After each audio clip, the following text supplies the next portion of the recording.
Hi, very good morning. Welcome to Panch Avatars session number 4. Very first day, it was handled by Mr. Sadiq sir. It was an amazing session. Second day, again, it was conducted by a great resource person, Mr. Adil sir, on Indian economy. Third day, again, Satyapal sir. Main on static would have current affairs area focus. I'm sure definitely would have covered most of the important areas. Today is the 4th day, which is going to be handled by the Sindhu N. Raghavan IAS.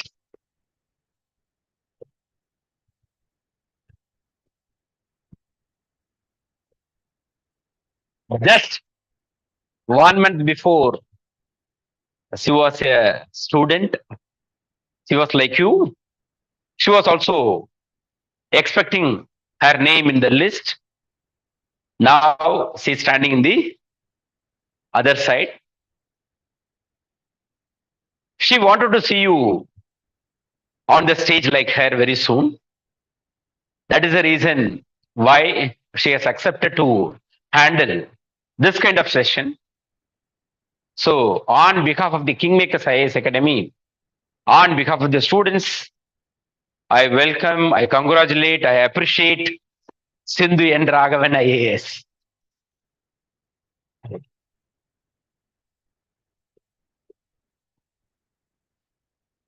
இந்த ஜேர்னில நிறைய ஆன்லைன்ல பாத்துக்கிட்டு இருக்கீங்க. இந்த journey வந்து ஒரு சில பேருக்கு மட்டும்தான் அப்படியே ஸ்டார்ட் பண்ண உடனே எப்படி ஸ்டார்ட் பண்ணோம் எப்படி முடிஞ்சதுன்னே தெரியாம முடியும். பட் 90%க்கு இந்த சக்சஸ்ஃபுல்லான கேண்டிடேட்ஸ் இப்போ 1000+ கேண்டிடேட்ஸ் இந்த மாதிரி அச்சீவ் பண்ணியிருக்காங்க இல்லையா, கிட்டத்தட்ட 900 மெம்பர்ஸ்க்கு மேல ரொம்ப டெஸ்ட் பண்ணி உங்களை சோதிச்சு உங்களுடைய பொறுமை எல்லாத்தையுமே எல்லா ஆங்கிளையும் டெஸ்ட் பண்ணி ஃபைனலா இட் வில் அவார்ட் யூ. அதான் இந்த ப்ராசஸ், அதான் இந்த எக்ஸாம். அதனாலதான் அடிக்கடி சொல்றது நானு, this is not the exam which will test your knowledge, this is the exam which will test your personality அப்படின்னு சொல்லிட்டு. Even sometime first attempt pass பண்ணவங்களை கூட அவ்வளவு சீக்கிரம் நீ என்னை பாஸ் பண்ணி நீ போயிடுவியா, நீ இவ்வளவு நாள் குறைவா படிச்சா கூட உன் கையில போஸ்டிங் எப்படி வருதுன்னு நான் பாக்குறேன் அப்படின்னு சொல்லிட்டு எவ்வளவு சோதிக்க முடியுமோ அவ்வளவு சோதிச்சுக்கிட்டு இருக்கு. அதையும் we are seeing that. Okay, but we will win. I know very well we will win. Definitely we will win. Okay, but still அது கொடுக்குற அந்த ஸ்ட்ரகிள் இருக்கு இல்லையா இந்த ஃபீல்டு, அது ஒரு முக்கியமான ஒரு காலகட்டம். இது எல்லாத்தையுமே ஹேண்டில் பண்றது பர்சனாலிட்டி. இப்போ நம்ம இந்த பஞ்சாவதார் செஷன் மூலமாவும் உங்களுக்கு நாங்க ட்ரெயின் பண்றது கண்டென்ட்டா, இந்த எக்ஸாம்ஸ்க்கு என்ன கொஸ்டின் வரப்போகுது அப்படியே அந்த கொஸ்டின் கொடுக்க போறோமா அப்படின்னா கிடையாது. இந்த பஞ்சாவதார்ஸ் ஆல்ரெடி நான் சொன்ன மாதிரி இந்த ஃபீல்டில் இருக்கவங்க தான் வந்து மகாபுருஷ் யோகிஸ். ஓகே, யார் அந்த மகாபுருஷ் யோகிஸ் சொன்ன ஏற்கனவே first day, someone has born with the purpose. Purpose எப்படின்னு கேட்டீங்கன்னா they will also become popular, they will also make others very popular. அவங்க தான் வந்து இந்த மகாபுருஷ் யோகிஸ். 5 மகாபுருஷ் யோகிஸ்னு கூகுள்ல சர்ச் பண்ணீங்கன்னா வரும். அந்த மகாபுருஷ் யோகிஸ் வந்து அவதார்ஸ் மாதிரி தான் வருவாங்க. ஓகே, நம்ம ஃபீல்டை பொறுத்தளவுல நம்ம சிவில் சர்வீஸ் எக்ஸாம்ல பாஸ் பண்ற அத்தனை பேருமே மகாபுருஷ் யோகிஸ். உண்மையா இல்லையா? இந்த எக்ஸாமுக்காக தன்னோட வாழ்க்கையை கம்ப்ளீட்டா டெடிகேட் பண்ணவங்க அத்தனை பேருமே மகாபுருஷ யோகிஸ். நான் நேற்று வந்து சத்யபால் சார் கிட்ட பேசிக்கிட்டு இருக்க சொன்னேன். நான் பக்கத்துல வந்து பிரைம் மினிஸ்டர், சீஃப் மினிஸ்டரையும் இந்த பக்கம் வந்து ஒரு சின்சியரான ஒரு சிவில் சர்வீஸ் ஆஸ்பிரண்டிங் கொடுத்து whom do you respect more அப்படின்னு கேட்டா I'll always say that my civil service aspirant தான் I'll respect அப்படின்னு சொல்லிட்டேன். பிகாஸ் இவனுக்கு பெர்சவரன்ஸ் இருக்கு, கான்பிடன்ஸ் இருக்கு, போல்ட்னஸ் இருக்கு, நாலேஜ் இருக்கு, கண்டென்ட் இருக்கு, உண்மையிலே இந்த சொசைட்டியை வந்து சேஞ்ச் பண்ணணுன்ற அக்கறை இருக்கு. இவங்களுக்கு எனக்கு தெரியாது, உண்மையா இல்லையா? ரெண்டாவது மோரோவர் வந்து இவங்க உண்மையா சொல்லி ஹார்ட் ஒர்க் பண்ணி மோஸ்ட் அன்சர்டனிட்டி இருக்கக்கூடிய இந்த எக்ஸாம்ஸ்ல 6 வருஷம் 7 வருஷம் 8 வருஷம் எனக்கான ஒரு இடம் இருக்கும் அப்படின்னு நம்பி 10 லட்சம் பேர் போட்டி போடக்கூடிய தேர்வுல மொத்தமே வந்து 70 பேர் 80 பேருக்கு மட்டுமே ஏஎஸ் கிடைக்கக்கூடிய இந்த தேர்வுல எனக்கும் ஒரு இடம் இருக்குன்னு நம்பி, இதுவே இந்த ப்ராசஸ் நம்பி, இந்த சிஸ்டத்தை நம்பி ஃபைட் பண்ணிக்கிட்டு இருக்கக்கூடிய அந்த சின்சியர் ஆஸ்பிரண்டோடைய அந்த கேரக்டர் தான் இன்னைக்கு வந்து சிந்து என் ராகவன் மாதிரி நிறைய பேர் வந்து ப்ரொடியூஸ் பண்ணியிருக்க. ஸோ ஃபியூச்சர்ல நீங்களும் வந்து ஒரு பெரிய அச்சீவரா மாறணும் அப்படின்றதுக்காகத்தான் இந்த செஷன் மூலமா எவ்ரிடே ஒரு 4 hours அந்த ஃபேஸ் இந்த ஸ்டேஜ்ல பார்த்தாவே ஒரு கான்ஃபிடன்ஸ் வரும். இந்த ஃபேஸை வந்து இந்த ஸ்டேஜ்ல உங்ககிட்ட பேசி அந்த கண்டென்ட் லைட்டா உங்களுக்கு டீச் பண்றது மூலமா ஒரு கான்ஃபிடன்ஸ் கிடைக்கும். Yes definitely I can also be there அப்படின்ற ஒரு நம்பிக்கை. ஸோ அதை கொடுக்கறதுக்காகவும் பிளஸ் அந்த ரிவிஷன் பண்றப்ப எந்த டாபிக்ஸ்லாம் வெரி வெரி இம்பார்ட்டன்ட் டாபிக்ஸ். இப்போ மேடம் வந்து ஜியோகிராஃபியோட மிகப்பெரிய ஒரு எக்ஸ்பர்ட். காரணம் ஜியோகிராஃபியை போட்டு தான் அவங்க 6 மெயின்ஸ் எழுதியிருக்காங்க. ஓகே, 6 மெயின்ஸ் வந்து ஜியோகிராஃபி போட்டு எழுதியிருக்காங்க. ஜியோகிராஃபில அப்படின்னா வந்து எனக்கு தெரிஞ்ச வரைக்கும் பிஹெச்டி ஜியோகிராஃபில ஒருத்தர் பண்ணதை விட இவங்க ஜியோகிராஃபில பண்ண ஒர்க் வந்து ரொம்பவே ஜாஸ்தி. ஓகே, அதனால அப்படி அவங்களுக்கு ஃப்ளோ இருக்கும். நீங்க ரிவர்ஸா இருக்கட்டும், பயோஸ்பியர் ரிசர்வ்ஸா இருக்கட்டும், இல்ல வந்து கிளைமேட்டாலஜியா இருக்கட்டும், உங்களுக்கு எத்தனை மான்சூன் டைப் சொல்லட்டும், எந்தெந்த ஏரியால கொஸ்டின் வருதுன்றது ரொம்ப அழகா ப்ரிடிக்ட் பண்ணி சொல்லக்கூடிய ஒரு பர்சன். நிச்சயமாக இந்த செஷனும் வழக்கம் போல நம்ம நடத்தின செஷன் மாதிரி சூப்பரா இருக்க போகுது. நம்ம நவரத்னாஸ் அப்படின்னு சொல்லிட்டு இந்த வருஷம் புதுசா ஒரு கான்செப்ட் இன்ட்ரோடியூஸ் பண்ணியிருக்கோம். எக்ஸலண்டான கான்செப்ட். அது ஒருங்கிணைக்கிறதுக்கு நான் எடுத்த எஃபோர்ட் பயங்கரமான எஃபோர்ட். ஒவ்வொரு இன்ஸ்டியூட்ல இருக்கக்கூடிய த பெஸ்ட் ரிசோர்ஸ் பர்சன் நம்ம அழைச்சிட்டு வந்திருக்கோம். வாஜ்ராம்ல இருந்து ஒரு ரிசோர்ஸ் பர்சன், அதுக்கப்புறம் இங்க சென்னையில் இருக்கக்கூடிய பாப்புலர் இன்ஸ்டியூட்ல இருந்து 2 ரிசோர்ஸ் பர்சன், தென் இன்னொரு இன்ஸ்டியூட்ல இருந்து சாதிக் சார், அப்புறம் இன்னொரு இன்ஸ்டியூட்ல இருந்து திருவனந்தபுரத்துல இருந்து ஒரு பெஸ்ட் ரிசோர்ஸ் பர்சன். இது யாருமே இந்தியாவில் எடுக்காத ஒரு எஃபோர்ட்டை நான் எடுத்திருக்கேன். ஸோ ஒரு இந்த மாதிரியான ஒரு டீம் வந்து உங்களுக்கு எல்லாம் மெயின்ஸ்க்கு வந்து கைடன்ஸ் கொடுக்க போகுது. அதுவும் நீங்க பிரிலிமினரி கிளியர் பண்ணீங்கன்னா என்டையர் கோர்ஸ் வந்து ஃப்ரீயா கிடைக்க போகுது. அதனால உங்களுக்கு டெஸ்ட் சீரீஸ்ல இருந்து எல்லா விஷயங்களும் we will take care of it. Coaching, test, everything will be given at free of cost. So ஒரு அருமையான டீம், அற்புதமான team is waiting to help you make use of it. So இன்னும் அடுத்து இருக்கக்கூடிய இந்த 30 டேஸ்மே நம்ம கரண்ட் அஃபேர்ஸ் புக்கு ஒன்று உங்களுக்கு ரிலீஸ் பண்ணியிருக்கோம். எக்ஸலண்டான டாபிக்ஸ். அந்த டாபிக்ஸ் மட்டும் படிச்சுட்டு போனா கூட போதும், 2 கொஸ்டின் மாட்டிக்கும். வெறும் ஹெட்லைன்ஸ் மட்டும் படிச்சுட்டு போங்க. ஓகே, வெறும் ஹெட்லைன்ஸ் படிச்சு போனா கூட நிச்சயமா நான் சொல்ல முடியும் 2 கொஸ்டினுக்கு உங்களால ஆன்சர் பண்ண முடியும். அந்த ஹெட்லைன்ஸ் படிக்கிறது எவ்வளவு நேரம் ஆகும்னா மேக்ஸிமம் 1 hour தான் ஆகும். மேக்ஸிமம் 1 hour மேல ஆகாது. உங்க எல்லாத்தையுமே அந்த கரண்ட் அஃபேர்ஸ் உடைய டாபிக்ஸ் வந்து எல்லாமே இருக்கு. பாலிட்டியும் வந்து இப்போ நேற்று வந்து அந்த பிபிடி உங்களுக்கு ஷேர் பண்ண சொல்லியிருக்கேன் இந்த குரூப்ல. பாலிட்டி கரண்ட் அஃபேர்ஸ் மட்டும் உங்களுக்கு வந்து ஏற்கனவே 4 புக் ரிலீஸ் பண்ணியிருந்தோம். பாலிட்டி மட்டும் ரிலீஸ் பண்ணாம இருந்தது. பாலிட்டி புக்கு வந்து சார் பாலிட்டி புக்கை வந்து குரூப்ல போட்டுருங்க. ஓகே, ஸோ பாலிட்டி இது வந்து நான் இந்த செஷன் முடிச்சுட்டு ஹேண்டில் கொடுக்கணுன்றதுக்காக வச்சிருந்தோம். So polity current affairs release ஆயிடுச்சு அப்படின்னா entire book question and answer டைப்ல இருக்கு. நீங்க வந்து மொத்தமா புக்கை படிக்க முடியுமா? இப்போதைக்கு 5 புக்கு இவ்வளவு வரும். கரண்ட் அஃபேர்ஸ் புக் மட்டும் நம்ம கிங் மேக்கர் சைஸ் புக்கு ஒவ்வொன்றுமே கொஸ்டின் ஆன்சர் டைப்ல இருக்கும். அதை படிக்கணுமானா தேவையில்லை. அந்த டாபிக் என்னன்னு பாருங்க, அந்த டாபிக்ல என்ன அதை பத்தி பேசுன்னு பாத்துங்க, லைட்டா அதை பத்தி தெரிஞ்சுக்கோங்க. வாட் தெரிஞ்சா கூட போதும். I am sure definitely you can answer. Current அஃபேர்ஸ்ல அதான் நீங்க தெரியணும். எல்லாத்த பத்தி எனக்கு கொஞ்சம் தெரியும் அப்படின்னு தெரிஞ்சா போதும். ஏன்னா nobody can become a master in the current affairs. ரொம்ப டீட்டெயிலாகவும் நீங்க படிக்கணுன்ற அவசியம் இல்லை. அவசியம் அதை பார்த்துட்டு போங்க. சார் சொன்ன அருமையான மெத்தட் நேற்று நான் வந்து யூடியூப்ல பார்த்துட்டே இருந்தேன். நான் உங்களை மாதிரி நானும் எக்ஸாம் எழுதலான்னு தான் பார்த்தேன். ஆனா வாய்ப்பு கிடையாது எனக்கு. அதனால அங்க அழகா ஒரு பாயிண்ட் சொன்னாரு, 10 பேர் ஒன்னா சேர்ந்துக்குங்க, யூனிட் வந்து பிரிச்சுக்கோங்க, எல்லாம் சேர்ந்து வந்து உட்காந்து ஆளாளுக்கு ஒன்று டிஸ்கஸ் பண்ணுங்க அப்படின்ட்டு. எக்ஸலண்ட் மெத்தட் அது. அது வந்து எங்க காலகட்டத்துல இருந்து அது வந்து ஒரு ப்ரூவன் ஒரு மெத்தட்ஸ். எல்லாராலையும் எல்லாத்தையும் வந்து இப்போதைக்கு படிக்க முடியாது. பட் கரண்ட் அஃபேர்ஸ் 4 ஆளுக்கு பிரிச்சுக்கலாம். இந்த நீ பாலிட்டி படிச்சுவா, நீ எக்கானமி படிச்சுவா, நீ ஜியோகிராஃபி படிச்சுவா, நீ என்விரான்மெண்ட் படிச்சுவா, நீ இன்னொரு ஆள் சயின்ஸ் அண்ட் டெக்னாலஜி படிச்சுவா. படிச்சுட்டு வந்துட்டு கடன்னு ஒரு 1 hour 2 hours 3 hours அதை ஃபுல்லாவே எக்ஸ்பிளைன் பண்ணிட்டா the current affairs part is over. Okay, so அந்த மாதிரி வந்து நீங்க வந்து ஃபோக்கஸ் பண்ண ட்ரை பண்ணுங்க. பட் ஸ்டாட்டிக் போர்ஷன் தான் உங்களை காப்பாற்றும். அகைன் 2 அல்லது 3 ஏரியாஸை நீங்க வந்து ஸ்ட்ராங்கா வச்சுக்கோங்க. இப்போ நம்ம 5 ஏரியாஸ் வந்து நம்ம ஃபோக்கஸ் பண்ணி இந்த கிளாஸஸ் நம்ம கொண்டு போயிட்டு இருக்கோம். இன்னைக்கு வந்து 4வது topic geography. Again geography and environment 2 area பிடிச்சிருந்தது அப்படின்னா இந்த 2 ஏரியா வச்சு சிவில் எக்ஸாம்ல வந்து கிராக் பண்ண முடியும். ஏன்னா இந்த 2 ஏரியாவோட காம்பினேஷனே கிட்டத்தட்ட 40 கொஸ்டின் வந்துடும். நம்ம இந்த எக்ஸாம்ஸ் கிராக் பண்றதுக்கு 38 கொஸ்டின் இருந்தா போதும். கரெக்டா இல்லையா? சோ யாருக்கெல்லாம் ஜியோகிராஃபி ரொம்ப பிடிச்சிருக்கோ அது ஜியோகிராஃபி அண்ட் என்விரான்மெண்ட் ஏரியாவை ரொம்ப இந்த ஏரியா மட்டும் ஃபோக்கஸ் பண்ணுங்க. இந்த ஏரியால மிஸ்டேக்ஸ் பண்ணக்கூடாது. எல்லா டாப்பர்ஸுமே பண்ணுவாங்க. 2 அல்லது 3 ஏரியாஸ்க்கு மேல வச்சுக்க மாட்டாங்க. அவங்களுடைய ஸ்ட்ராங்கஸ்ட் ஏரியான்னு சொல்லிட்டு 2 அல்லது 3 ஏரியா வச்சிருப்பாங்க.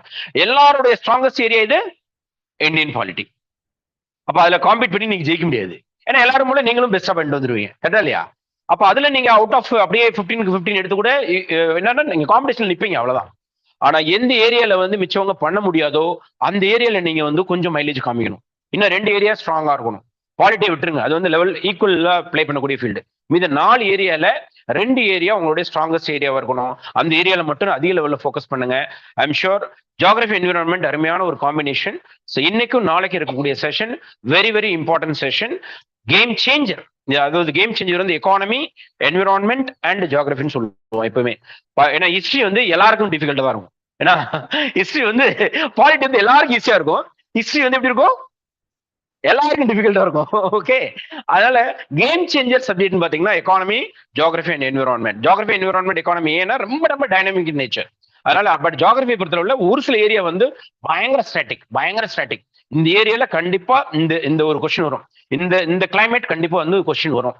இந்த டெம்பரேச்சர் ஜோன்ல இருந்து இந்த கொஸ்டின் வரும். அதை நம்மளால ப்ரெடிக்ட் பண்ண முடியும்.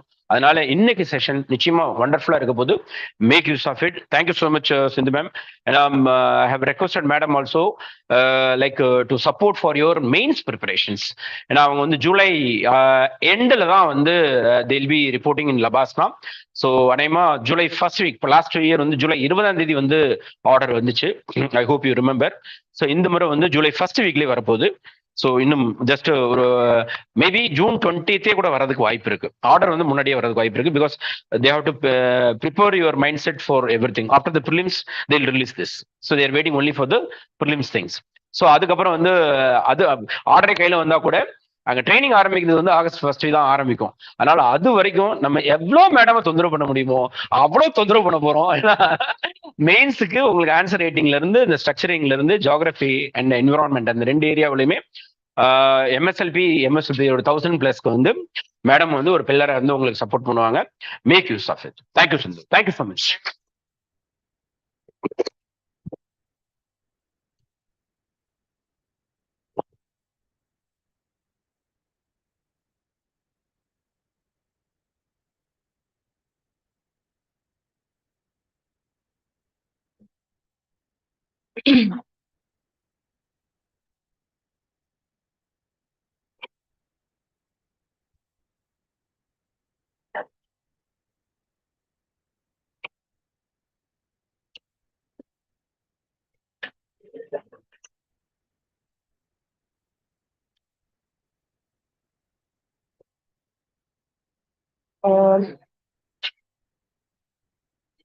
Okay, so can we start?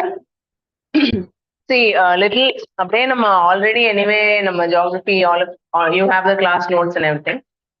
Just we'll briefly go through as many topics as we can in whatever time we have. So that when the exam is nearing, at least if your fundamentals are strong, you'll feel more confident. Other than the session, the basics that revise pannu. So in UPSC, what is very important is you have to remember the basics. மற்றதுல கூட ஸ்ட்ராங்கா இருக்கிறோமோ இல்லையோ எல்லா சப்ஜெக்ட்லயும் அந்த பேசிக் அந்த core புக்ஸ்ல உள்ள content அது வந்து நமக்கு தெரியும். அது தாண்டி whatever knowledge you gain is extra. But அந்த பேசிக்ஸ் ஸ்ட்ராங்கா இருந்தா வந்து you can actually win. The probability of you cracking prelims is higher. So will just start revising. First, I was seeing different areas from which they've asked previous year question. அப்படி பார்த்து I was picking themes. But அப்படி பண்ணும்போது some topics are getting left out. So I thought we will try to revise all the portions as much as possible. அப்படியே பண்ணிடலாம்னு விட்டுட்டேன். Okay. So first, the first one will start with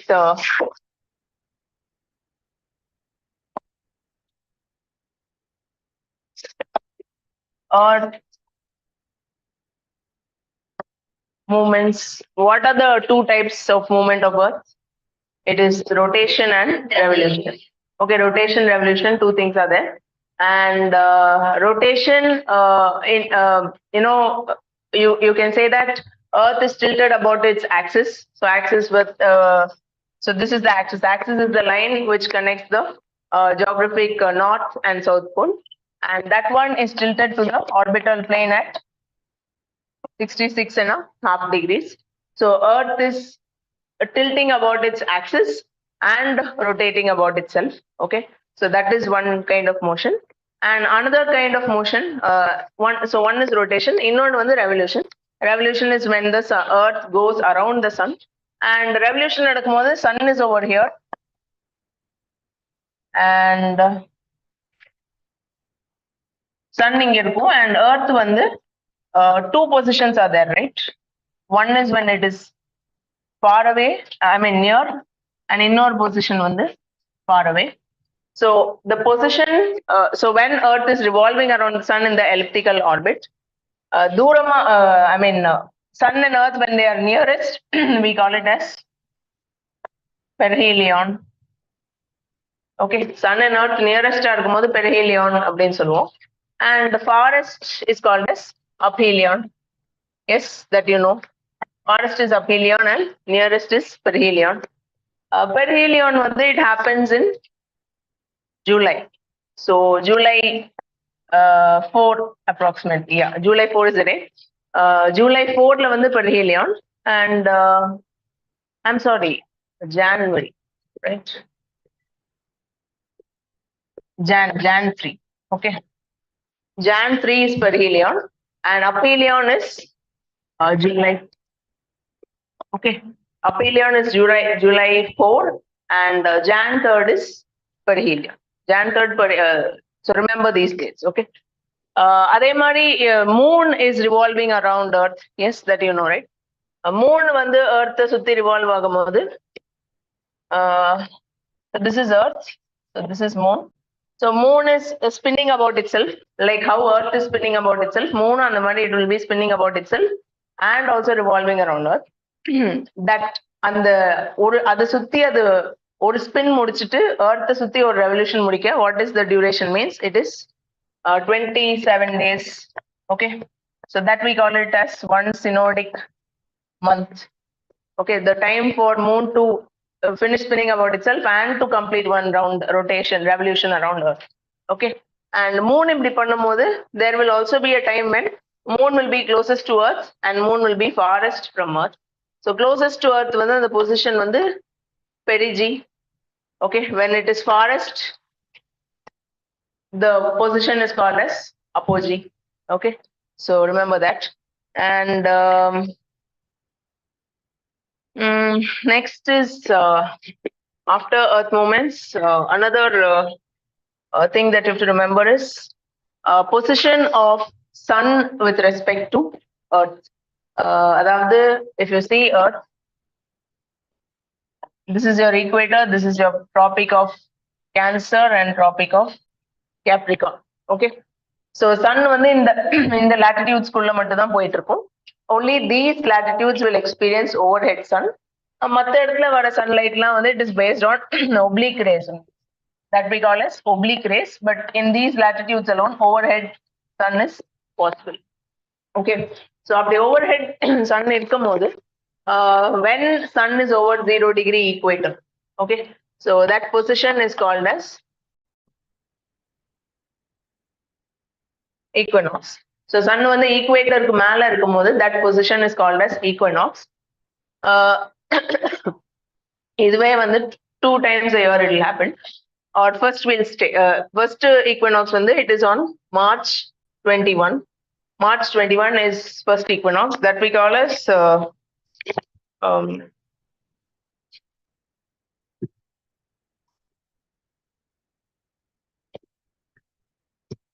okay, March 21 is called as vernal equinox. Okay, you can call it as vernal equinox. Yes, after that March 21 sun will start moving upward and it will move அப்படி move பண்ணிட்டு வந்து on June 21 it will reach Tropic of Cancer. Tropic of Cancer வந்து reach பண்ணும். அது வந்து when it is over Tropic of Cancer on June 21, that we call as summer solstice. Very often in UPSC they ask about this equinox and solstice, so be very clear with that. June 21st மேல reach பண்ணிட்டு அப்புறம் after that it will start southward motion. So June 21 அப்புறம் இங்க கீழே திரும்ப move ஆக ஆரம்பிக்கும். Again it will come over equator. திரும்ப அப்படி டிராவல் பண்ணி வந்து ஈக்குவேட்டருக்கு கரெக்டா மேல இன்னொரு டேட்ல நிற்கும். That date is September 21.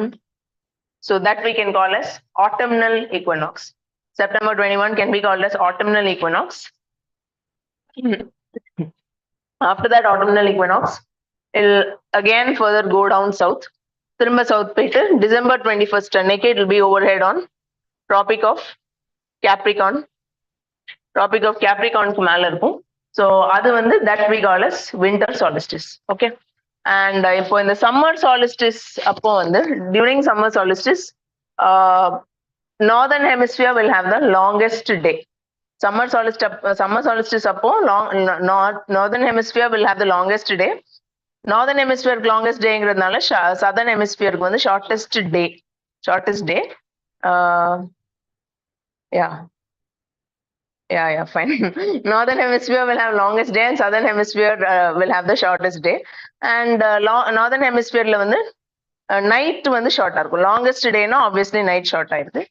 Whereas when sun is over here, December 21st அன்னைக்கு கீழே when the sun is on Tropic of Capricorn, that time southern hemisphere will have the longest day. Okay, southern hemisphere will have the longest day and shortest night. Okay, so remember like this. And apart from that, equinox appo when the sun is on over the equator on the 2 dates, that time all parts of globe will have equal length of day and night. Okay, so just remember these things. And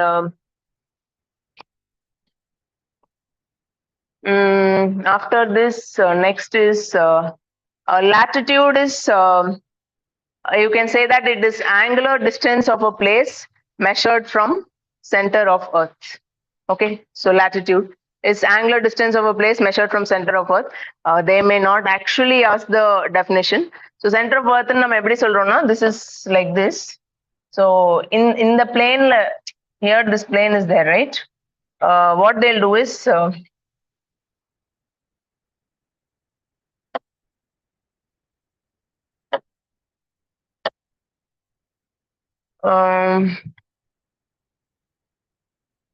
so they will measure the degree. Actually, center of Earth வந்து ஒரு plane இருக்குன்னா, equatorங்கிறது வந்து அந்த சென்டர்ல வந்து it will not make any plane with that any angle with that plane.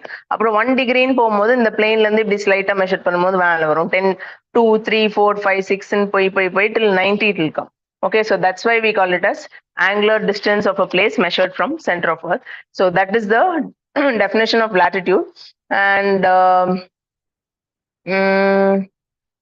And longitude is angular distance of a place measured east or west of the prime meridian, and it will be measured along the equator. That angle you will measure along equator, but you will measure it along east or west of the prime meridian. So prime meridian what is the angle அப்படின்னு சொல்லிட்டு you will measure along the equator. Along the equator you will be measuring the angle. Okay, so it will go like that. Yes, so remember that is the definition of latitude and longitude. And based on this latitude and longitude, latitude வந்து determines climate, that you know. So different heat zones are there. Torrid zoneங்கிறது வந்து சென்டர்ல உள்ள hot zone, அதுக்கு மேல temperate zone, அதுக்கும் மேல frigid zone. Okay, temperate zone will be lying between Tropic of Cancer and Arctic Circle. Arctic Circle க்கு மேல இருக்கிறது வந்து polar zone or frigid zone. Okay, so latitude will determine climate, very important role it has in climate. Longitude வந்து time calculation use பண்ணுவோம். So based on longitude we have actually time zone.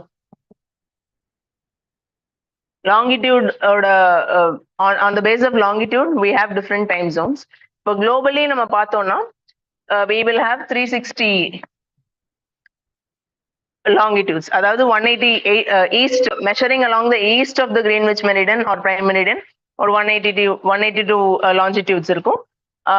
Measuring along the west of prime meridian, அதுல வந்து ஒரு 180 degree longitude. Okay, ரெண்டு சைடும் 180 degree longitudes இருக்கு. Okay, so that's why 360. In the 360 வந்து we know that we have 24 hours, right? Or in a single day we have 24 hours. So by 24, when we do, you get one value of 15 degree. Okay, so 15 degree வந்து globally 15 degree or 15 degree longitudes or 15 longitudes எடுத்தா அது எல்லாமே same hour zone ல இருக்கும். It'll all have the same hour. Okay, same time or same hour, we can say. You're getting what I'm saying, right? So basically you can say that in time calculation every 1 hour is equal to 15 degree, or 15 degree longitudes travel பண்ணா 1 hour time variation வரும். And that is the reason why நம்ம இந்தியால இது பண்ணும்போது we have approximately 2 hour time difference, right? Between the west and east. So Kutchukkum Arunachalkum நடுவுல approximately 2 hours time difference. Why that approximately 2 hour time difference now? Approximately, what is the longitudinal extent of India?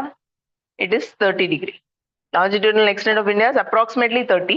So approximately 30ங்கிறதுனால 15 degree தான 1 hour நம்ம இப்பதானே பார்த்தோம். So 30ங்கிறதுனால that 2 hour time variation is there. Okay, but for our convenience we are following only one time zone, but naturally the time variation இருக்கும். If you go and see in Assam, Arunachal, sun will rise earlier. இங்க குஜராத் அந்த சைடுலலாம் sun இன்னும் கொஞ்சம் லேட்டா விடியும். Okay, so it's like that. And there are many countries in the world which follow multiple time zones also. Okay, USA, Russia, Canada, அங்கெல்லாம் வந்து several time zones follow பண்ணுவாங்க. And next is another thing with respect to this sunrise and sunset. I want to just remind you these two terminologies. Dawn, yes, it is அதாவது sunrise ஆயிடுச்சு, you can see the light. இருட்டுல இருந்து brightness வந்துரும். ஆனா வந்து what happens is you'll not be able to see the sun. You'll not be able to see the sun above the horizon. அதாவது ஸ்கைல வந்து நம்மளால sun பார்க்க முடியாது. So it is the time after which sun rises, but you're not able to see the sun in the sky, or you're not able to till the time when you see sun above the horizon, we can say. Okay, so that period is called as dawn. But ஏன் அந்த பீரியட்ல வந்து light வந்து இருக்குது அப்போனா அப்படின்னு பார்த்தா it is because sun rays are getting refracted. Okay, sun rays get refracted and the brightness will come. Okay, straight on the sun rays reach agadu, rather from sun which is lying somewhere here, the rays will get refracted and reach, and that's why the place will have brightness. So that period we call as dawn. And similarly in the evening time after sun sets also we have brightness for some period, right? Sun set ஆன அப்புறம் கொஞ்சம் sun இருக்காது, we will not see sun in the sky, but the brightness will be there. So that one we can call as twilight. Okay, that is also same phenomenon. It is due to refraction of the sun's rays. Okay, and next is okay.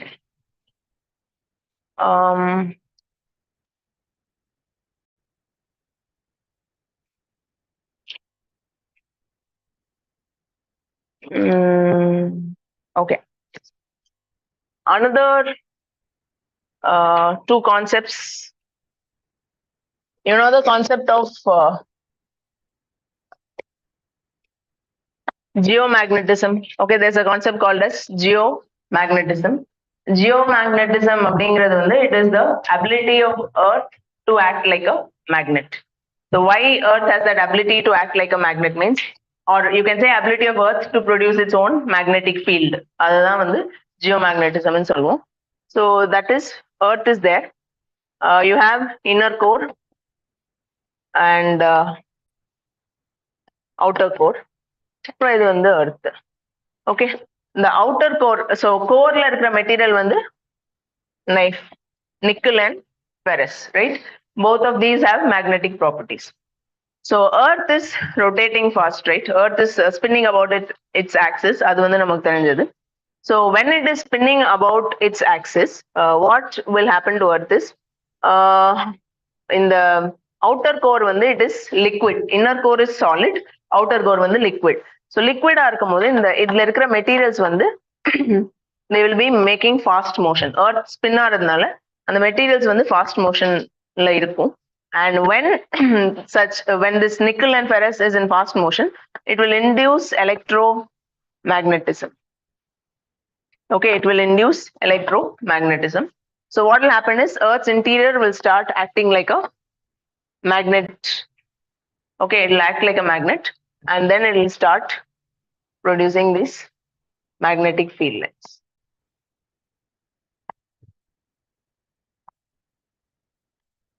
Okay, so this we call as geomagnetism. Okay, and this magnetic field of Earth can protect us from harmful solar flares and solar winds coming from the sun. Solar flares, solar winds, or we also call it as geomagnetic storm. Geomagnetic storm, solar flare, solar wind, in the moon terms also. It means it is a large emission of electrons and protons from the sun. So it will come and it will travel, it will come into the atmosphere of Earth. So atmosphere of Earth kulla varumbodhu this magnetic field will produce a layer called ionosphere in the atmosphere, and that will protect us from such charged particles which are coming in from the sun. Okay, so that is about the phenomenon of geomagnetism. And this geomagnetism and ionosphere and all that, they have an impact on living organisms, birds are animals, the blood circulation in the body, navigation, turtles navigation. Okay, fish or migration, birds or migration, all that will be impacted. That is the impact on living organisms. And apart from that, it can also affect communication lines, satellite networks. So adella vandu impact on. Okay, and this geomagnetism is also responsible for producing the magnetic north and south pole of Earth. So magnetic north pole, south pole, it is different from geographic north pole, south pole. So keep that in mind. Geographic north pole, south pole is based on the axis about which Earth is spinning. The magnetic north pole, south pole is determined by this one. Okay, by the internal magnetism that is set up. Fine. And next one is another concept is paleomagnetism. Paleomagnetism அப்படிங்கிற concept என்னன்னா, it is related to plate tectonics theory. So how do I put it forward means, like, when ocean floor, right? Ocean floor la vandu when the crust opens in the divergent plate boundaries where the plates are moving apart, on the side அந்த இடத்துல வந்து this magma will come out, and when magma comes out, and the magma வந்து வெளியே வந்து solidify ஆகும். So அப்படி solidify ஆகும்போது, so just imagine that this is the place where magma is coming out. So two plates are moving apart. Okay, இப்படி divergent இருக்கு. இந்த இடத்துல வந்து lava is coming, magma is coming from inside, it is flowing outside as lava. So வெளியே வந்துட்டு அந்த lava வந்து இப்படி சாலிடிஃபை ஆகும். ஃபர்ஸ்ட் அதாவது this will be first one. Okay, so முதல்ல அதாவது இங்க தள்ளி இருக்குல்ல, this will be the oldest. Okay, so new floor will keep getting created. புது ஃப்ளோர் வந்து கிரியேட் ஆகி ஆகி இப்படி it will just move away from the opening. Okay, so இந்த மாதிரி இந்த சைட்ல இருக்கிறது தான் oldest sea floor. Keep that in mind. Side most is the oldest sea floor. இங்க கிட்ட இந்த magma வெளியே வர இடத்துல இருக்கிறது வந்து that one we call it as, okay, this is the place where the lava is coming out. Okay, so இங்க இருக்கிறது வந்து newest sea floor. So இதுல when this let's say 1 2, okay, இந்த மாதிரி இருக்கும். So I have named it like this. This is the oldest, this is newest. Okay, இப்போ இந்த what will happen is these rocks that are formed on the sea floor will get magnetized according to the magnetic field of Earth. Okay, based on what is the magnetic polarity and what is the north pole, south pole, அதுக்கு அக்கார்டிங்கா இந்த ராக்ஸ்க்கும் வந்து magnetic property வரும். So இது வந்து plus means it is based on a magnetic what to say magnetic orientation of earth. அதுக்கப்புறம் இதுல வந்து minus polarity வருதுன்னா that means that time magnetic orientation of earth was different. Okay, so இது plus வருதுன்னா அந்த டைம்ல வந்து magnetic orientation வந்து north south ஆ இருந்திருக்கும். magnetic north pole வந்து இதுவா இருந்திருக்கும், magnetic south pole வந்து இதுவா இருந்திருக்கும். இங்க minus வருதுன்னா அந்த டைம்ல magnetic north pole வந்து கீழே வந்திருக்கும், south pole வந்து மேல போயிருக்கும். So அந்த மாதிரி different periodsல form ஆன rock வந்து based on the magnetic field of earth, they will get magnetic polarity. Okay, so you can see a parallelism in the magnetic property. So this we call as paleomagnetism. Okay, that is paleo means old rocks la how we are analyzing and seeing what is their magnetic orientation. Okay, so again this will be plus. So இந்த மாதிரி alternate போகும். Next stripல வந்து minus வரும். So that analysis that we call as paleomagnetism. And and what is the shape of earth? Shape of earth is geoid. Okay, so it is not perfectly circle, கொஞ்சம் அந்த endல மட்டும் flat ஆ இருக்கும். So that we call as geoid. Okay, and so this is about your earth and the basics and all that. And next we will go for this plate tectonics theory. Okay, so plate tectonic theory. Okay, before that we'll just do interior of earth. Okay, we'll do interior of earth. We'll just discuss the structure of interior of earth. Okay, what is the radius of earth means? Radius of earth is 6370 kilometer. 6370 kilometer தான் வந்து radius of earth. And in the radius la வந்து top layer வந்து core, crust. Okay, topmost layer is crust. அதுக்கு அடுத்த layer வந்து after the crust we have next layer called as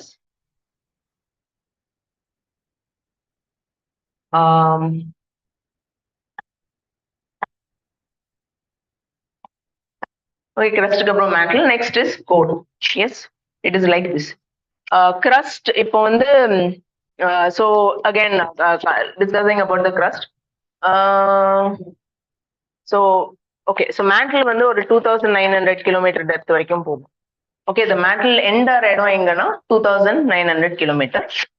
Core வந்து எங்க end ஆகும், இங்க வரும்போது இந்த depth வந்து 6370. பட் இஃப் யூ இது மட்டும் இதோட டெப்த் மட்டும் அப்படின்னு பார்த்தா கோரோட திக்னஸ் மட்டும்னு பார்த்தா it will come to approximately okay 3500. So remember that இந்த ஒரு ஆனியன் மாதிரி இருக்கும், லேயரா இருக்கும். So remember, keep that in mind. And further going into more details, crustல வந்து two types of crust are there: oceanic crust and continental crust. Oceanic crust வந்து so continent அடியில இருக்கிறது, இப்போ நம்ம continental floorல இருக்கிறது வந்து continental crust, land. Okay, and oceanல இருக்கிறது வந்து oceanic crust. And this continental crust is made out of a material called as seal. Oceanic crust வந்து made out of sima. And which one is denser? ஆமா, oceanic crust தான் denser, இது வந்து lighter. Okay, this is lighter, இது வந்து denser. And another thing, continental crust thickness may be around 30, it can be from 30 to 70 kilometer thick. Continental crust may be from 30 to 70 kilometer thick. If you see for normal land areas la irukra edathila vandu it may be 30 kilometer. The 70 kilometer thick continental crust enga varumna under mountains, Himalayas, Alps அந்த மாதிரி regionல வந்து continental crust இன்னும் thick ஆ இருக்கும், அங்க தான் இந்த 70 kilometer thickness வரும்.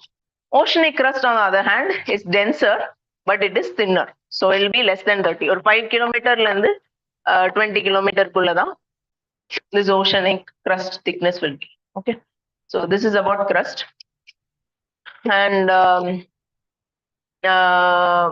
the crust lay வந்து there's a discontinuity. Okay, upper crust and lower crust அந்த discontinuity வந்து Conrad discontinuity. Okay, between the upper crust and lower crust layer discontinuity. Discontinuityங்கிறது எப்போ வரும்னா when the density of material changes, அந்த டைம்ல தான் discontinuity வரும். So throughout the earth நம்ம interior போக போக போக a lot of discontinuities will keep coming, and when those discontinuities are coming means when there is a change in density of the material. Okay, so the material density of interior of earth will change, and each time the material density changes, the discontinuities will come up. Okay, and so crustல வந்து Conrad discontinuity இருக்கு. crustக்கும் mantleக்கும் நடுவுல discontinuity is called as Moho discontinuity. Okay, Moho discontinuity is between crust and mantle. Mantle-லுமே again we have something called as upper mantle, lower mantle. mantle வந்து யூனிஃபார்மா ஒரு layer தான், அப்படி கிடையாது. upper mantle, lower mantle இருக்கு. So upper mantle வந்து அது we can say that it will extend up to depth of 1000 kilometers. Okay, earthல இருந்து 1000 kilometer அடியில போகும்போது upper mantle முடிஞ்சிடும். From the surface of earth till you go reach a 1000 kilometer depth, that is the point where upper mantle will end. upper mantle end ஆன அப்புறம் வந்து next is lower mantle. Okay, and upper mantle-க்கும் lower mantle-க்கும் நடுவுல density change இருக்கும். So so there is a discontinuity there, and that discontinuity's name is riptide discontinuity. Okay, it is called as riptide discontinuity. And riptide. Okay, riptide discontinuity. And mantle முடிஞ்சிட்டு core வரும்போது mantle to core. So for again in core also you have outer core, inner core. So core-ம் வந்து ரெண்டு லேயரா இருக்கும். mantle எப்படி ரெண்டு லேயரா இருக்கும் அந்த மாதிரி core-ம் வந்து ரெண்டு லேயரா இருக்கும். outer core ன்னு ஒன்னு, inner core ன்னு ஒன்னு. outer core is made out of liquid material. Inner core has material which is in solid state. ரெண்டுமே nickel ferrous. Okay, core ஓட composition வந்து knife தான். Okay, nickel and ferrous, but outer core ல இந்த nickel ferrous வந்து liquid state ல இருக்கும், inner core ல வந்து solid state ல இருக்கும். And yeah, so பேர் என்னது, mantle முடிஞ்சிட்டு core ஆரம்பிக்கும் போது there is one discontinuity again because of change in density of material. அந்த discontinuity name வந்து Gutenberg discontinuity. Okay, between mantle and your core, outer core. mantle-க்கும் outer core-க்கும் நடுவுல இருக்கிற discontinuity name வந்து Gutenberg discontinuity. அப்புறம் outer core-க்கும் inner core-க்கும் நடுவுல again discontinuity will be there. So material change நடக்குது, liquidல இருந்து solid போகும்போது. So that discontinuity can be called as transition or layman. Transition or layman discontinuity. So these are the discontinuities. And so நம்ம earth-ஓட crust-ல இருந்து start பண்ணி core வரைக்கும் போகும்போது density of material வந்து ஏறிட்டே போகும். Okay, throughout the process the material density will go on increasing. Okay, so just keep that in mind.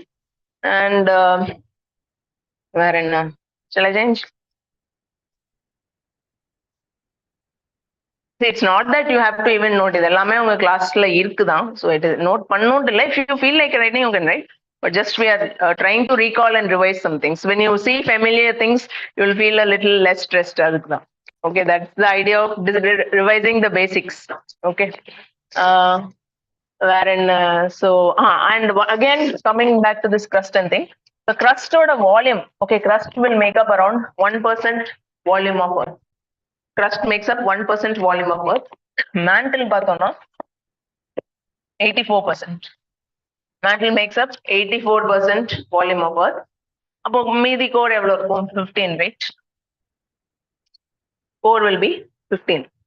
So this is the composition. Okay, so maximum volume of earth வந்து is made out of mantle only. Crust தான் வந்து least.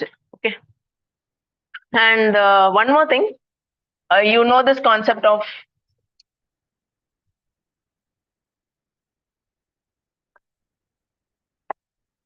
lithospheric plate. Okay, on earth all the continents and oceans இதெல்லாமே they are resting on lithospheric plates. Okay, so this lithospheric plate is actually made out of crust plus upper mantle.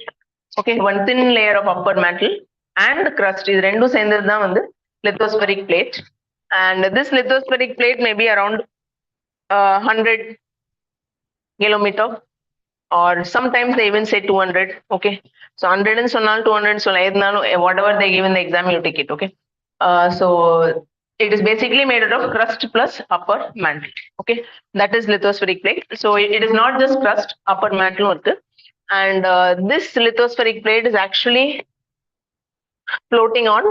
If you see in the Earth's interior, the lithospheric plate will be floating on a semi-solid layer in the interior of Earth, and the semi-solid layer வந்து what is it called? It is called as asthenosphere. Okay, semi-solid layer is called as asthenosphere, and this may extend from maybe or I will say that lithosphere plate வந்து நம்ம 100 kilometer ன்னு போட்டுக்கலாம், and we can say that asthenosphere extends from 100 to 200 kilometer. Some sources they are saying asthenosphere extends from 200 to 400 kilometer. So அது based on what they give you in the exam you take it. Okay, but you just have a rough idea that it is like this. Okay, 100 ன்னு கொடுத்தாலும் சரி 200 numbers கொஞ்சம் மாத்தி மாத்தி கொடுப்பாங்க, எப்படி கொடுத்தாலும் கரெக்ட் போட்டுரும். So this is about Earth's interior, and next is continental drift.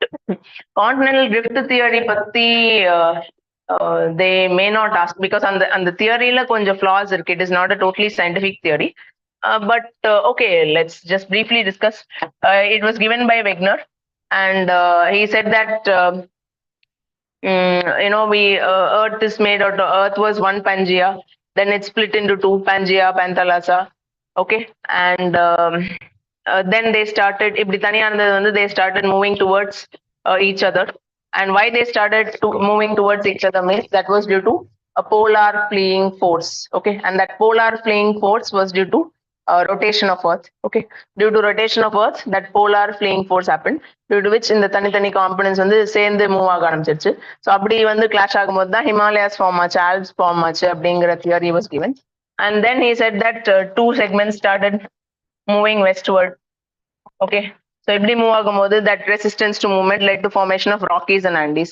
And in the westward movement வந்து he attributed that tidal force was the reason. Okay, so in the மாதிரி equatorward motionக்கு வந்து he gave polar fleeing force as the reason. Polar fleeing force due to Earth's rotation, and in the westward motionக்கு வந்து he gave tidal force as the reason. So இப்படி கொடுத்துட்டு இது அப்போ when Sima resisted Sial, he said that Himalayas and Alps were formed. And in the westward motion, when Sima resisted Sial, he said that Rockies and Andes were formed. Okay, and in order to prove his theory, he used some evidences which were not scientific in nature but only logical nature. Okay, so in the logical use பண்ண evidence என்னன்னா, he said that continents have a jigsaw fit. If you look at North America and Western Europe, அது வந்து நம்ம ஒரு பசில் மாதிரி இப்படி சேர்த்து join பண்ணிடலாம். So that we call a jigsaw fit. Then if you do radio dating of rocks along the coast of, let's say, South America and West Africa, okay, along the east coast of South Brazil and West Africa ல போய் dating பண்ணா ரெண்டுமே same age ஆ இருக்கும். That means they were all together at one time, so சேர்ந்து form ஆனதுனால same age. அப்புறம் gold deposit is found along Ghana coast, but on the source rock வந்து it's not there. Where did that gold deposit come from means source rock is found in Brazil. So Brazil இருந்து அப்போ source rock Brazil இருந்து கானாக்கு வந்து gold deposits வந்துருக்குன்னா that means that they should have been gathered to at one point of time. அது ஒரு எவிடன்ஸா கொடுத்தாரு. அதுக்கப்புறம் there are some fossils, okay, which are found. For example, there is a fossil of a plant called as Glossopteris. Okay, Glossopteris fauna means flora. Okay, அந்த பிளான்ட்டோட ஃபாசில் வந்து you can find it in Africa, Australia, South America, Antarctica, Madagascar, India. So it means that all of them were together as a part of Gondwana land. Okay, so ஒன்னா இருந்தாங்க. So that land ரெண்டு பேர் தெரியும்ல, this top one is called as Laurasia or Angara land. கீழே இருந்தது வந்து Gondwana land. Okay, and it was separated by Tethys Sea. Okay, and So these he gave us evidences, and also lemmings அப்படின்ற ஒரு rat மாதிரி ஒரு creature வந்து you can find it in the waters near Western Europe. That is because at one point Western Europe and Northern America அதெல்லாம் சேர்ந்து இருந்துச்சு. So அந்த lemmings ஓட population increase ஆகும்போது it used to run westward. Now it is separated by water, so you can find that animal in water. Like that, he gave some scientific logical evidences, not scientific evidences. But his theory வந்து improvise பண்ற மாதிரி in order to develop on this idea only. Later on, plate tectonic theory came about. This is a scientifically proven and accepted theory as of now. Okay, so this theory said that Earth is made out of lithospheric plate. So lithospheric plate அப்படிங்கிற concept வந்து that crust plus upper mantle அதெல்லாம் வந்து சொல்லப்பட்டது வந்து இந்த தியரியில தான். And so Earth is made out of 7 major plates and around 22 minor plates. Okay, major plates, okay, North American plate, South American plate, Eurasian plate, Australian plate, African plate, Pacific plate, and Antarctic plate. So these are the major plates. And in the plates நடுவுல இருக்கிற boundary அப்படின்னா it can be convergent, divergent, and transform. Okay, convergent boundary, divergent boundary, and transform boundaries. Convergent boundary அப்படிங்கிறது வந்து when two plates are moving towards each other. When two plates are moving towards each other, convergent boundary will come about. And அப்படி move ஆகும்போது வந்து one plate இப்படி ரெண்டு move ஆகும்போது one plate will subduct. ஒன்னு வந்து அடியில போயிடும். Okay, that we call as subduction. Which plate will subduct means the plate which is denser will subduct. Okay, the plate which is denser will subduct.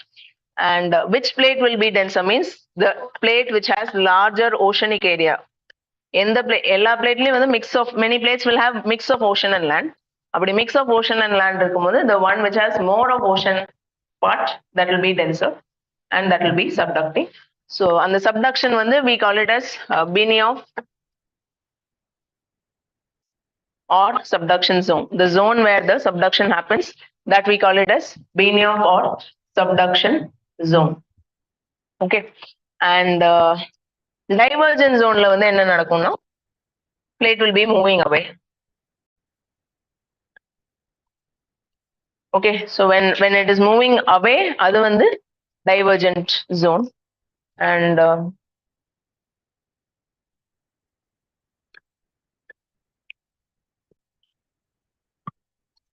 in transform boundary, what will happen means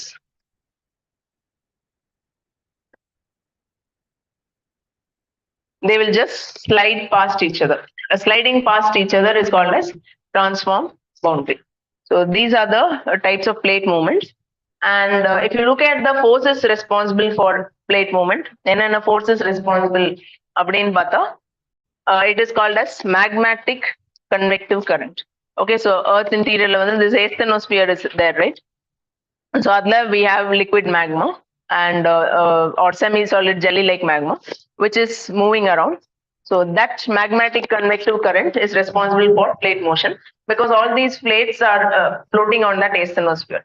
So இப்படி இருக்கும். So in the place where these currents rise, அங்க வந்து divergence நடக்கும். Okay, and in the currents fall ஆற இடத்துல வந்து convergence will happen. So the responsible force is called as magmatic convective current. And evidence that was used to prove this plate tectonics was seafloor spreading. Okay, seafloor spreading was one evidence, and paleomagnetism. Okay, so those were the scientific evidences to prove. And plate tectonics theory also proved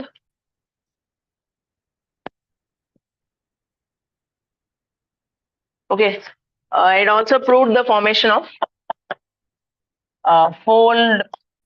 Okay, before we go for the landforms part, this plate tectonics theory explained the formation of, explain the occurrence of disasters like earthquakes, volcanoes. Okay, இது ரெண்டையும் வந்து plate tectonics theory வந்து explain பண்ணுச்சு. So எங்கெல்லாம் earthquake நடந்துச்சுன்னா convergent plates, in convergent plate areas and divergent plate areas ரெண்டு இடத்துலயுமே வந்து earthquakes ஜாஸ்தியா நடக்கும். So that was given. And For example, if you see in Himalayas, why Himalayas so earthquake prone means it is lying in the plate convergence region. Okay, rendu plates வந்து converge ஆகுது. What are the plates that are converging? Yeah, okay, so you can say Indo-Australian plate and Eurasian plate. And which plate is denser in this? Our Indo-Australian plate only is denser because of the oceanic component. So that will subduct below the Eurasian plate, and that will lead to அப்படி subduction நடக்கும்போது disturbance will be there in the lithosphere. அந்த disturbance இருக்கும்போது shaking இருக்கும், and that shaking only இப்படி ரெண்டு இது வந்து ஒன்னு உள்ள போகும்போது that friction is there, shaking is there, compressive forces are operating. So இதெல்லாம் சேர்ந்து தான் earthquakes வந்து cause ஆகுறதுக்கு reason. So not just in Himalayas, even in the European region, Alps இருக்கிற இடம், okay, Rockies, Andes, all these areas where the convergent boundaries are there, all of them are actually prone to earthquakes. Okay, and apart from that, your Japan, Indonesia, there also earthquakes are very common. So that is also actually plate boundary region only. Okay, and volcano also, if you see distribution, okay, before we go for volcano, divergent areas le vandu earthquakes can occur. Okay, when the two plates are moving apart, those areas can also be prone to earthquake. And then volcano. So volcano, if you see, it happens in the Pacific Ocean sutti or belt la vandu where the convergent boundaries are there, and that the volcanic eruptions nariya nadakudhu, that we call as Pacific ring of fire. Okay, so for example, along North America, South America, அதுக்கு அடியில Pacific plate வந்து subduct ஆயிட்டு இருக்கும். Eurasian plate, Indo-Australian plateக்கு அடியில வந்து again your Pacific plate will be subducting. நம்ம large plates வச்சு சொல்றோம், அங்கங்க சில minor plate meetings also will happen. Okay, we are not taking into consideration the minor plate. Some minor plate meeting will also happen. I mean, minor plate boundaries will also be there. So because of all that, we have lot of volcanoes along the Pacific Ocean.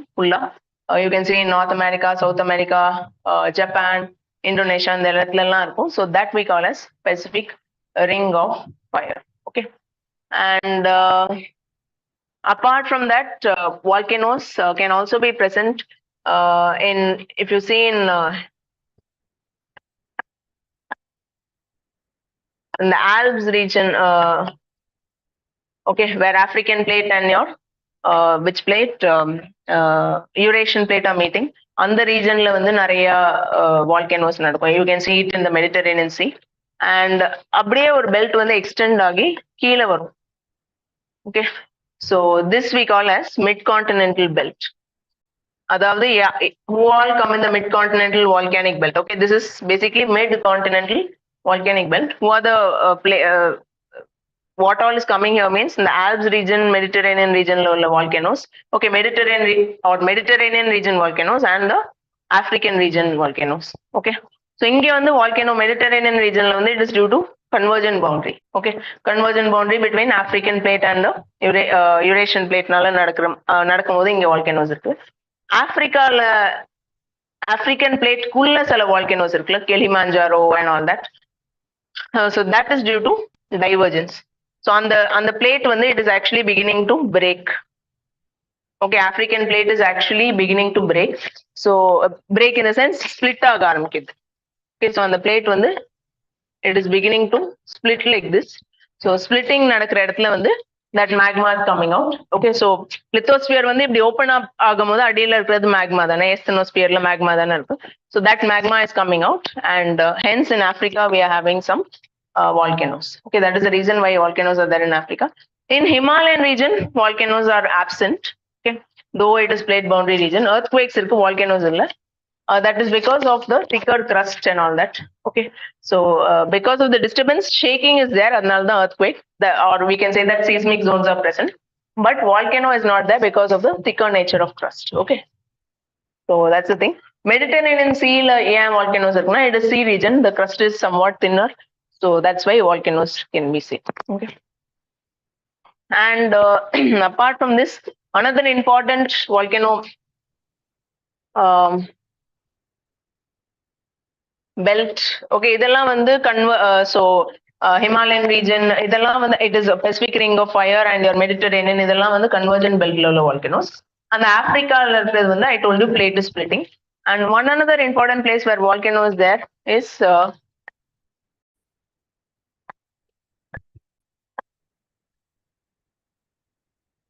this is called as mid-Atlantic ridge.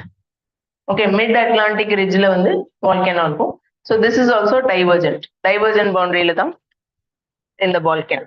Okay, so what are the plates here means North American plate is there, South American, Eurasian plate and African plate. So on the plates la vandu moving apart. So anga vandu where they are moving apart adi asthenosphere la vandu magma varudhu mela vandu surface ku reach agi volcano vandu it is forming. Okay, so for example Iceland, yes, there's a country. In that country, a lot of volcanoes are there. Canary Islands, Spain, that is in Atlantic. So all these areas are, prone to volcanic eruptions. Okay. Apart from this, okay. அதுக்கப்புறம் earthquakes can also occur in transform boundary region. Okay, so earthquake வந்து convergent boundaryலயும் நடக்கும், divergent boundaryலயும் நடக்கும். Reason is that எப்பெல்லாம் plate வந்து boundary வந்து move ஆகுதோ, plates move ஆகும் போது there is a disturbance in the lithosphere. Okay, so அந்த மோஷன் இருக்கும்போது disturbance இருக்கும்போது shaking இருக்கு. That shaking leads to seismic activity. And how this volcano is happening, that you got to understand. Okay, so இப்படி divergence-னா open up ஆகி அந்த jelly like substance is coming. Convergent plate-ல வந்து one plate is going inside. Whatever is going inside will melt. இது உள்ள போகுது இல்ல, அந்த உள்ள போறது வந்து மெல்ட் ஆயிரும். Okay, this part will melt ஆயிட்டும் போது அதோட volume வந்து increase ஆயிடும். When that volume is increasing, it cannot stay inside, so it will break open and come to the crust. That's why we have these central eruption type, the volcano types. Okay, we'll come to that. அதுக்கு முன்னாடி earthquake. So earthquake வந்து I told you it is there in convergent boundary, divergent boundary, and it will also happen in transform boundaries. Okay, transform boundary la வந்து two plates will be sliding past each other very fast. Fast sliding நடக்கும். அப்படி fast sliding நடக்கும்போது it can cause the most destructive earthquakes. These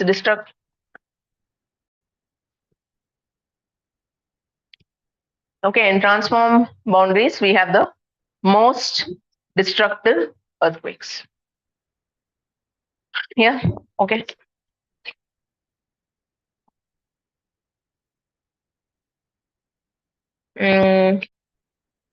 Apart from this, இப்போ இதெல்லாம் வந்து plate boundary related earthquake and volcanic activity. அதை தாண்டி வந்து volcanic activity வந்து can also be in hotspot. Yes, there's a concept called as hotspot volcanism, or you can also call it as intra-plate volcanism. Hotspot or intra-plate volcanism. அதாவது பிளேட்டோட இன்டீரியர்ல நடக்குது, பிளேட்டோட பவுண்டரியில நடக்காம பிளேட்டோட இன்டீரியர்ல வந்து volcanism நடக்கும்போது we call it as hotspot volcanism. And this happens when generally volcanismல வர magma lava வந்து that is from the asthenosphere. Okay, and the jelly like substance that will come from asthenosphere. But in case of hotspot volcanism or intraplate volcanism, magma will come from the core mantle boundary. Core mantle boundary ல இருந்து வரும். So அங்க இருந்து magma கிளம்பி வந்து so this is the earth's crust means it will come and erode and erode பண்ணிட்டு, so earth's crust வந்து this thing will come and erode and it will break open the earth's crust and then the lava will come up. Okay, that we call as what is that, hotspot volcanism. And because these lithospheric plates are in motion, it will form a chain. So in the hotspot வந்து அதே இடத்துல தான் இருக்கும், but in the crust வந்து move ஆயிட்டு இருக்கும். Okay, the crust will move. So இங்க இருந்தது வந்து அப்புறம் இந்த crust போயிடும், new crust will come. So அப்படி form பண்ணி a long chain of volcanoes will be formed. Okay, example is Hawaiian volcano chain. Okay, in Pacific Ocean. So 6,000 kilometer long chain is there. That is because the lithospheric plate kept moving, but that hotspot was fixed at that point. So இங்க இந்த hotspot வந்துட்டே இருக்கு, the plate வந்து move ஆயிட்டே இருக்கும்போது where and all that plate is coming, அந்த இடத்துல எல்லாம் அந்த hotspot erode பண்ணி it will create volcano. Okay, and not just Hawaii, the Reunion Islands, okay, in Indian Ocean, அந்த இடத்துலயும் வந்து hotspot volcanism இருக்கு. Apart from that, so this is about intraplate volcanism. So boundary la தவிர இந்த மாதிரி இடத்துலயும் volcanism நடக்கும். And similarly, apart from boundary, we can also have earthquakes within the plate boundaries. அதாவது பிளேட்டுக்குள்ளேயும் வந்து earthquakes possible. That you can know. It can be due to various man-made reasons like reservoir-induced seismicity. Okay, dam construction. So நிறைய water load வந்து weight போடும்போது when we are putting pressure, that can actually disturb the fault lines or anything, and then energy release will happen and earthquakes can happen. And when we are drilling, excavating, mining operations, nuclear testing, some explosion activities, all these can also cause earthquakes. Okay, so just keep in mind that plate boundaries la nadakum earthquakes and volcanoes. Adu thavara plate interior la how volcanoes are formed, you know, there's a theory behind it. And earthquakes form are due to man-made reasons. Okay, so it's like this. And about volcanism, the three types of volcanoes are there: active, dormant, and extinct, that you know, based on how frequently it is erupting, whether in the volcano வந்து frequent-ஆ அந்த மாதிரி erupt ஆயிட்டே இருந்தா that we call as active. Dormant-னா வந்து கொஞ்ச நாள் erupt ஆகி கொஞ்ச நாள் ஆயிடுச்சு, we don't know when it like erupt next means we say dormant. Extinct now, when eruption is almost has ended, so இதுக்கு மேல இங்க eruptions நடக்காது அப்படின்னு சொல்றது வந்து that we call as dormant. Okay, and another thing about volcanism,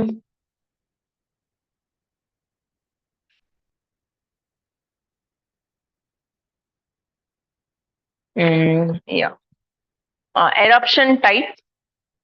One is fissure eruption, one is another is central or explosive eruption.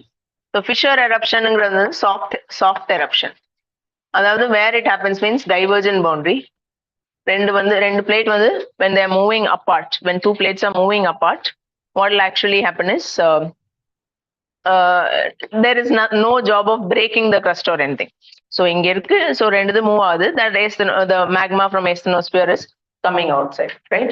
So that is soft eruption. Okay, relatively smoother, easier than the magma வெளிய வரும். So that we call as fissure eruption. Okay, another is when it is like this convergent boundary. So இது வந்து இங்க போய் melt ஆகும். Okay, but இங்க வந்து crust வந்து கவர் பண்ணிட்டு இருக்குல்ல, so அந்த crust break பண்ணி open பண்ணி தான் வரணும். So when it is breaking, opening and coming like that, so that we call as central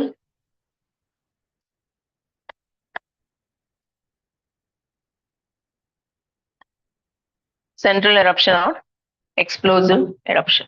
Okay, central or explosive eruption. And this is about the eruption type. And volcanic eruption can lead to various forms of topography. Yes, topography can be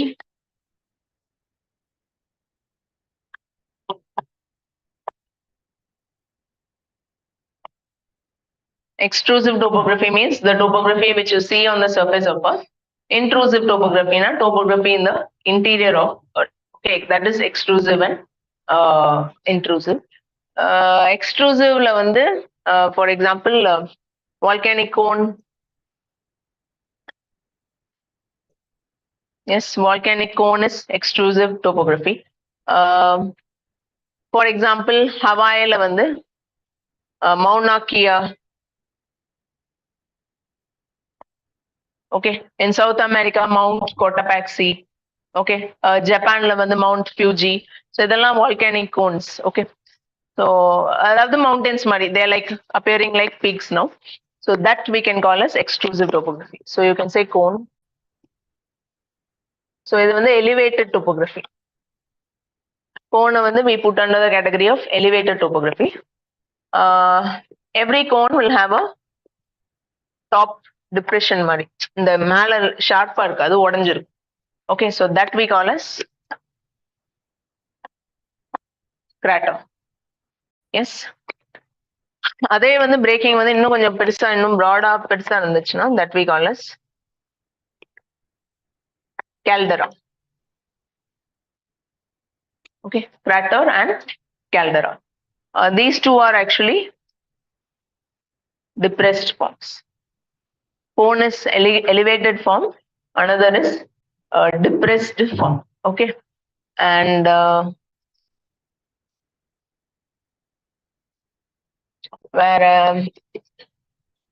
and in the types of cones also.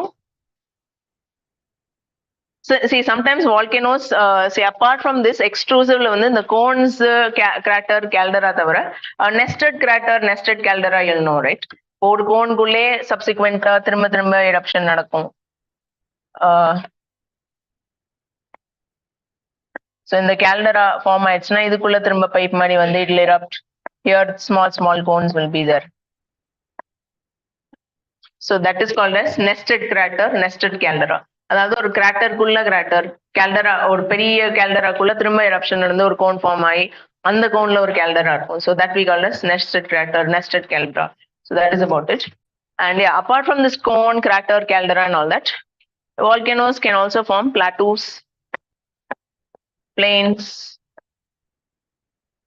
Okay. So plateau, when the Deccan Plateau is one very good example. India வந்து reunion hotspotக்கு மேல போகும்போது our landmass was subjected to volcanism. That time lava came out, it came to the surface and solidified and all that. So that we call as Deccan Plateau. Plains also are possible, and like when the lava solidifies. And mountains தான் நம்ம பார்த்தோம். I told you just now Mount Fuji and Mount Mauna Kea and all that. Apart from that, there are volcanic islands. Okay, that is another important landform that is formed. Now, Japan and all, if you see, most of the islands are volcanic islands. Your Hawaiian islands are volcanic islands. So basically, they are tops of volcanic cones or mountains which are submerged in the water. Okay.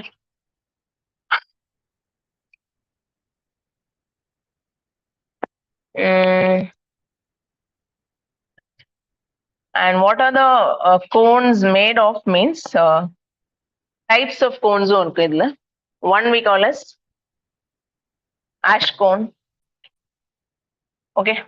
So ஒரு lava erupt ஆகும்போது நிறைய sometimes Ashes வெளியே வரும். அந்த ஆஷ்லாம் வந்து அப்படியே Lamba pile ஆகி ஒரு லேண்ட்ஃபார்ம் ஃபார்ம் ஆகும். So that we call as ash cone. அதுக்கப்புறம்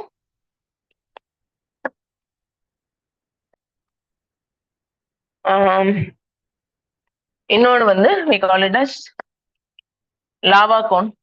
Lava cone is formed when lava solidifies and becomes a cone. அது வந்து lava cone அப்படின்னு சொல்லுவோம். அதுக்கப்புறம் next is composite cone. Composite cone na it is made out of ash and lava, alternate layers. So ஒரு layer ash இருக்கும், ஒரு layer lava இருக்கும். இந்த மாதிரி மாத்தி மாத்தி இருக்கும். These ash cones easily they'll get eroded by water or wind. Okay, see இருக்கும் அப்புறம் திடீர்னு காணாமலும் போயிடும். It will be like that. Lava cones on the other hand, they are solid substance. It is by solidifying of lava, so it can stay for longer. And similarly composite cone அப்படிதான். So alternate layer of lava and இது இருக்கிறதுனால this cone also will be staying for long. Ash cone is also, we also call it as cinder cone. Okay, cinder cone or ash cone ரெண்டுமே சொல்லுவோம். And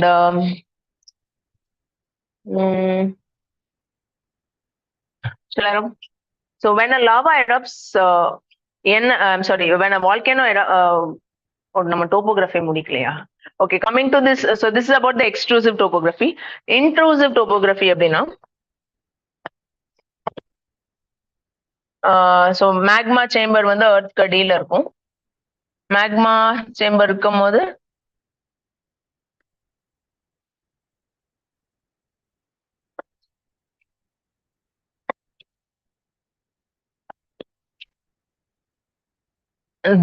இந்த பேஸ்ல இருக்கிற இந்த மாதிரி ஒரு மவுண்ட் மாதிரி ஃபார்ம் ஆகுதுல.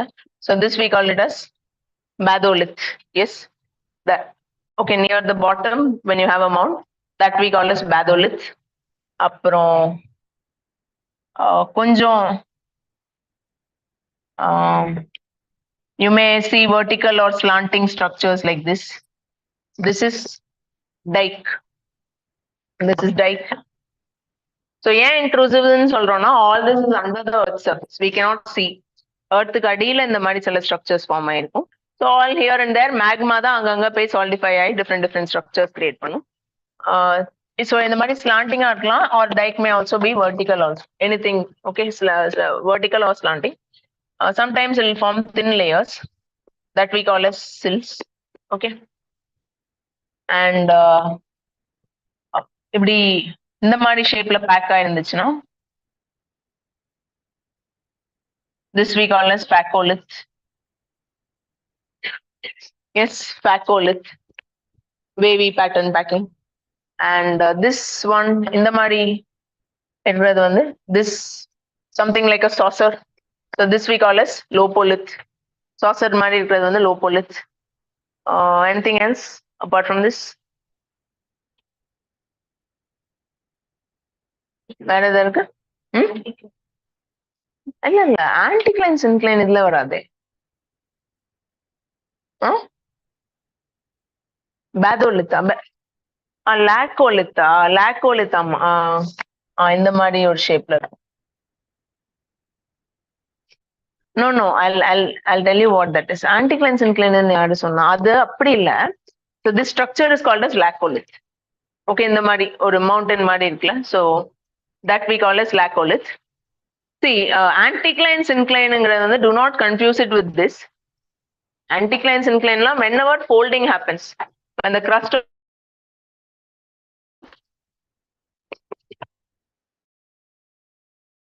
of earth, so ரெண்டு சைடுல இருந்து compressive force வரும்போது folding will happen. Folding ஆகும்போது இந்த மாதிரி ஷேப் ஸ்ட்ரைட்டா இருக்கிறது வந்து இப்படி ஆயிரும். So இது வந்து syncline and this is anticline. So this is to do with folding of earth. அப்போதான் நம்ம when we talk about folding of earth only this terminology will come. Okay, and where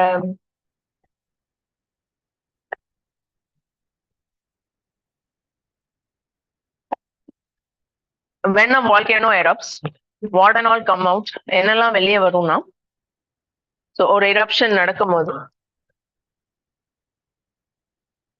so lava will come out during volcanic eruption. Magma is there. Earth ஓட interiorல இருக்கும்போது magmaன்னு சொல்லுவோம். வெளியே வரும்போது we call it as lava.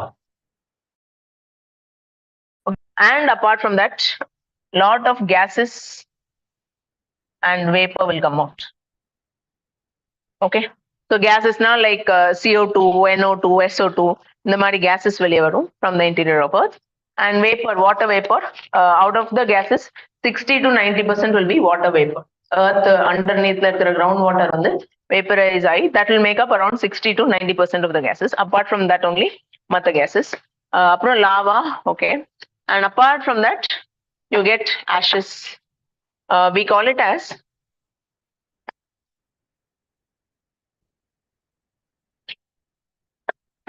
pyroclastic material. We call it as pyroclastic material. That is ashes, dust, lapilli. Okay, pea-sized fragments. So these kind of things will come out. Yeah. Bombs na சின்ன கல் மாதிரி எல்லாம் because அந்த crust வந்து உடைஞ்சு வருது இல்ல, so அதனால. Yeah, so these are the things that will come out. So pyroclastic material na இது dust, ash, lapilli வந்து we call it as pea-sized pea, green peas தெரியும்ல, so that one. So these are the things that come out. So it's not just lava, but all these things will come out during an eruption. Keep that in mind. And volcano வந்து that lava is there, no? அந்த lava வந்து ஒரு 2 types இருக்கு. Felsic, mafic. Felsic lava and mafic lava. 2 types of lava இருக்கு. Felsic lava is acidic. Felsic lava is acidic in character. It has more of silica. Silica வந்து ஜாஸ்தியா இருக்கும். Mafic lava on the other hand is basic in character. It has less silica. Okay, and this one is more viscous.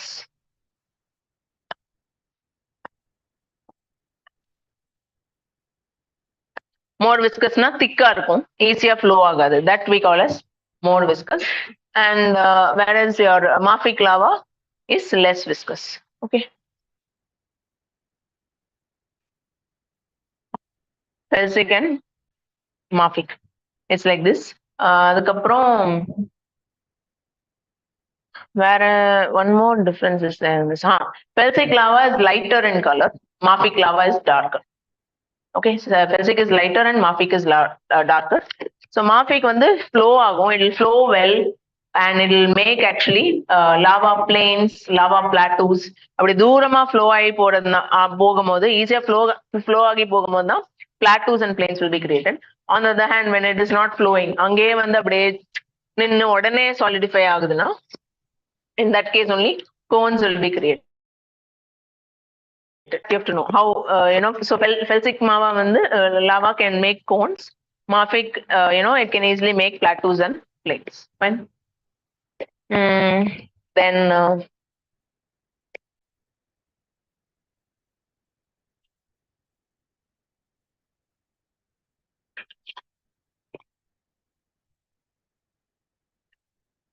geyser, hot spring, fumarole. Hot spring na வந்து continuous வந்து hot water will be coming from Earth's interior. Geyser na intermittent, விட்டு அந்த சூடு தண்ணி வரும். So that we call as geyser. Fumarole on the other hand வந்து you'll not get water and all, only gases will come. Okay, so this is also related to volcanism because of that heat in the interior of Earth. So just remember this. Okay, in India we can we have hot springs. In the Himalayan regions we can find hot springs. Fumaroles la gases varum, and the gases வந்து sulfur ஜாஸ்தியா வர fumaroles வந்து we call as sapolthara. Okay, yeah, solfatara. And so this you have to know. And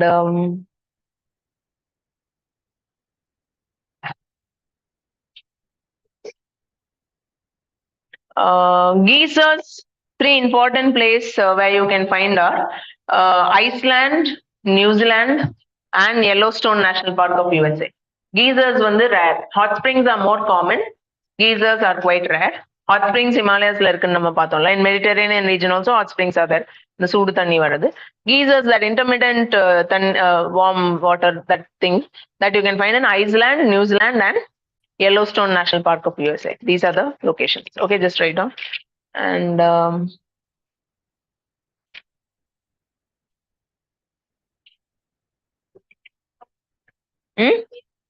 Sol.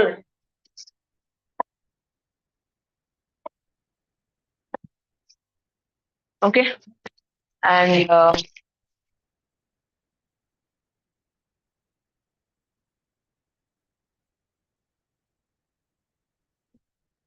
yeah, okay. Next is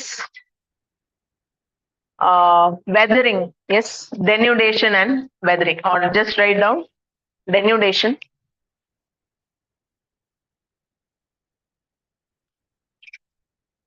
So denudation means basically breaking down of Earth's crust, we can say. Okay, so denudation la enna process involved na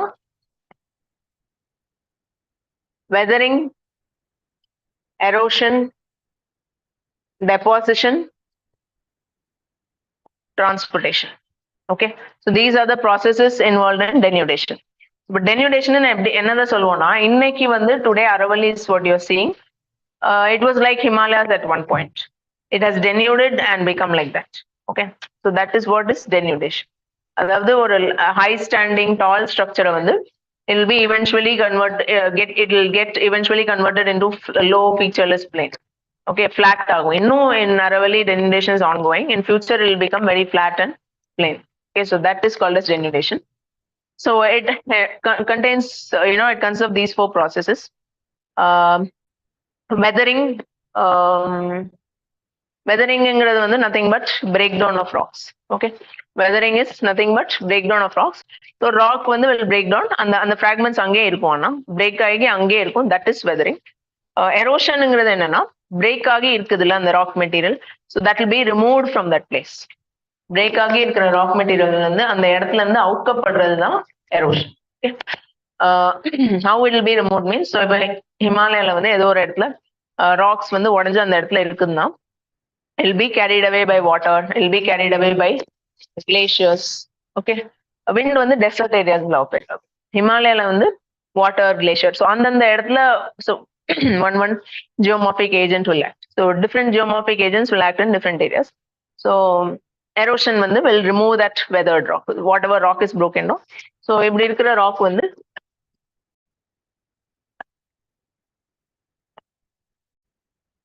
break ஆகி so இப்படி whole rock வந்து தண்ணியால தள்ள முடியாது, but இப்படி break ஆகி குட்டி குட்டி பார்ட்டிகளா இருக்குல்ல, so that time water can push it. Okay, so that we call as erosion. And இன்னொன்று deposition. Okay, transportation and deposition.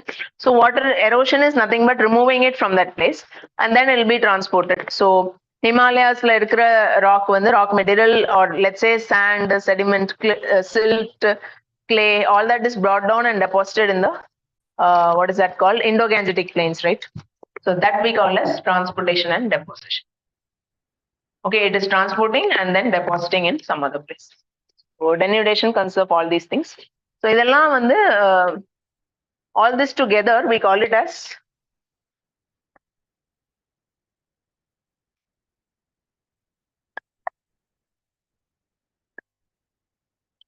exogenetic forces.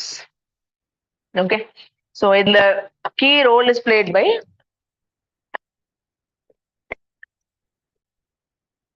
geomorphic agents have a key role. So exogenetic forces means they are forces which will break down land. அதாவது endogenic forces வந்து ஒன்னு create பண்ணி வச்சிருக்கோம். எது வந்து endogenic forcesனா we saw the right magmatic convective current and all that, how it is leading to fold mountains, how it is leading to volcano. So mountains are created, volcanic plateaus are created, plains are created.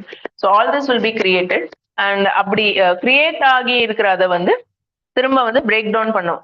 Break down it will be created by endogenic forces, okay, and will be broken down by exogenic forces. So just remember that. Okay, so endogenic forces you can say that are responsible for upliftment, whereas exogenic forces are responsible for breakdown. So breakdown is like this, it is by all these processes, and the exogenic forces who are contributing means geomorphic agents, and your geomorphic agents are like wind, river water, groundwater, glacier, sea waves, இதெல்லாம். Yes, so are you clear with that? Okay.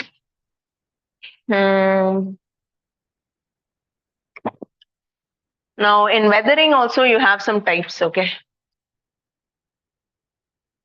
weathering types வந்து one is physical, another is chemical, and another is biological. Physical, chemical and biological, three types of weathering are there.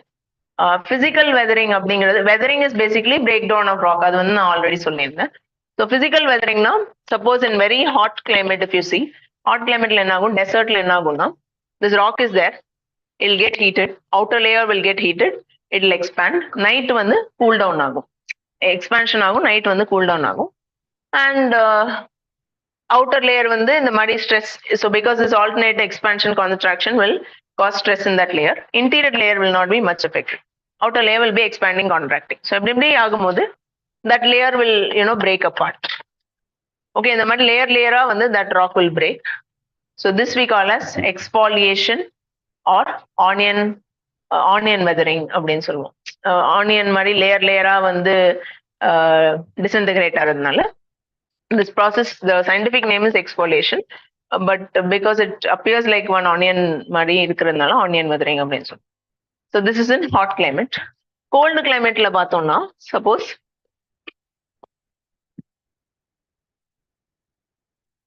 so one rock is there, அதுல கிராக்ஸ்லாம் இருக்குன்னு வச்சுக்கலாம். Okay, so நிறைய cracks இருக்கிற ராக்கு. So அந்த crack இருக்கிற ராக்ல வந்து இங்கெல்லாம் வந்து தண்ணி. So all these cracks may hold water. So when they're holding water, what will happen is அந்த கிராக்ல வந்து alternate freezing and thawing will occur. Okay, maybe night time freezing will occur, day timeல வந்து thaw நடக்கும். Freezing நடக்கும்போது the volume will expand. இங்க இருக்கிற water freeze ஆகும்போது கொஞ்சம் volume expansion நடக்கும். ஸோ இவ்வளோ பெருசு ஆகும்னு வைங்களேன், just for your easy imagination. Okay, so it'll become big and தா ஆகும்போது வால்யூம் ரெடியூஸ் ஆகும். ஸோ ஆல்டர்னேட்லி இந்த வால்யூம் வந்து எக்ஸ்பேண்ட் கான்ட்ராக்ட் இப்படி ஆகும்போது that will again weaken the rock will break down. So in cold climate, this alternate freeze thaw action is responsible for breakdown of rocks. Yes. அப்புறம் in coastal regions, for example, sea waves வந்து கான்ஸ்டன்டா அடிச்சுட்டே இருக்கும். So கோஸ்ட்ல வந்து இப்படி ஒரு rock இருக்குன்னா sea வந்து திரும்ப அந்த வேவ்ஸ் வந்து அடிச்சுட்டே இருக்கும்போது that waves will be carrying something. They may carry some small sand particles, குட்டி கல் இருக்கும். அதை வச்சு அதை ஹிட் பண்ணிட்டே இருக்கும்போது it can actually break down that rock, whatever is there on the coast. Okay, so that is also a kind of physical weathering. So this is about physical. And if you see chemical weathering, oxidation when it can happen means when a rock is rich in iron. Okay, it can form iron oxide. So iron oxide, rust basically. So rust வந்து எவ்வளவு ஒரு வீக்கான மெட்டீரியல்னு தெரியும். It can ஒரு பல்கி strong சப்ஸ்டன்ஸை வந்து break பண்ணி week ஆக்க முடியும். So oxidation can happen. Then solution. Okay, for example limestone rock இருக்குல்ல, CaCO3. This can be dissolved. Okay, by dissolution, your limestone rocks can be broken down. That's why groundwater is acting as an agent of as a geomorphic agent. So oxidation, solution, carbonation, all these chemical processes can also break down rock by chemical reaction. So இதெல்லாம் வந்து physical, இதெல்லாம் வந்து chemical reactionல break down ஆகுது. So that we call as chemical weathering. Biological weathering na, for example, இது வந்து organic acids. Suppose like when something is dying, ஒரு plant இறந்திருக்கு, I mean plant is dead or some animal has died means அது வந்து soil கடியில வந்து படி ஆகும். So படி ஆகும்போது decomposition will start. And when that decomposition starts, what will actually happen is the organic acids will be released. Okay, organic acids, and these acids can etch and break down rocks. Okay, so organic acids can etch and break down rocks during decomposition process. If you want, you can include this in chemical also. Sometimes the organic acids in acid action, they also say chemical. Sometimes it is also categorized as biological because it is due to decomposition of biological agent. Okay, and other action of biological agent is tree roots. Okay, so in the ground la வந்து ஏதாவது rock இருந்துச்சுன்னா tree root can break it down. அது penetrate பண்ணி grow பண்ண வளரும் போது வந்து break down பண்ணிரும். So that is tree roots ability to break down. அப்புறம் வேற என்னது, animals, they will be burrowing by their burrowing action. Okay, animals which dig burrows in the ground. அப்புறம் earthworms, what they'll do is they will put the soil into their body and they will send it out. That time chemical changes can occur. All these also can contribute to weathering. Okay, so this is about physical, chemical and biological weathering. And next is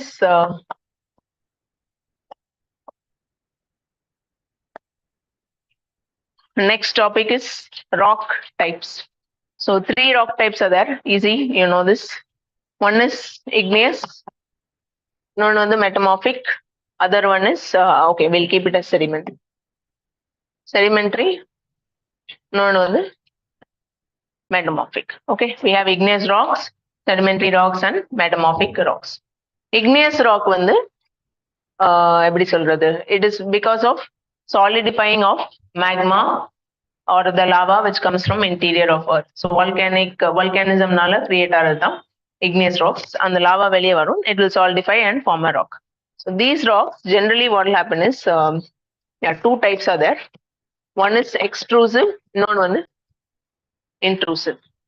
So in volcanic landforms we saw, right, extrusive na appearing on the surface and intrusive means surface kadila.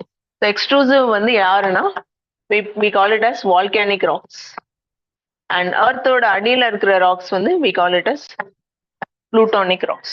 Okay, earth oda surface la form ஆனது வந்து volcanic rock, earth oda interior la form ஆனது வந்து plutonic, okay, which means under the earth's surface. That's all. Interior means not very deep.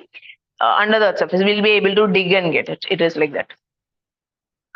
And volcanic rock வந்து on the earth's surface when they are forming, fast cooling இங்க வந்து நடக்கும். Fast cooling நடக்கிறதுனால crystalline structure will not be well developed. Crystals form ஆகணும். In chemistry, for crystals to form, the cooling should be slow. Slower cooling இருந்தா தான் வந்து crystal formation வந்து ப்ராப்பரா இருக்கும்.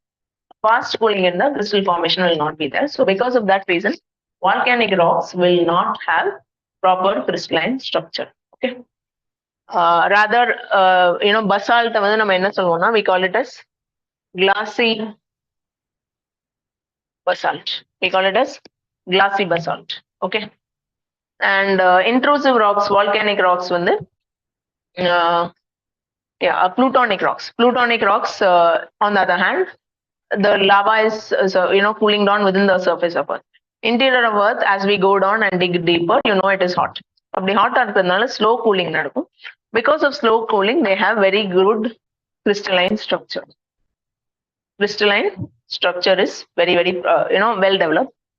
Example for that is granite. So இது ரெண்டுக்கும் நடுவுல one more is there.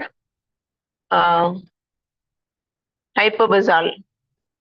So plutonic rocks வந்து கொஞ்சம் நல்ல டீப்பா போயிட்டா வந்து plutonic rock வரும்.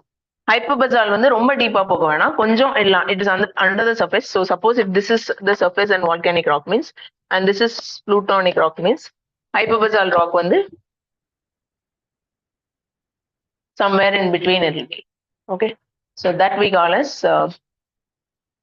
plutonic, hyperbasal rock. அதுக்கு example வந்து dolerite one rock is there. But just remember that hyperbasal ன்னு ஒரு type இருக்கு. Okay. So you understood, right? And இப்போ igneous rocks, because this lava is solidifying and making all this, இந்த lava வந்து ஹாட்டா இருக்கும்ல. So ஹாட்டா இருக்கிறதுனால suppose it encounters some dead material, அதாவது ஒரு dead animalோ இல்ல ஒரு plant material which is dead, whatever it encounters, அந்த heatல வந்து அதை burn பண்ணிரும். So this igneous rocks will not have any fossil. Fossil formation there is no scope. Okay. So that is another characteristic of igneous rock. And coming to sedimentary rock it is by forming layers, depositing layers and layers of sediment. Layer sediment deposit agi, and then it will get consolidated. Okay, layers and layers of sediments will get deposited and get consolidated. So that can become sedimentary rock. For example, your granite இருக்குல்ல, igneous rock granite இருக்குல்ல, that can break down. So granite வந்து ஏற்கனவே form ஆன granite வந்து due to some weathering or something it is breaking down. குட்டி குட்டி fragments ஆயிருச்சு. அதுக்கப்புறம் அந்த break down ஆன fragmentsலாம் எப்படியோ எல்லாம் திரும்ப எங்க இருந்தோ வந்து break ஆகி வந்த fragmentலாம் வந்து திரும்ப ஒன்று சேரும். It will consolidate together. So that can become sandstone. Okay. So like that. Okay. So அதே மாதிரி this we call as mechanically formed sedimentary rock. This is called as mechanically formed sedimentary rock. Physical weathering is also called as mechanical weathering. I missed telling you that. Physical weathering is also called as mechanical weathering. And this is an example of mechanically formed sedimentary rocks. அதுக்கப்புறம் one more is organically formed sedimentary rocks. Okay, next type is organically formed sedimentary rocks. Organically formed sedimentary rocks எப்படின்னா it can be like இப்போ இந்த oceanல எல்லாம் calcareous organisms அப்படின்னு சொல்லுவோம். The organisms ஓட shells எல்லாம் இருக்கும், it will be made out of calcium. So after those organisms die, all the shells will get aggregated together and they'll get consolidated together, and that will form like என்ன சொல்றது, what to say, it'll form limestone. So CaCO3 rock. Yeah. So that is limestone. That is organically formed. அதுக்கப்புறம் another is called as carbonaceous rock. Okay. So carbonaceous means it can be made out of some plant material and all that. which gets consolidated. So example, coal. But coal வந்து அதுக்கப்புறம் some this one metamorphism will happen. Because of metamorphic changes, it becomes coal. But 1 minute.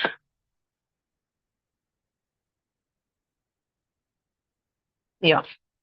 Yes, plant remains will form lignite, peat, and coal, but some metamorphic change also happens. But you can put this under carbonaceous category. Okay. So this is how sedimentary rocks are formed.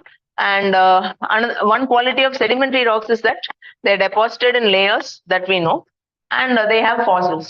ஏன்னா லேயரா இருக்கும்போது suppose say இந்த லேயர்ல வந்து இப்படி deposit ஆகி முடிச்சப்பறம் இங்க ஏதாவது பிளான்ட்டோ ஏதாவது அனிமலோ ஏதோ டெட் மெட்டீரியலோ வந்து அங்க வந்து will be lying there, then next layer will deposit. So it will be lying there. So அடுத்த லேயர் வந்துடும். அதுக்கு டீகம்போஸ் ஆகிறதுக்கு வந்து there is no possibility. Only when that decomposition happens, it will become CO2, NO2, SO2 and it will break down. அப்படி decomposition நடக்கல அப்படின்னா that will be there, trapped there. So it gets trapped in mineralized form. So that we call as fossil. Okay, so in sedimentary rock, fossil is there. Okay, and metamorphic rocks வந்து it is like, what do you call, it is igneous or sedimentary rocks which are subjected to great heat and pressure. And so when they're subjected to great heat and pressure, there may be changes in what to say, temperature. Okay, I'm sorry, changes in physical and chemical.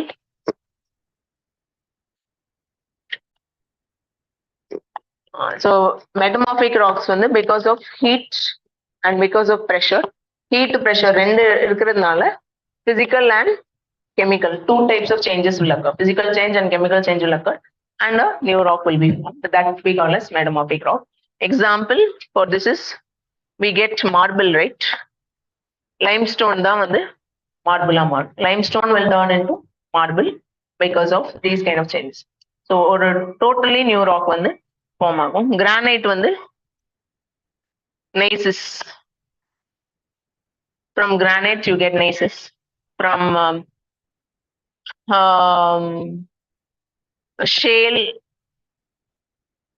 you get the slate.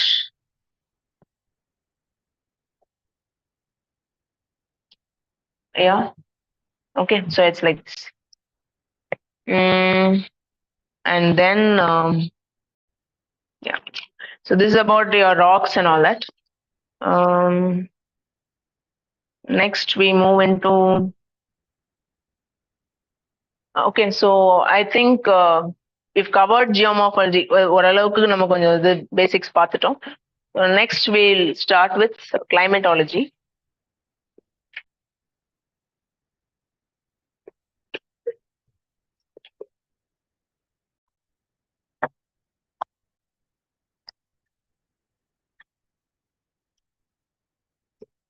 Okay, so in climatology,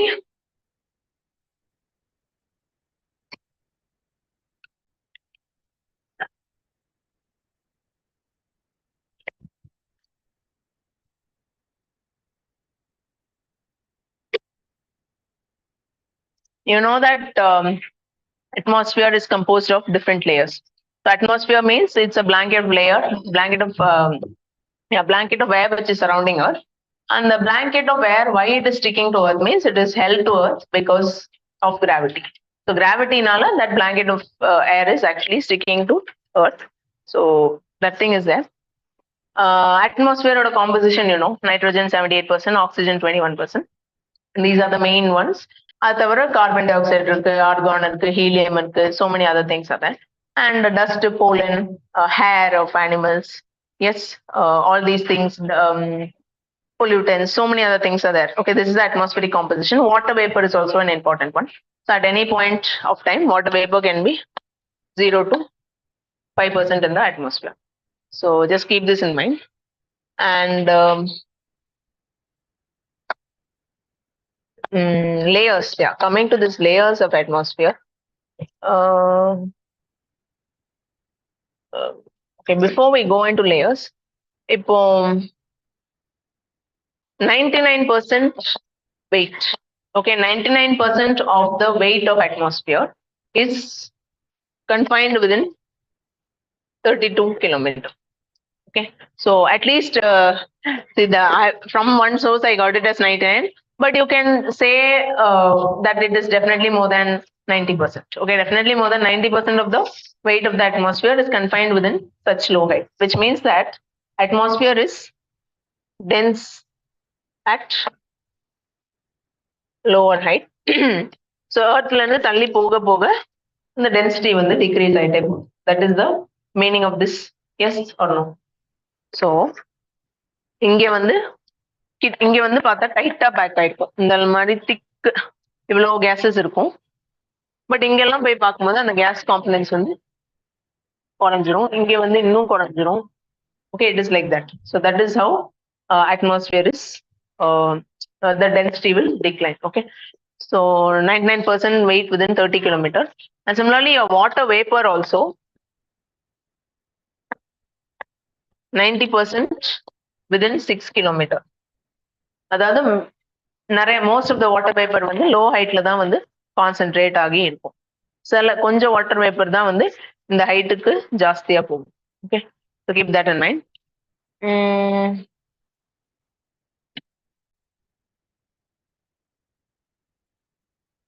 And then with respect to atmosphere, another thing what you have to know is homosphere, heterosphere. இந்த மாதிரி 2 layers இருக்கு. So homosphere அப்படிங்கிறது என்னன்னா where you have uniform composition. அதாவது I told you that nitrogen 78, oxygen 21. So இந்த ரேஷியோலாம் வந்து எங்க வரைக்கும் மெயின்டைன் ஆகும்னா homosphere வரைக்கும் தான் மெயின்டைன் ஆகும். So this homosphere will extend till 90 kilometer. Okay, till 90 kilometer from the surface of Earth, this homosphere will be there. After that 90 kilometer, this uniformity, the 78, 21 and all carbon dioxide, helium, அதெல்லாத்துக்கும் ஒரு இவ்வளவு தான் இருக்கும் அப்படிங்கிற மாதிரி numbers இருக்கு. So that number will not be maintained. So after 90 kilometer when you go, it is heterosphere. So it will become haphazard. So இந்த மாதிரி proper ratio இருக்காது. That we call as heterosphere. Right? So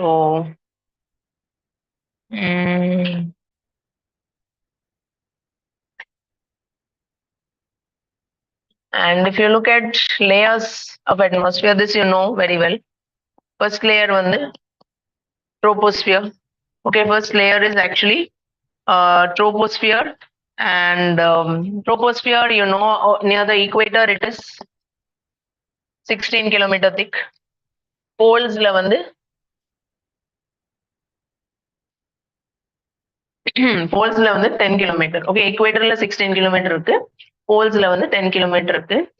and ஆவரேஜா பார்த்தோம்னா 30. Why it is 16 in the equator, why it is 10 in the poles means tropical and equatorial region air is warm air வந்து இன்னும் வந்து ஹைட்டா rice ஆகும். So அது சில் ஆகி அதால ரைஸ் ஆக முடியாம ஹெவியா ஆற வரைக்கும் it will rise. That's why in equator it is thicker. Whereas in the polar region air is cold and dense, it cannot rise much. ஒரு பாயிண்ட்க்கு அப்புறம் அதால ரைஸ் ஆக முடியாது, it will stop. So that's why in polar region troposphere is actually thinner. அப்புறம் in troposphere only majorly weather phenomenon are concentrated. எல்லா weather phenomenon, cyclone, anticyclone, monsoon, இதெல்லாம் வந்து it is because of phenomenon happening in the troposphere. Troposphere முடிஞ்சதுக்கு அப்புறம் it is we go into stratosphere. And அதுக்கு முன்னாடி tropopause அப்படின்ற ஒரு layer இருக்கு. There is a 1.5 kilometer thick layer called as tropopause. Okay, and after that we go into stratosphere. So stratosphere போகும்போது here if you see the thickness, approximately it is between 15 to 50 kilometer. And இதுலயும் வந்து ozone, there's a layer called as ozone layer. Yes, ozone layer will be 15 to 35 kilometer. So இங்க தான் ozone layer இருக்கும். And this ozone layer's role is to absorb the harmful UV rays from the sun. The harmful UV rays from the sun வந்து that will be absorbed by ozone layer. And what is this called? One second. So இப்படி because of heat being absorbed Okay, UV rays வந்து இந்த layer observe பண்றதுனால it will get heated. So this layer temperature increases with height. In this layer temperature will increase with height, whereas இங்க வந்து earth troposphere layerல வந்து as you go higher temperature will decrease. So temperature will decrease with height. அது வந்து we call it as normal lapse rate. Temperature will decrease with height and that is called as normal lapse rate. இங்க வந்து temperature increase with height. Okay.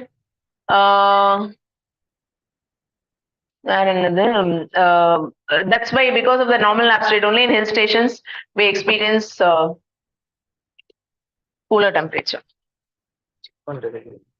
Check பண்றேன். இங்க வச்சிட்டு.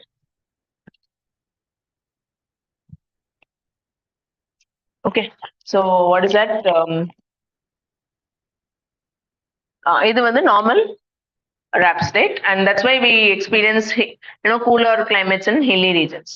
ஏன்னா நம்ம வந்து altitude ஏறுறோம், so we are going upper in the atmosphere, higher in the atmosphere, so that time automatically temperature decreases and that leads to that we call as normal lapse rate, which is about 6.5 degrees Celsius per 1000 meter. That will be the rate of drop. Okay, and one more reason why the temperature falls is an atmospheric packing order density வந்து குறைஞ்சிரும்.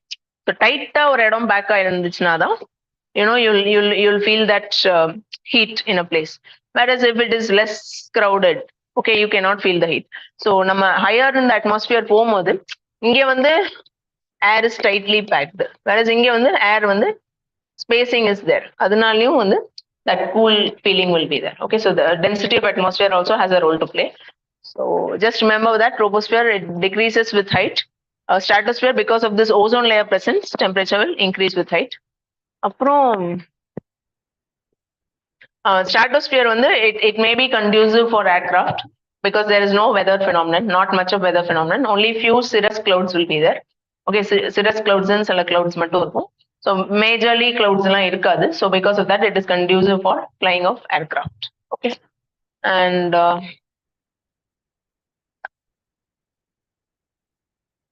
next is mesosphere. Next is mesosphere. Mesosphere it extends from 50 to 80 kilometer. 50 to 80 kilometer la mesosphere இருக்கு. And mesosphere also temperature drops with height. Temperature drops with height. Troposphere la decrease, stratosphere la increase. Here again in mesosphere temperature will drop with height. And here meteors will, in this layer actually, meteors burn up. Okay, in this layer meteors will burn up. So earth la வந்து when meteors come in fast motion la உள்ள வந்துட்டு இருக்கும்போது because of the friction exerted by air, meteor will burn up in this layer. And last layer இன்னொன்னு வந்து thermosphere. Okay, so இது வந்து 80 to 600 போடலாம், சில பேர் 400 போடுறாங்க. நம்பர்லாம் கொஞ்சம் எல்லா இடத்துலயுமே மாத்தி மாத்தி இருக்கும். Okay, so like how I told you in asthenosphere, so don't be very rigid. UPSC la vanda you should think and make a right decision. Okay, so thermosphere is like this and it may have charged particles, so it is also called as ionosphere. Thermosphere is also called as ionosphere and this layer contains charged particles and it helps in radio communication, working of satellite networks and all that. Fine. And this layer also has a role in protecting us from the geomagnetic storms, solar winds and flares. Fine. இன்னொன்று இதுக்கு அப்புறம் வெளியே இருக்கிறது வந்து it is called as exosphere. Okay, here also again temperature will increase with height. Here also temperature will increase with height. And exosphere வந்து outermost layer, it is a very thin layer of atmosphere. So ரொம்ப தின்னா இருக்கிறதுனால இந்த temperature எல்லாம் ஃபீலே வந்து பண்ண முடியாது. So that we call as exosphere. Okay, this is about the layers of atmosphere and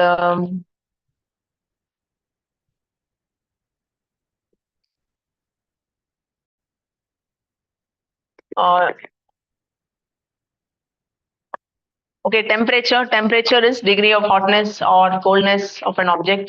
Yes, that you know. And temperature is determined by insolation. Insolation means amount of heat that is coming in from the sun on a particular region. So heat per unit area. Heat per unit area is called as temperature. And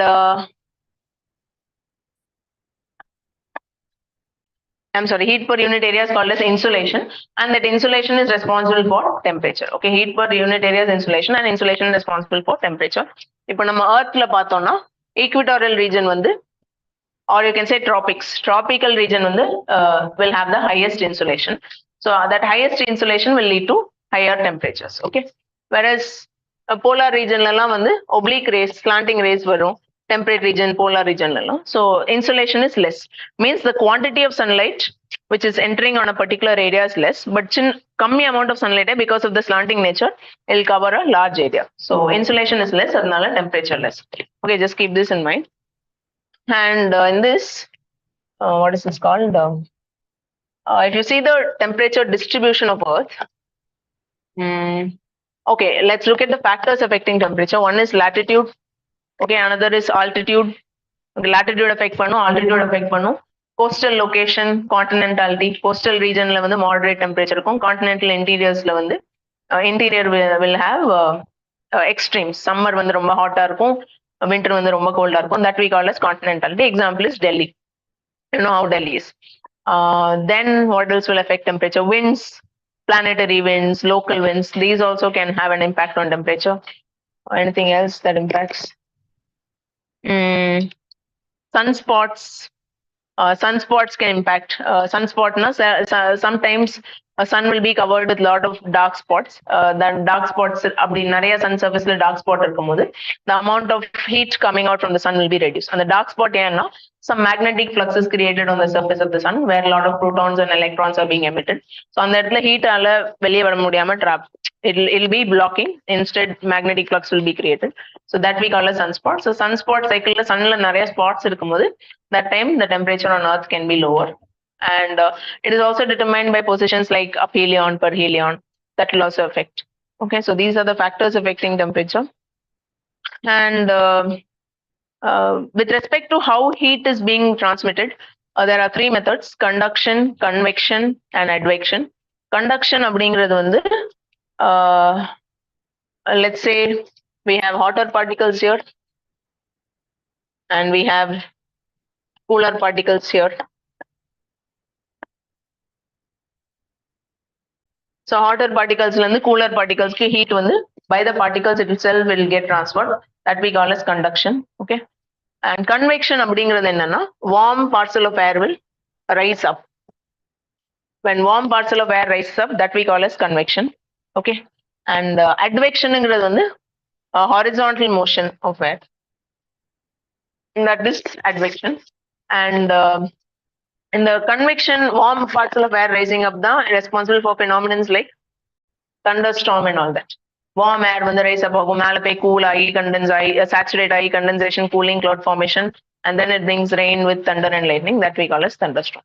Where it happens very frequently means in equatorial regions, rainforest region. Daily இது நடக்கும் because so much of insolation will be there. Okay, so evaporation will happen. Heat இருக்கும், evaporation இருக்கும், moisture மேல போகும், cloud form ஆகி மழை. Every day this happens. Okay.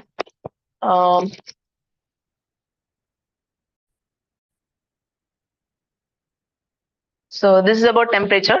And coming to the horizontal distribution of temperature, if you see on Earth, equator maximum கிடையாது. In the tropics only it is maximum. That I think you'll be knowing. Why it is not maximum in the equator means cloud cover is higher. Okay, rainfall is also frequent, cloud cover is higher. The equator is not maximum. Maximum is after the equator. Okay, so equator தாண்டி தான் the maximum temperature regions வந்து வரும் because here cloud cover is less. Okay, and இங்க temperate regions moderate. Okay, it is warmer compared to the tropics, and this one is very very cold. Polar region is cold. This is the horizontal distribution of heat across Earth. Okay, so இது மட்டும் தான் the confusion prone area, whether equator is hottest or tropics are the hottest. அதுல தான் confusion இருக்கும். Rest you will be knowing. Okay, and heat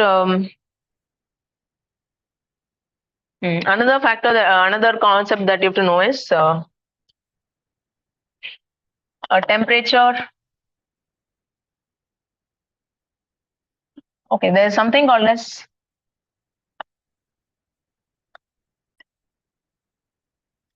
heat budget. Heat budget அப்படினா என்னன்னா, the amount of heat received by Earth is equal to amount of heat lost by Earth. So this is heat budget, and because of this heat budget only, overall temperature of Earth will be maintained. And the heat budget வந்து எப்படி maintain ஆகுதுன்னா, one thing that you have to know is, in the tropics, heat received will be more. Okay, the received heat is more. Here, lost is more. Okay, so higher tropical latitudes, the heat is received is more, lost heat is less. That is outgoing radiation is less. Whereas in this regions, the outgoing radiation is more, incoming insolation is less. So this in heat balance, this this thing you have to remember. And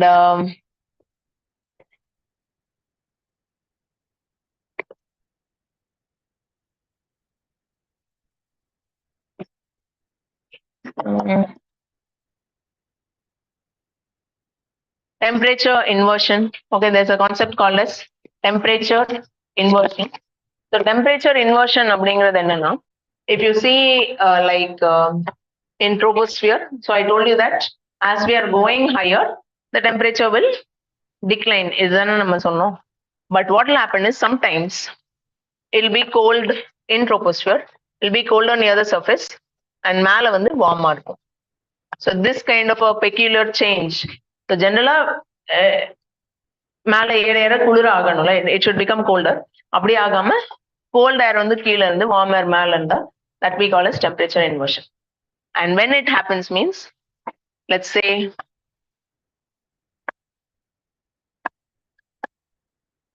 cold winter night. So winter nightல என்ன நடக்கும்னா,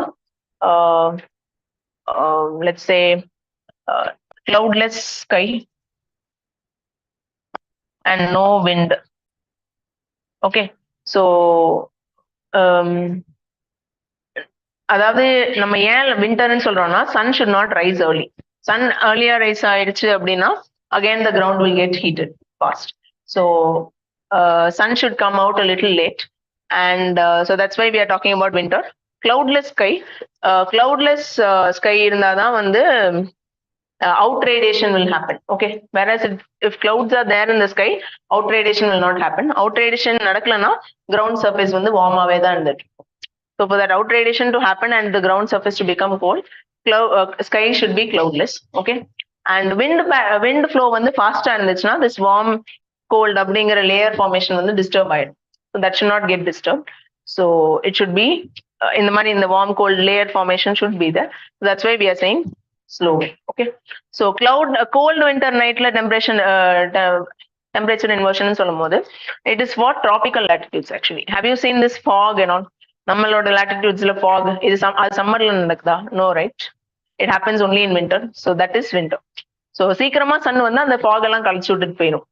So sun வந்து கொஞ்சம் லேட்டா வந்தாதான் this phenomenon can actually happen. So whereas in the higher latitudes, it need not be winter.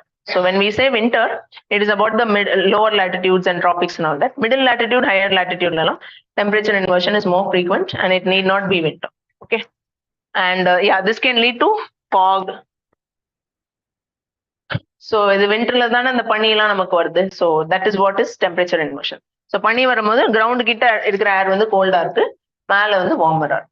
Okay, so remember these conditions. Very often they ask, ரொம்ப important. Okay, cold winter night, cloudless ah irukணும். ஏன் cloudless ah irukணும் ஞாபகம் வெச்சுக்கோங்க. cloud இருந்தா that heat will not escape, heat will be trapped, அப்புறம் ground hot ஆவே இருக்கும்.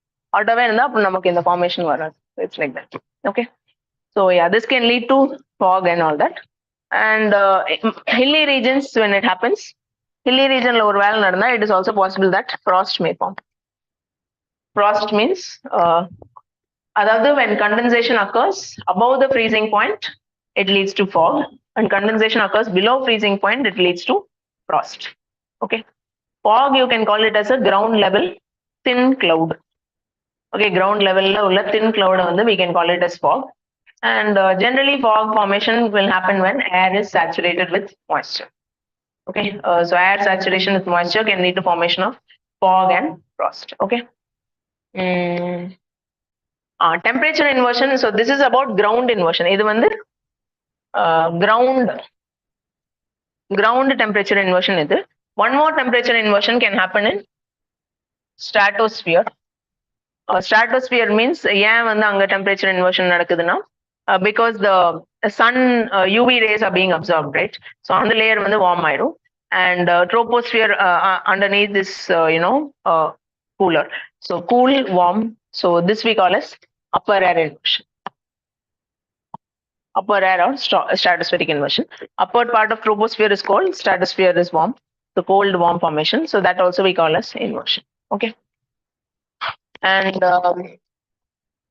okay, and in the Mari, one more thing is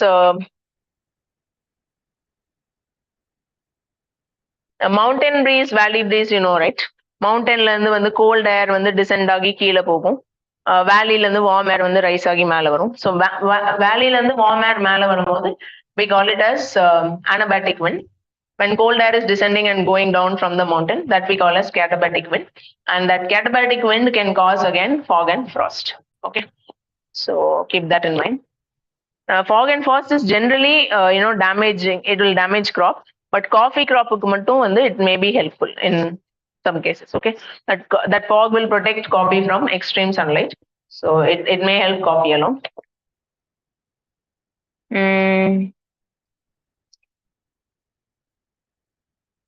Okay, and what is diurnal range of temperature? Diurnal range of temperature is daily temperature range. Annual means everybody சொல்றது annual, seasonal, annual, all these things. And yeah, in factors affecting temperature, I missed telling you ocean currents, right? Ocean currents, ocean currents will also impact temperature. For example, your Gulf Stream can cause warmer temperatures along the coast of Northwest Europe. Okay, and okay, yeah.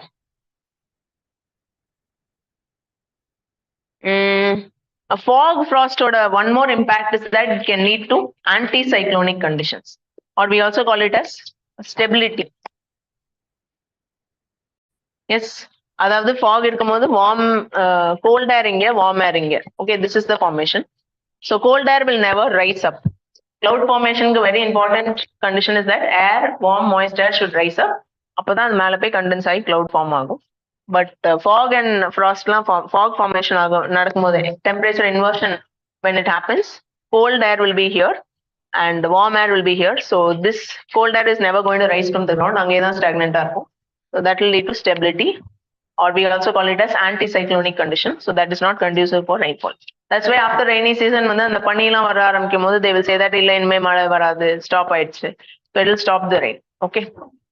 Delhi, every time we are seeing so much of pollution and all that, that also can be linked to fog. So basically that fog, that cold air is trapping all the pollutants on the ground, near the ground.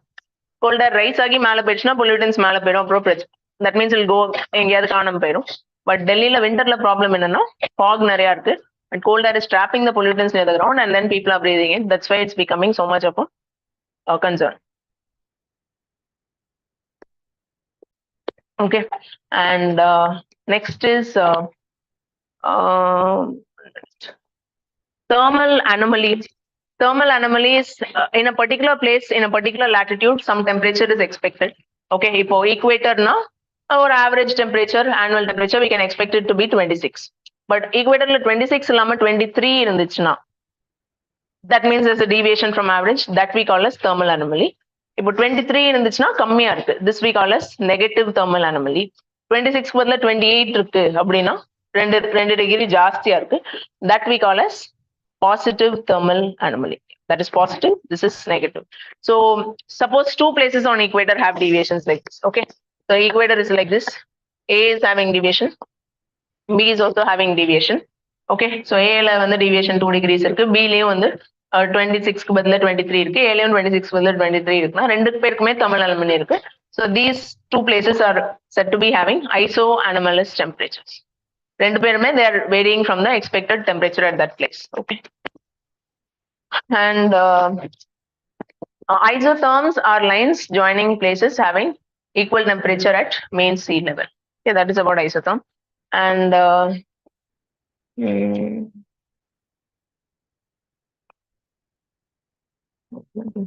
okay, fine. You can go for a break and come. Yes.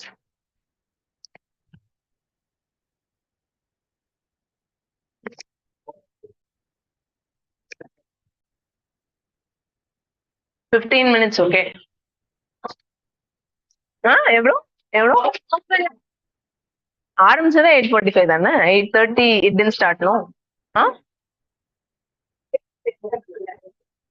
ஓ அப்படியா 8:30 start பண்ணோம் அப்படி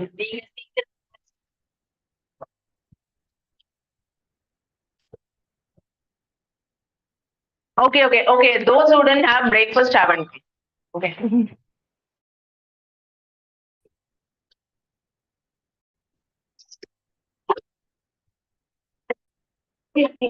Congrats for your great success. Thank you so much. What is this? Mancha. Thank you. I'm fine. How are you? Yeah, I'm good. Happy to see you. Happy. Very long days. Yeah. Then how's your preparation? You're writing this year?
இல்லை எதில் இருக்கு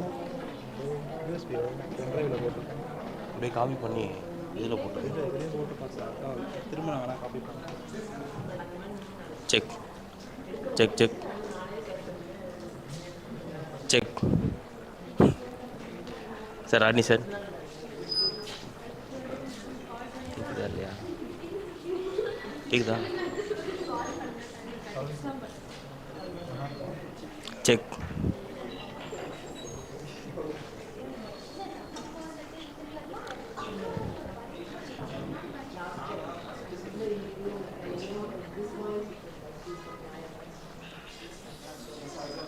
okay தானே sir sound echo mode தான் இருக்கான்னு பாருங்க. எக்கோக்கு சம்மந்தமே இல்லை.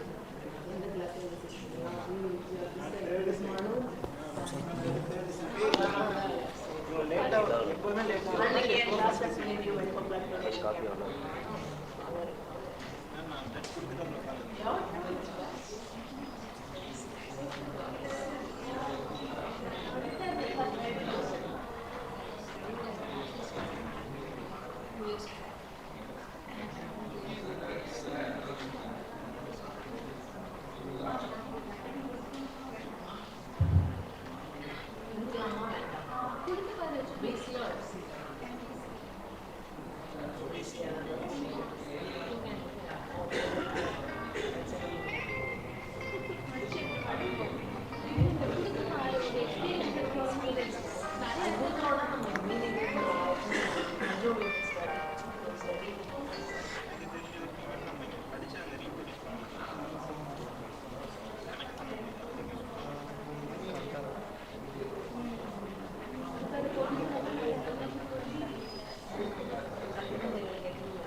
அவளுக்கு கொஞ்சம் மெச்சூரிட்டி தெரியாது.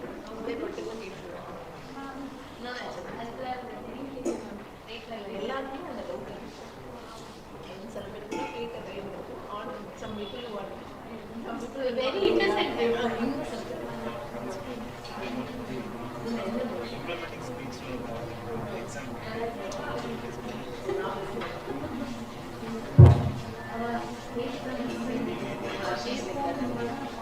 நிறைய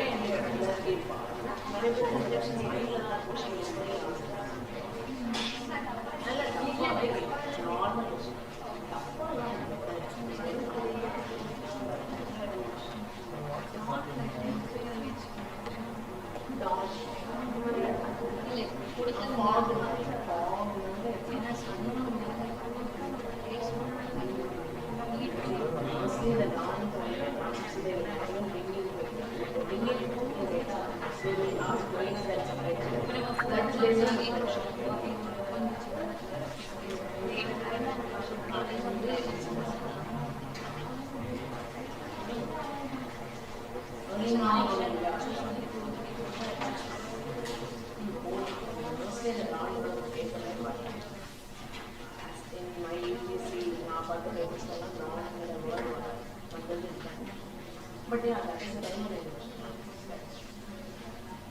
because sun வெளிய வரும் light வரும் sun வெளிய வந்த அப்புறம் தான் fog வரும். You better try to keep these two concepts separate. Do not bring it together. Dawn அது வந்து remove refraction.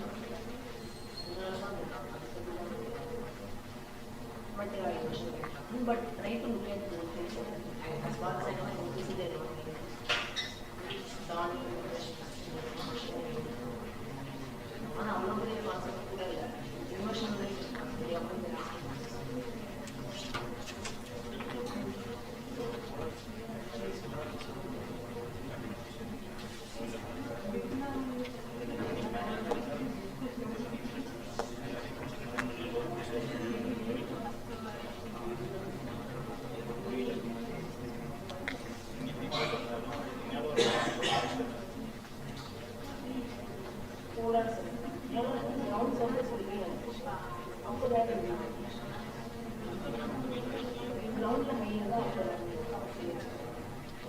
ஏன்னா இன்சுலேஷன் இருந்தால் தான் அந்த லோ ப்ரெஷர் ஃபார்ம் ஆகும்.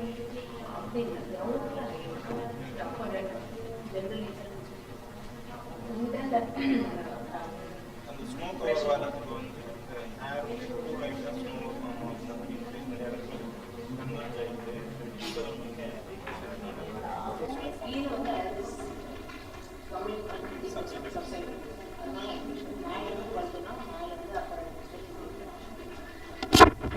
ஆடிபிளாக இருக்கா ராட்னி? ஆடிபிளாக இருக்கா? வால்யூம் அப் அண்ட் டவுன் ஆகுதா? ஆடிபிளாக இருக்கா? ஆடியோ ஓகேவா?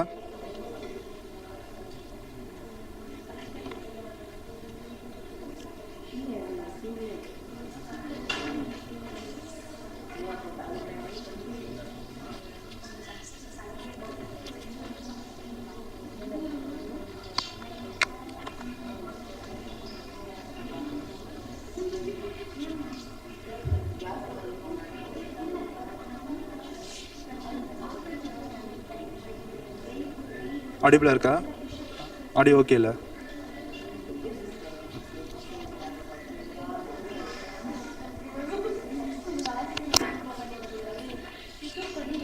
பேசப்பா. ஆடிபிளாக இருக்கா? ரொம்ப நேரம் மைக் முன்னாடிலாம் நின்று பேச முடியுதுங்க.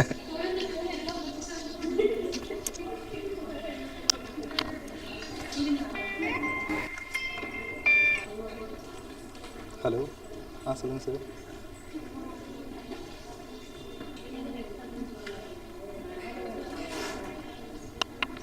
ஸ்க்ரீன்ஷாட் போட்டுட்டா? ஆமாம் ஆமாம்.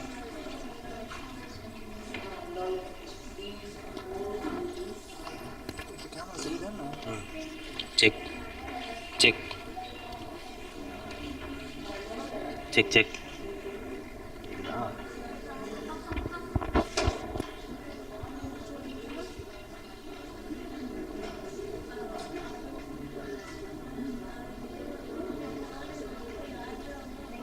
அந்த சீன் ஸ்டாப் பண்ணிடலாம்.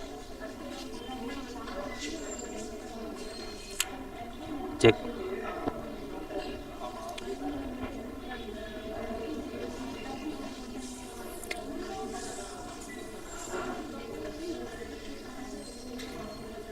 ராணி சார் ஆடியோ ஓகேவா?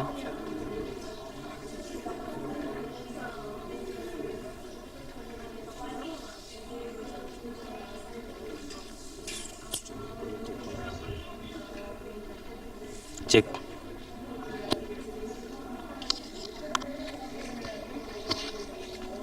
Check check check check 1 2 3. ஓகேவா? Check check.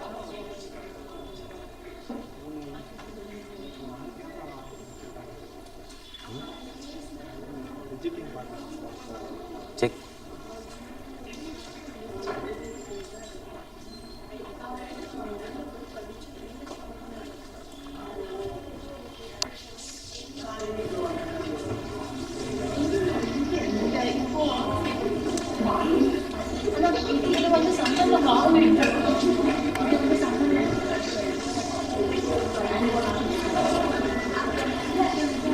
சரி, இப்போ ஆடியோ கரெக்டாக இருக்கா? Check check check 1 2 3. Check 3 2 1. Check check.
வந்துச்சா?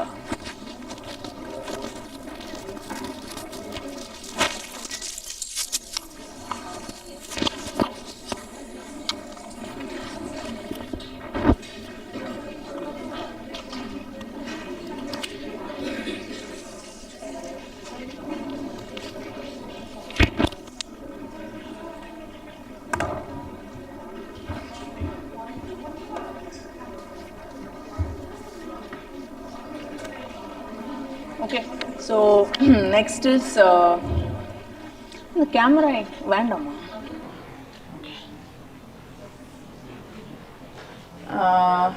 Air pressure is weight of column of air per unit area. Yes, so air pressure is highest at sea level, and higher altitude போக போக வந்து air pressure will decline. Okay, so okay.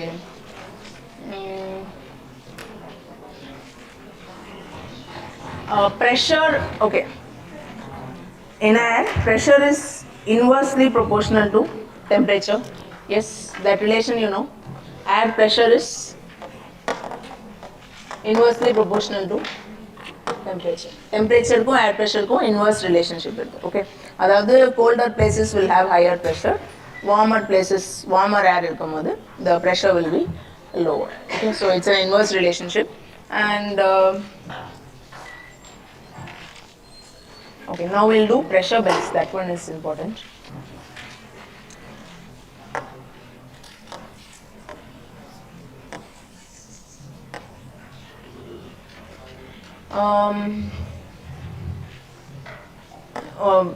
In the okay.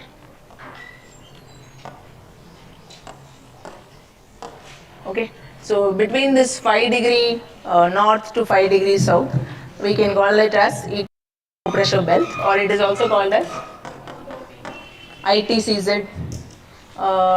You can also call it as belt of calm or belt of doldrums. The mari moonu names irukku. Equatorial low pressure belt, ITCZ, belt of calm, belt of doldrum idunal sollalam. Appo this one, let's say from 30 to 35 vechikalam. This is subtropical high pressure belt. This subtropical high pressure belt. Idu vandu 60 to 65. This you can say, you can call it as subpolar low pressure belt. Idu மேல இருக்கிறது வந்து polar high pressure belt. Okay, so this is like this. And இங்க வந்து என்ன winds blow ஆகும்னா trade winds, northeast trade. இங்க வந்து westerlies. இங்க வந்து polar easterlies. So இதே மாதிரி தான் southern hemisphereலயும். So both are same. I mean, அதே தான் repeat ஆகும், so I'm not drawing. And in this ITCZ, this is actually a low pressure belt. Okay, and whenever a place is having low pressure, in that place air will rise. Air வந்து rise ஆகும். So air rise ஆகி, okay, இங்க rise ஆகி இப்படி upper atmosphereல travel ஆகி, it will subside in this subtropical high pressure belt, and then again it will travel along the ground as northeast trade winds and come back to this belt. Okay, so இங்க வந்து rise ஆகும், upper airல travel ஆகி subtropical high pressure beltல subside ஆகி, it will again travel along the ground as northeast trade winds, and then it will what to say in the belt வந்த அப்புறம் திரும்ப rise ஆகும். So this is, it's like a cell, right? So this we call as Hadley cell. So எப்படி நீங்க imagine பண்ணனும்னா ground, upper atmosphere எல்லாம் சேர்த்து you just visualize it. Okay, and again the subtropical high pressure belt is there. Here we have subpolar low pressure belt, right? So here westerlies are blowing from the subtropical high pressure belt. Westerlies are blowing. So in the westerlies வந்து இங்க reach ஆன அப்புறம் after reaching subpolar low pressure belt is a low pressure belt. So low pressureங்கும்போது air வந்து அங்க rise ஆகும். So மறுபடி rise ஆகி it will travel up along the upper atmosphere. It will travel up and come. இப்படி இங்க rise ஆகி மேல travel ஆகி வந்து it will subside in this belt, and along the ground it will flow as westerlies. So this we call as Ferrel cell. Hadley cell, Ferrel, F-E-R-R-E-L. Okay, Ferrel cell. அப்புறம் மேல last is polar cell. அது எப்படி வரும்னா இது வந்து high pressure beltல. So இங்க வந்து air subside ஆகும். Polar regionல வந்து air will subside from upper atmosphere. Air will subside and come down. கீழ வந்துட்டு that air will blow towards lower latitude as polar easterlies.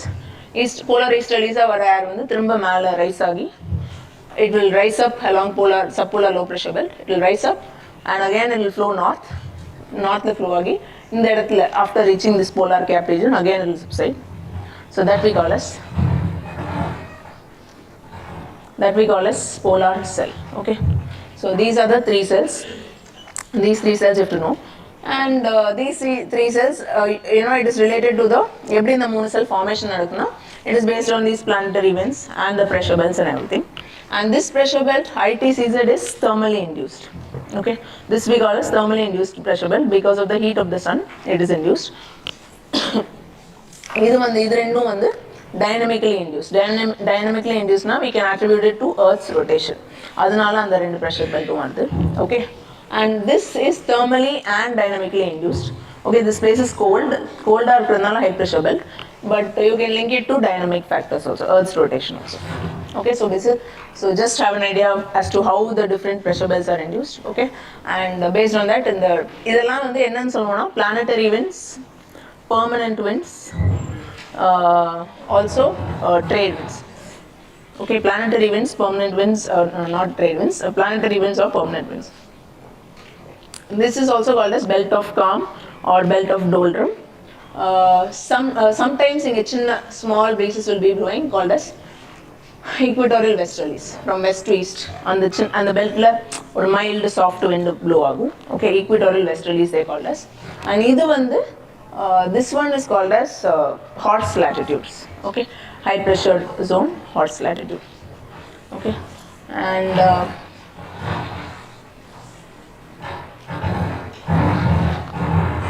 இது போட்டனால வருதா ஹெட்செட்னால வருது இதனால வருதா ஓகே ஃபைன் வேற என்ன and these pressure belts also will shift the shifting of pressure belt there's a phenomenon, right? So எந்த மூணு pressure belt shift ஆகும்னா this okay இந்த belt மேல இருக்கிற belt topmost belt polar high pressure belt that belt will not shift, other three belts will shift. So summer when the sun is moving up, okay, remember solar solstice on the time the sun மேல போகுல, so along with the sun these belts will shift. Okay, and they will move northward along with the sun and they will also move southward along with the sun. The shifting is very very important because it can lead to certain climate phenomenon. For example, Mediterranean climate and the shifting nalada they will experience rain in winter time la vandu Mediterranean belt ku vandu rain varum because of onshore headset bluetooth kalthuna bluetooth bluetooth avuthalama.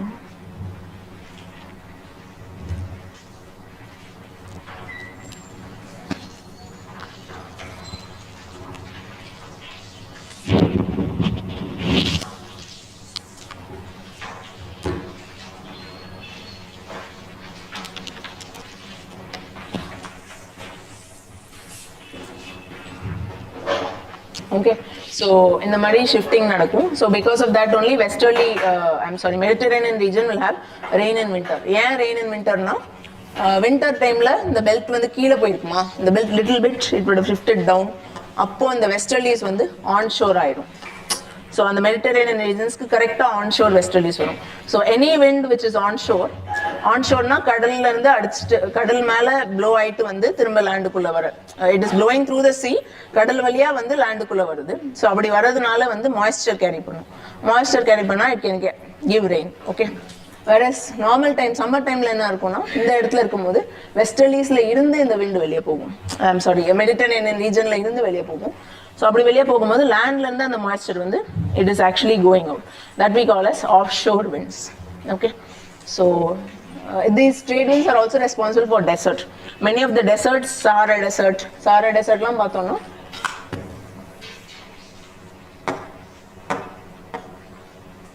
this wind will be blowing out. So இது வந்து trade winds, but it's blowing out like this, right? So when it's blowing out like this, it is actually offshore. Okay, when it's blowing out like this, it is offshore. Okay, so offshore winds nala that dry climate or rainless climate is there in the desertic regions. Fine. So pressure belts have a very important. Another impact is on the Indian monsoon.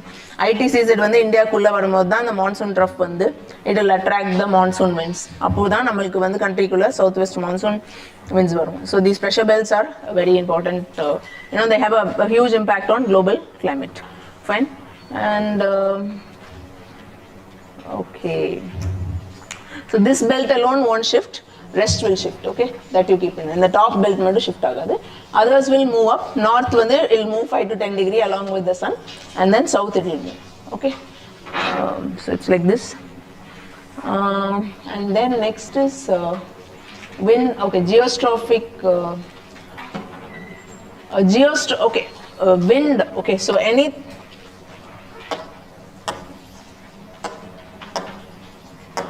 So if you see wind, it is impacted by 3 major forces. Okay, so globe la vandu when winds are blowing, when different types of winds are blowing, 3 major forces are in play. One is pressure gradient force. Okay, pressure gradient force na meaning enna na wind will always blow from high pressure region to low pressure region.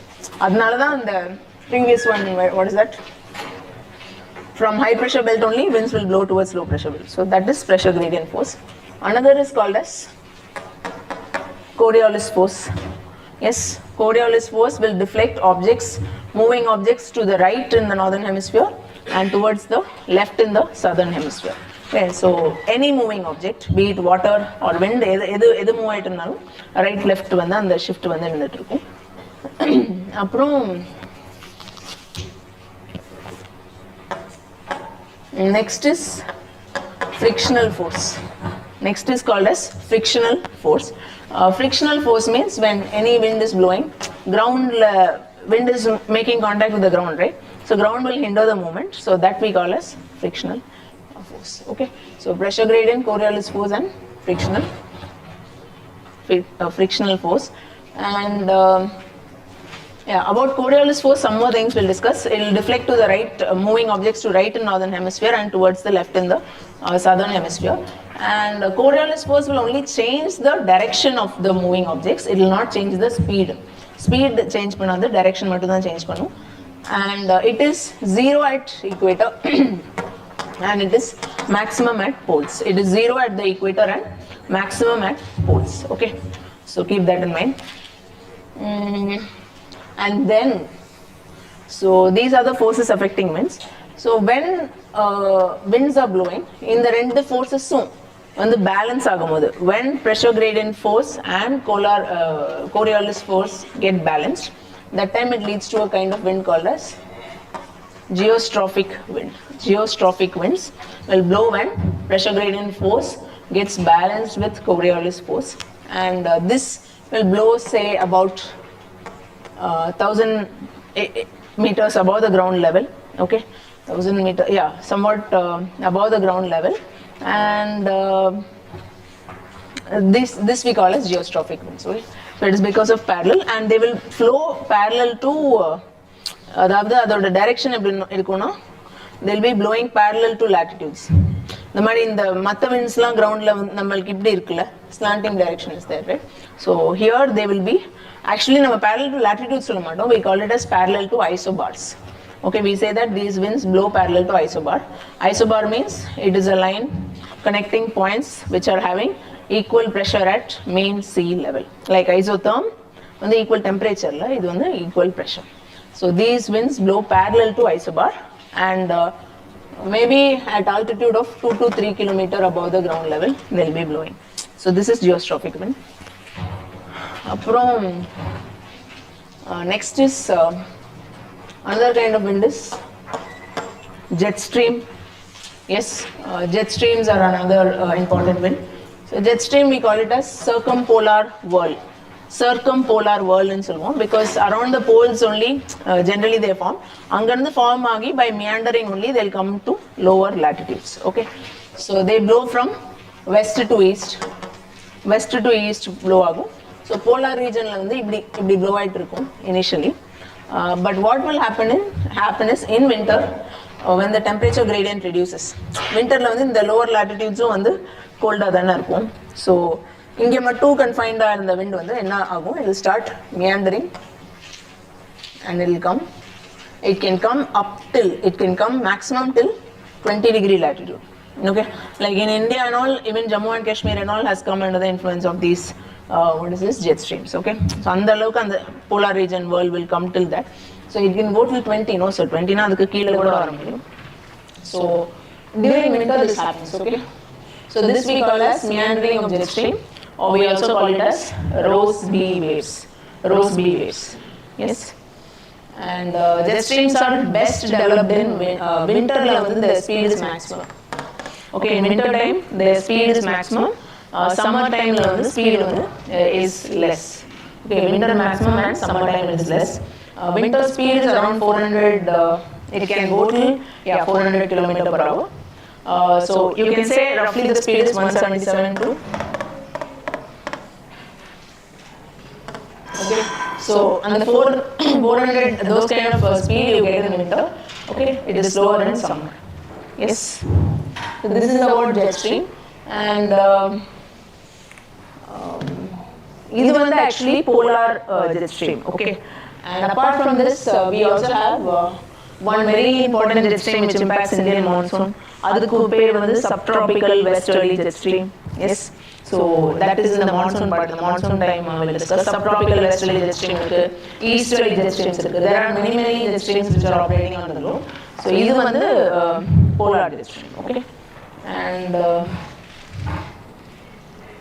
okay.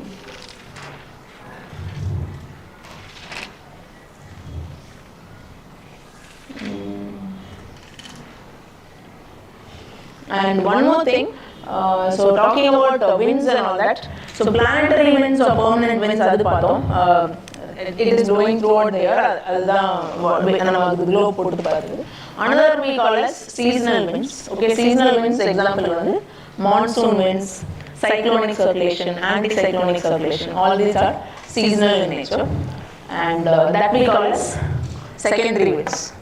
Okay, the planetary winds are called as primary winds. Seasonal winds are the secondary winds. Next we have tertiary winds. Tertiary winds are local winds like land breeze, sea breeze, adu one. Aprom mountain valley breeze. Okay, mountain breeze, valley breeze. Aprom the Lu, Fawn, Chinook, all that we call as local winds. Okay, where will Chinook blow? Prairie regions. It is called as snow eater. It will come and melt all the snow. Okay, so the Chinook blow agum. Lu Indian the desert particular Delhi and the northern belt la blow. Aprom where this place Bora and Mistral, where does it blow means cold winds. Actually they are cold winds blowing from France and Italy and the region towards Mediterranean it will be blowing. Okay, again the blow agudna high pressure and low pressure. Mediterranean Sea is warmer. Okay, so it has low pressure, and anga colder mountain region la high pressure. So Bora and Mistral, these two winds are blowing. And Sirocco, Chile, Gibli, idella Sahara towards the Mediterranean it will be blowing. And so that will actually come in the climate types. So actually we are not going into that now.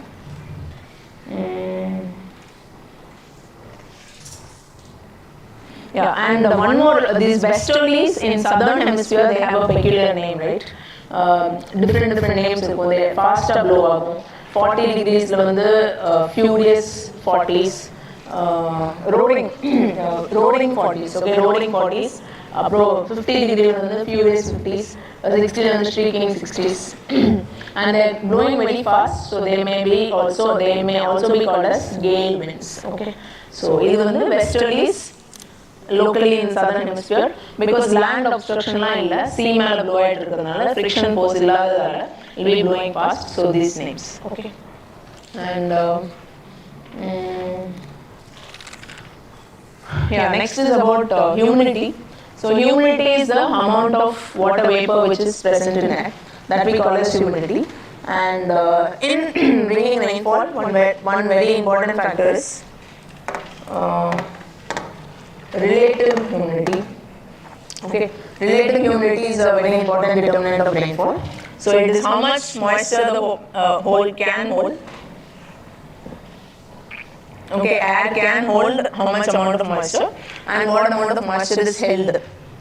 Okay, it's what amount of moisture is held by how much air can hold. அதெல்லாம் வந்து நம்ம relative humidity measure பண்ணணும். Suppose we say air can hold 100 particles means if it is holding 100 particles at maybe air which is at 40 degrees Celsius. Okay, air is at 40 degrees Celsius in the ground level. So அதுல வந்து அதால 100 hold பண்ண முடியும். But it is holding 70 only means 70 தான் hold பண்ணுது அப்படின்னா then the relative humidity is said to be 70%. Okay, so that is 70%. And for when relative humidity goes near 100, when it goes about 97%, அப்பதான் வந்து saturation நடக்கும், and that time only the condensation will actually start. Okay, that time only condensation will start. Condensation means for cloud formation. Okay, cloud formation and then rainfall and all that. So rainfall nadakuna 70% relative humidity is not enough. It should go about 97. So only then 97 தாண்டி போகும்போது தான் saturation will happen at actually at 100%, and then cloud formation and then rainfall. Okay, and what next? After relative humidity,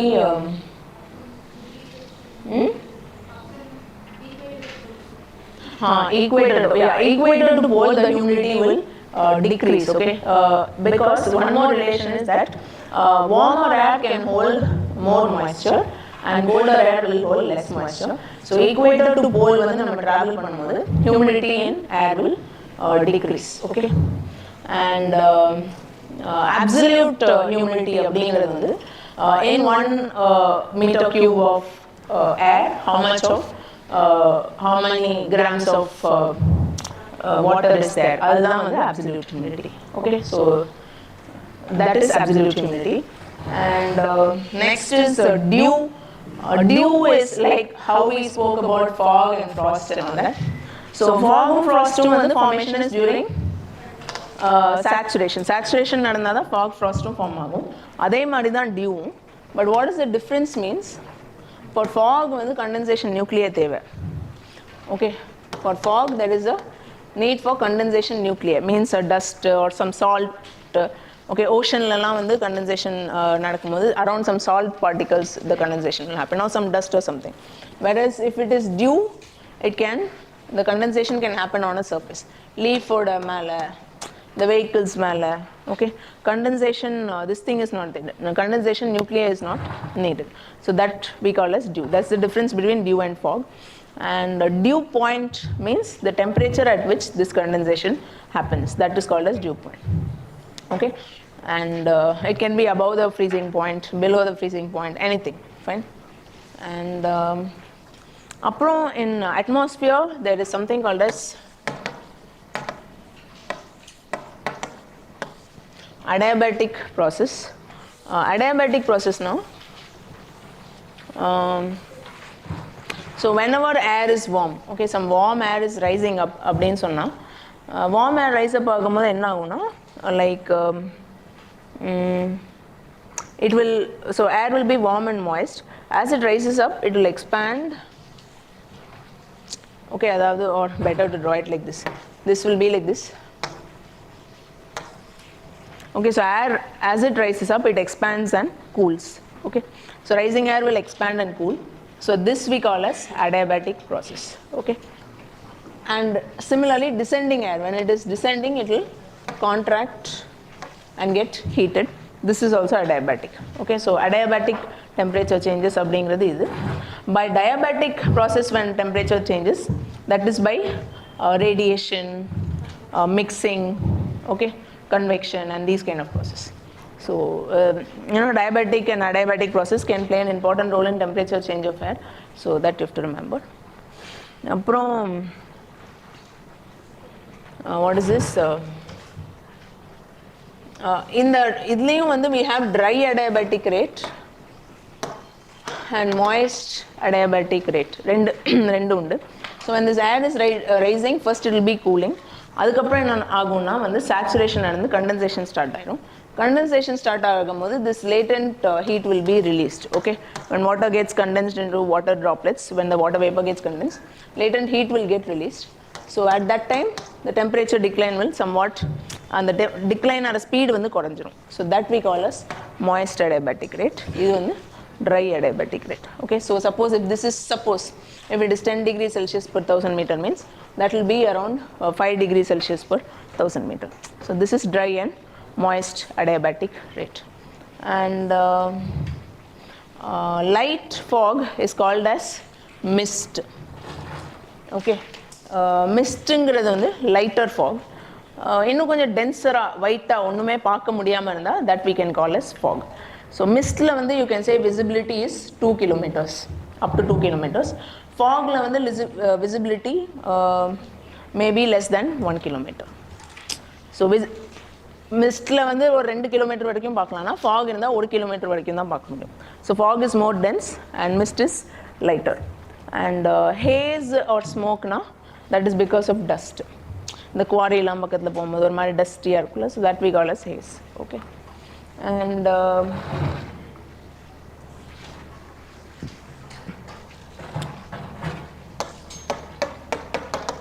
next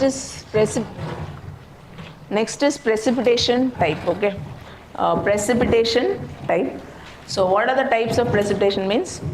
Orographic is there, frontal is there, அப்புறம் இன்னொன்று வந்து cyclonic. Orographic, frontal and cyclonic are convectional. Okay, so convectional, orographic and frontal or cyclonic precipitation. So convectional I told you. So when I was telling you convectional, I told you warm air parcel வந்து rice ஆகும். It will experience adiabatic cooling. So when air is rising and cooling, we also call it as condition of instability. Okay, so it is called as condition of instability. So another, so this convectional rainfall when it happens when there is lot of summer heat அந்த மாதிரிலாம் இருக்கும்போது அந்த ground surface ரொம்ப heat ஆயிடுச்சு, high இன்சுலேஷனால heat ஆயிடுச்சுன்னா the heated air because of the heat it will rise up and moisture it'll have moisture because of the heat evaporationum உள்ள நடந்திருக்கும்.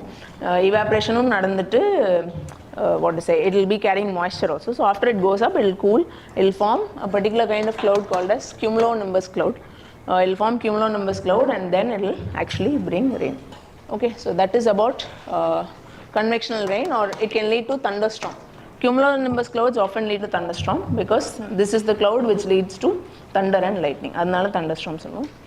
Orographic rain means so air is moving and coming. ஒரு mountain வந்து ஹிண்ட்ரன்ஸாக நின்றுட்டு இருக்கு. So ஹிண்ட்ரன்ஸாக ஒரு mountain இருக்கும் போது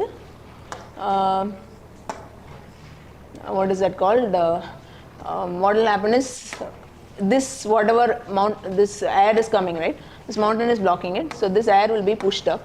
So any air with any amount of moisture. Okay, so ground level இருக்கும் போது it may be able to hold 100 particles of moisture, but நம்மளால அது it is holding only 70.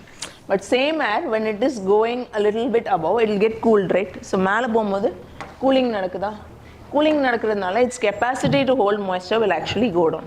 So I already told you that warm air will hold more moisture, cool வந்து less moisture. So capacity குறைஞ்சதுனால it can hold only 70. So 70 out of 70 வந்துருமா, அப்போ cloud formation வந்து it will lead to rainfall. So this orographic effect can lead to heavy rainfall. And example you can see near Western Ghats, Meghalaya region. Yes, Western Ghats oda west Kerala coast la பயங்கர மழை பெய்யுதுல, Mumbai and everywhere. So all this you can attribute to orographic effect. Okay, and I mean in Mawsynram, Cherrapunji, அங்கெல்லாம் வந்து அந்த again your Garo, Kasi, Jaintia hills are there. They are blocking the monsoon winds. So அந்த wind வந்து rice ஆகுது, நிறைய cloud formation and rain. So that is about orographic effect. And cyclonic rain, about cyclones we'll see. Okay, frontal and cyclonic rainfall. And this is precipitation type, and precipitation can also have different forms. Sleet, apron, hail, drizzle, snow. Okay, so snow is white and opaque. You can say it is opaque, அதாவது white colorல இருக்கும்ல, டிரான்ஸ்பரண்டாக இருக்காது. You can say that white opaque grains of ice அப்படின்னு சொல்லலாம். ட்ரிசில்ங்கிற போது the diameter will be less than 0.5 mm. Diameter less than 0.5 mm is drizzle. Hail வந்து diameter வந்து greater than 5 mm. Okay, hail diameter is 5 to 50 mm. 5 to 50 mm diameter is hail. And ice pellets oda diameter வந்து 5 to 50 mm. Sleet is slightly less than hail. Hail, it is less than 5 mm. Okay, that is sleet.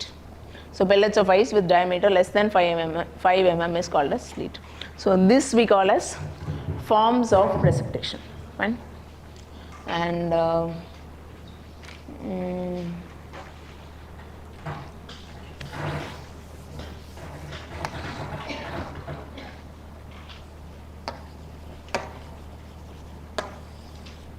and then coming to cyclone. So cyclone, if you see, two types are there: tropical, temperate. Okay, so நம்மளோட latitudesல நம்ம experience பண்றது வந்து that is tropical cyclone. So if you see tropical cyclone, conditions இருக்கு. So if you look at the condition for formation, one is that sea surface temperature. Sea surface temperature has to be 27. Yeah, sea surface temperature has to be 27. அப்புறம் next வந்து Coriolis force தேவை. Okay, for Coriolis force is needed. Then pre-existing low pressure zone, that can also be put as a condition. Then any other condition? Vertical wind shear should be less. Why vertical wind shear should be less? Na cyclone oda structure இப்படி இருக்கும்.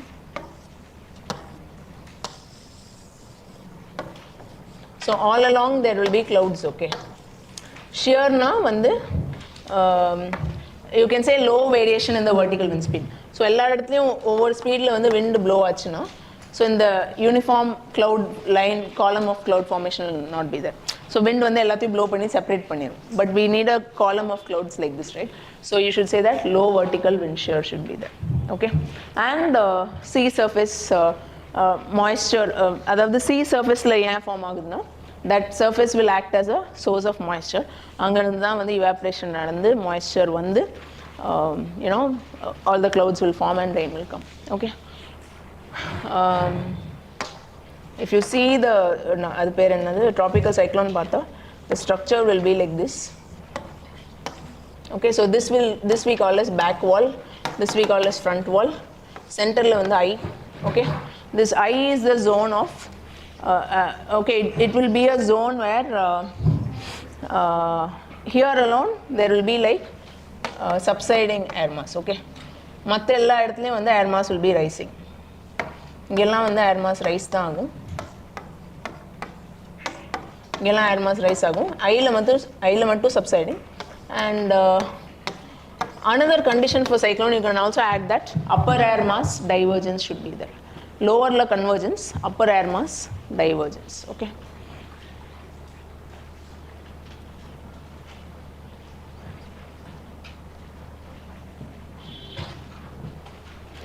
so if you look at the diameter, it may be around 100 to 500 600 kilometer. Okay, that's about the diameter kilometer per hour. அது வந்து diameter, or you can say the size of the cyclone. Okay, and wind speed வந்து maybe 70 to 250 kilometer per hour. 70 to 250 kilometer per hour will be the wind speed. Okay, and various clouds will be formed. It may also have what is that? It may have cumulonimbus clouds also, so it can give rain with thunder also. Yeah, another important fact about cyclone is landfall. அப்படின்ட்டு ஒன்று இருக்கு. Landfall means this cyclone, tropical cyclone ஓட character என்னன்னா, when it is in the sea it will be active.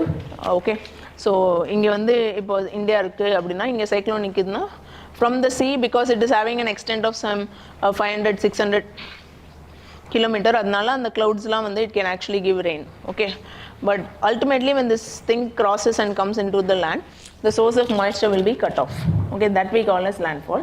So eventually the cyclone will dissipate and die out. Okay, ஏற்கனவே இந்த cloudsல இருந்து rain வரும், but after that new clouds and rainfall is not possible.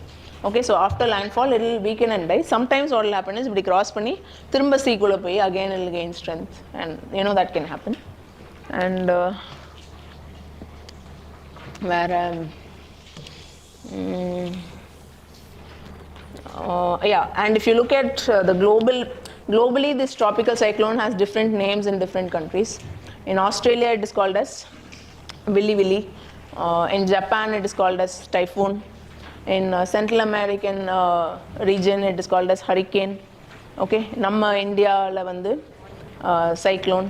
Okay, so different names are there. Okay, same phenomenon with different name in different places. Okay, and Philippine la typhoon solvanga. And okay, so that is about your tropical cyclone. And cyclone, one more thing, cyclone is basically a low pressure center. Okay, I la mattum and high pressure irukum, but we call cyclone as a low pressure center only. Low pressure center ingradanaala air will be converging. Okay, converging. So you can say that it is a low pressure center surrounded with closed isobars அப்படினு சொல்லுவோம். Closed isobars na, so basically it is ring ஆ இருக்கும். So இந்த சென்டர்ல இருந்து வெளியே போகும்போது the pressure will increase. So that's why, so each isobar will denote one pressure. Maybe this may be 10 MB, இது வந்து 20, இது வந்து 30 MB.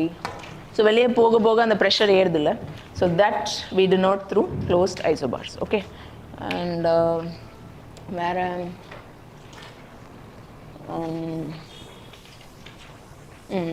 cyclones, both temperate cyclones and the tropical cyclones, they blow in anti-clockwise direction in the northern hemisphere and clockwise direction in the southern hemisphere. Rendu type of cyclone ume anti-clockwise northern hemisphere la. Okay, in southern hemisphere it is clockwise. So keep that in mind. And tropical cyclones are more destructive. Okay, their wind speed is faster and they are more destructive compared to temperate cyclones. And rainfall nature வந்து கொஞ்சம் யூனிஃபார்மா இருக்கும். ஓவராலாக heavy rain பெஞ்சிட்டு இருக்கும், அதுக்கப்புறம் மழை நின்றும். Temperate cyclones are different, that we'll discuss now. Temperate cyclone structure வந்து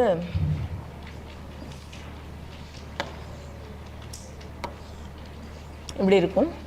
So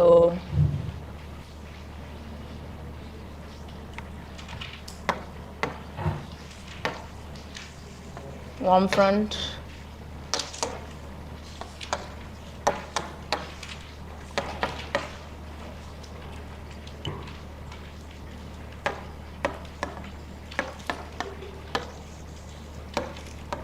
okay. So this is warm front and this is cold front. This is warm sector and this is cold sector. Okay, so it is like this. And the wind வந்து again anti-clockwise தான்.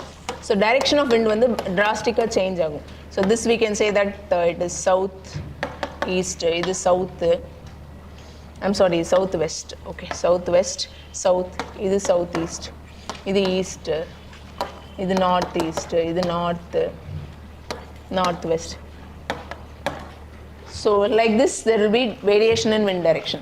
Cyclone la வந்து அப்படி இல்லை, it is all uniform only. And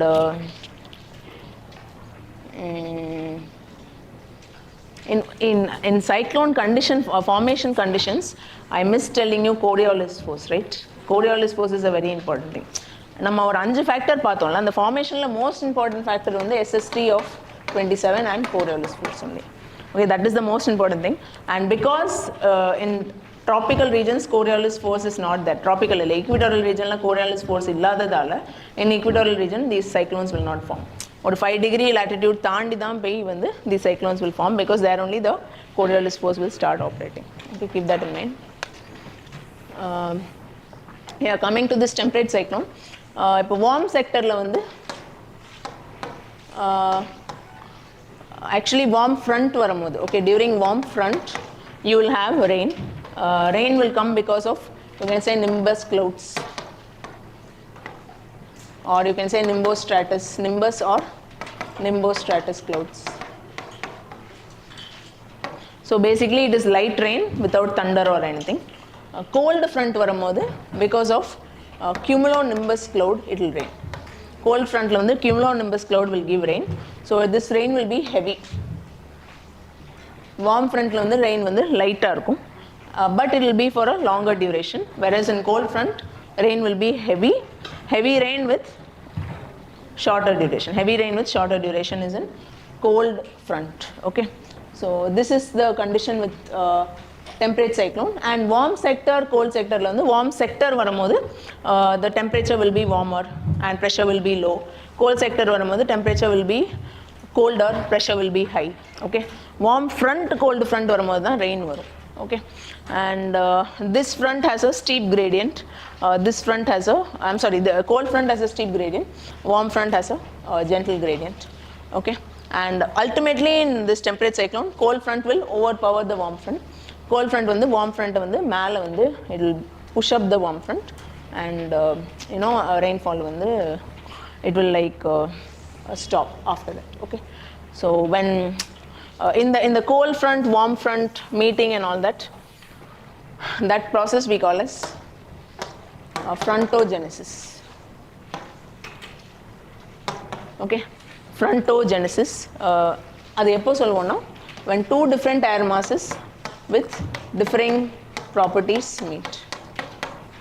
Okay, so basically இந்த cyclone form ஆகிறதுக்கு முன்னாடி frontogenesis ன்னு ஒரு process நடக்கும். frontogenesisங்கிற process நடக்கும்போது warm airம் cold airம் வந்து meet ஆகும். அதாவது எந்த warm air cold airனா you can say polar polar easterlies. Okay, northல உள்ள polar easterlies and polar easterlies, and this is westerlies. These two will meet and they will form a wavy front.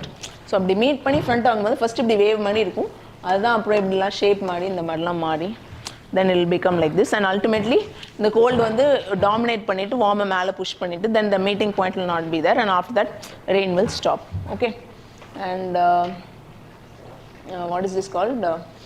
இதுல வந்து this westerly is warmer, lighter, wetter. This is colder, drier, denser.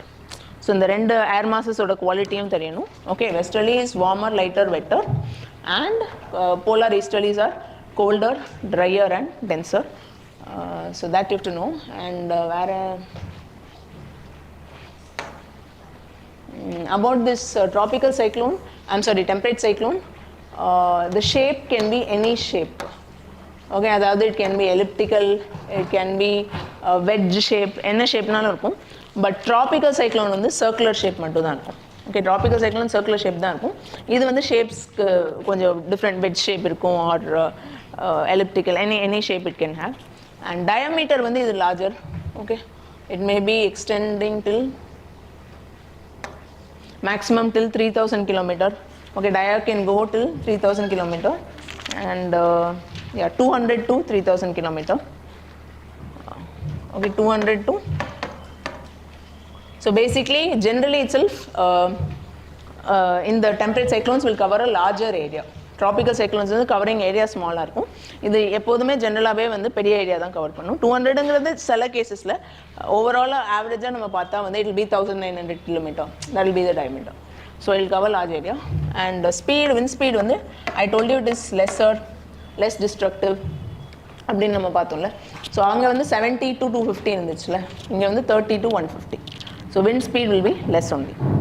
And alternate winds blow ஆகும். Warm செக்டர்னா warm winds, cold sector அப்போ cold winds, அந்த மாதிரி மாறி இருக்கும். நம்ம சைக்ளோனில் அப்படிலாம் கிடையாது. Every time the wind temperature will be same only. Okay, so in our cyclones the weather will be uniform only. Overall it will be blowing, wind will be blowing fast and it will be raining. But in cold temperate cyclone it is different. Okay, and our cyclone will form only on sea. Sea the heat engine. I mean it is the place where the heat is there. அங்கேருந்து தான் evaporation நடந்து அந்த மாய்ஸ்சர்லாம் ஏரில் போய் cloud form ஆகி rain வரும். This can form on land and sea. So சீயில் தான் ஃபார்ம் ஆகணும்னு இல்லை, it can form on land also. But இங்கே கண்டிஷன் என்னென்னா 2 ஏர் மாஸ் மீட் ஆகணும். That means 2 different air masses, westerlies and polar easterlies. Those 2 air masses should meet. So that is the necessary condition. And this cyclone moves from west to east. This cyclone moves from west to east because இப்படி இருக்குல்ல, the westerlies will be taking it from west to east, whereas tropical cyclones will move from east to west because they'll be pushed by trade winds. Okay, so west to east versus east to west, that difference also you have to know. And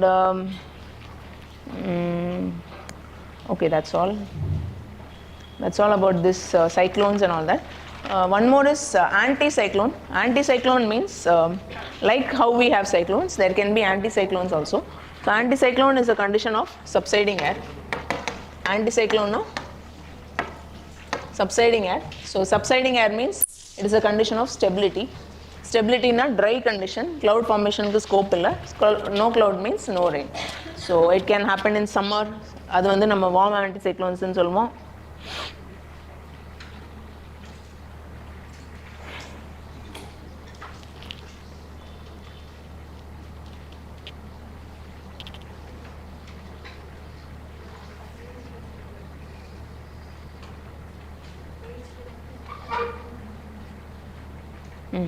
So summerல நடக்கும்போது we call it as warm anticyclone, and in winter it can be called as cold anticyclone. Okay, so it can lead to warmer or colder. And anticyclones வந்து they are blowing clockwise in northern hemisphere and anti-clockwise in southern hemisphere.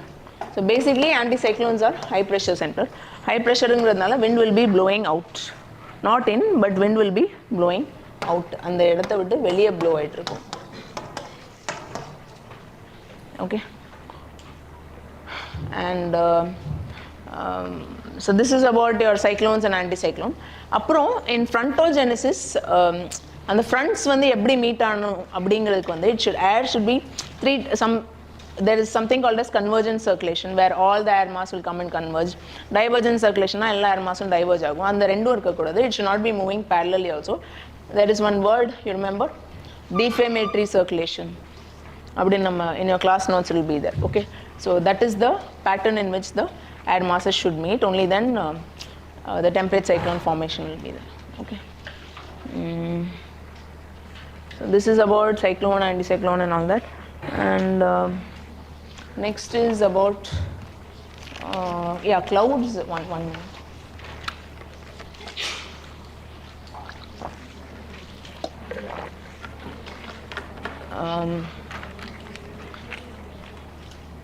High 6. Okay, clouds, we have something called as low clouds, middle clouds and high clouds. Okay, we have low cloud, middle cloud and high cloud. Sky la irukra clouds. Okay, so low cloud ங்கிறது வந்து less than 2 km altitude la irundha low cloud. Middle cloud வந்து 2 to 6 km altitude and 6 to 12 வந்து high cloud. Okay, low cloud, middle cloud, high cloud. Fine. And okay, less than 2 to 6 and 6 to 12 kilometer. That is the altitude in which clouds will be present. So just keep this in mind. And then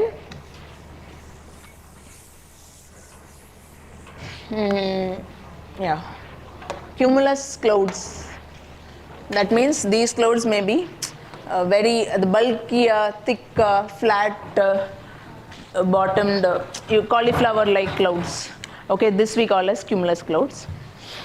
Cirrus clouds, these are actually called as feathery clouds, and through these clouds sun and all will be visible through halo. So thin ah irukum, idu vandu bulk ah thick ah round ah irukum. Okay, so dome shaped or any different shape, any kind of shape it can have. So that we call as cumulus cloud. Cirrus is sort of feathery and thin, through which you can see sun and all that. This cumulus will actually hide the sun and all that. Innonu vandu stratus cloud is present as layer. Okay, it will be having layer formation, that we call as stratus cloud. And after that nimbus is rain bearing cloud வந்து nimbus ன்னு சொல்லுவோம். இன்னொன்று வந்து cumulonimbus. Okay, so cumulonimbus means very dark clouds, and they are clouds of great vertical extent. 2 kilometerல இருந்தே start ஆகி it can be present till higher latitude also. what is that? It can cause rain with thunder and lightning. So these are the type of clouds. So இது வந்து மாற்றி மாற்றி சேர்த்து போட்டு கொடுப்பாங்க, altostratus, nimbostratus, like that and all they'll be giving. Okay, இந்த middle cloudsலாம் வந்து alto word use பண்ணுவாங்க. Okay, so alto யூஸ் பண்ணா it is in middle latitude ன்னு அர்த்தம்.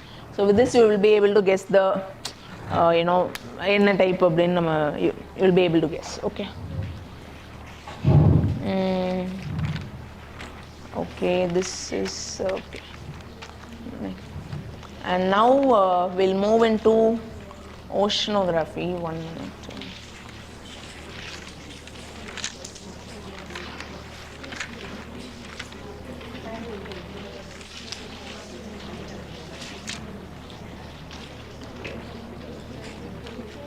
Yeah, oceanography.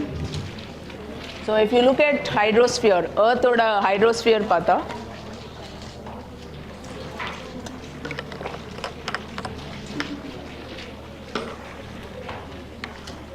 okay, if you see the hydrosphere of Earth,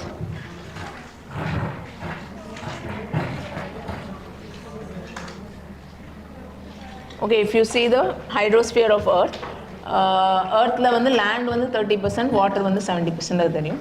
அந்த 70% வாட்டரில் வந்து 97.3%, 97.4% is salt water. Okay, ஓஷனில் இருக்கிற salt water தான் 97.4. Another 2.6% is fresh water. வெறும் 2.6% தான் fresh water. அந்த 2.6%குள்ள 75%, okay, 75% is logged as ice caps and glaciers. 24% as groundwater. And only 1% as surface water, like lakes, rivers, ponds, streams. Okay, so this you should know. Is an important. Okay, and coming to this ocean relief of ocean floor. Relief. Ocean relief. If you see, a continental shelf. Okay, so continental shelf is basically extension of continent, adnala continental shelf. So it is a margin of the continent into which is protruding into the ocean, and it will be covered with water, and adoda gradient vandu less than 1 degree. The gradient of continental shelf will be less than 1 degree. The depth vandu it will not be more than 100 fathom, or maybe 100 fathom na 200 meter. Depth is less than 100 fathom. 100 fathom means less than 200 meter. So this is continental shelf. Up next one, the continental slope. Next is continental slope. So continental slope is what means this one.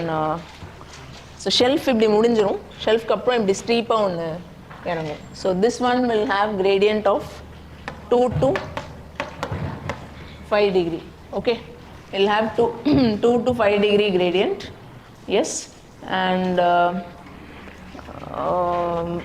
so automatically the steep போகும்போது the water depth will increase. So continental shelf ஓட அந்த 100 fathom முடிஞ்சிரும். After that water depth will increase.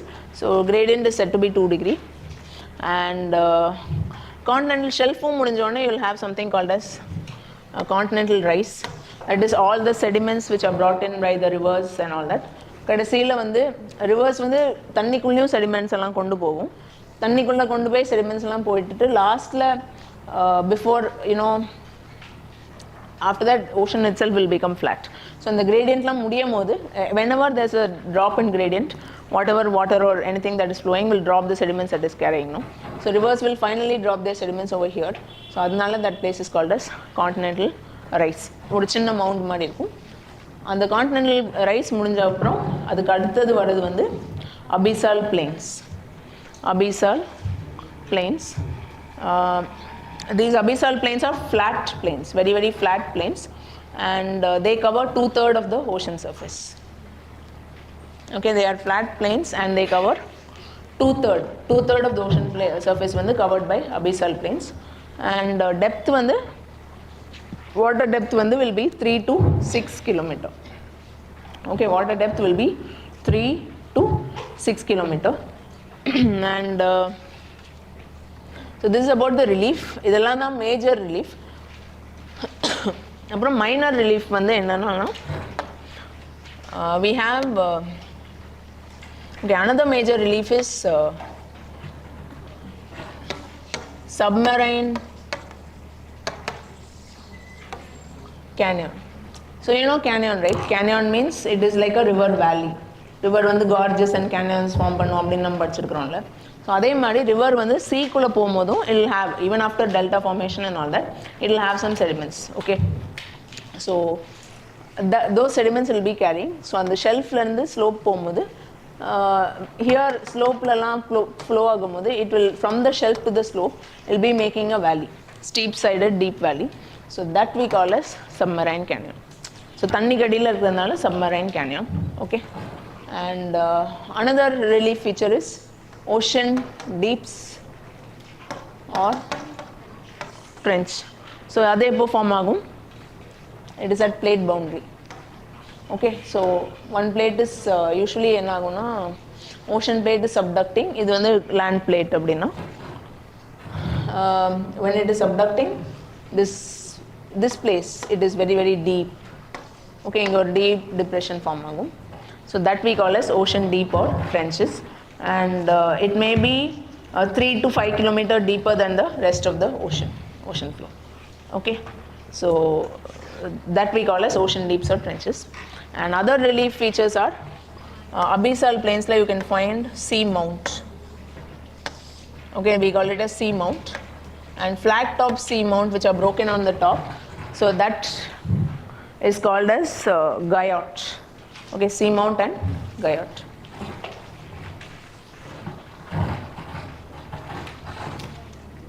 And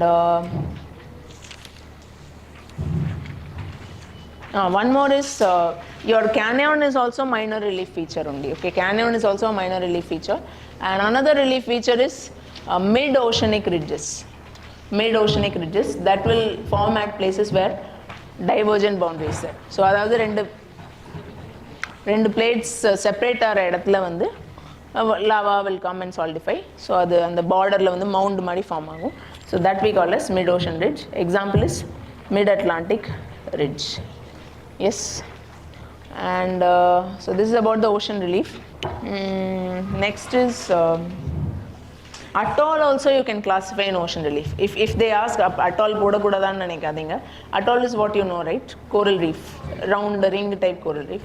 So that is also ocean relief. Okay, next is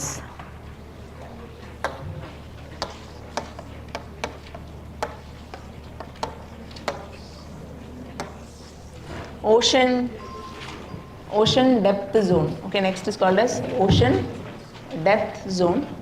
So ocean depth zone now, first we have surface zone,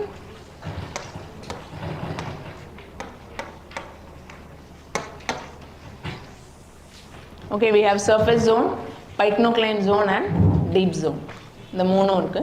So surface zone means you can say up to maybe 300 meter.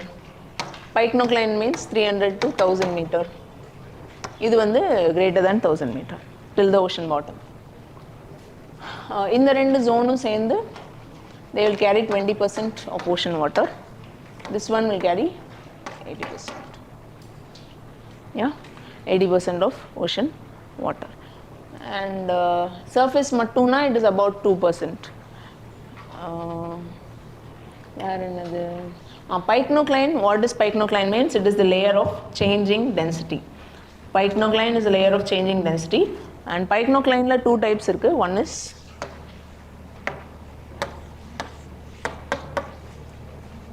thermocline, one more is halocline. One is thermocline, another is halocline. And idla vandu thermocline means change in density is due to variation of temperature. Halocline change in density is due to variation in salt content. And for example, if you see your tropics,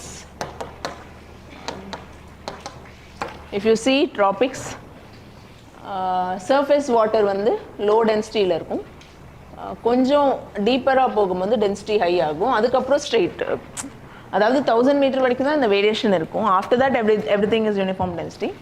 But why this surface is having low density, why this place the density is increasing means in the tropics what happens is water is hot, so hot water வந்து expanded formல இருக்கும், so density will be low. So அதனால surface வந்து lower density, அப்புறம் chill ஆக ஆக density ஏறுது, அதுக்கப்புறம் uniform density தான். So this is the case of tropics. Middle latitudes, if you see middle latitude, what happens is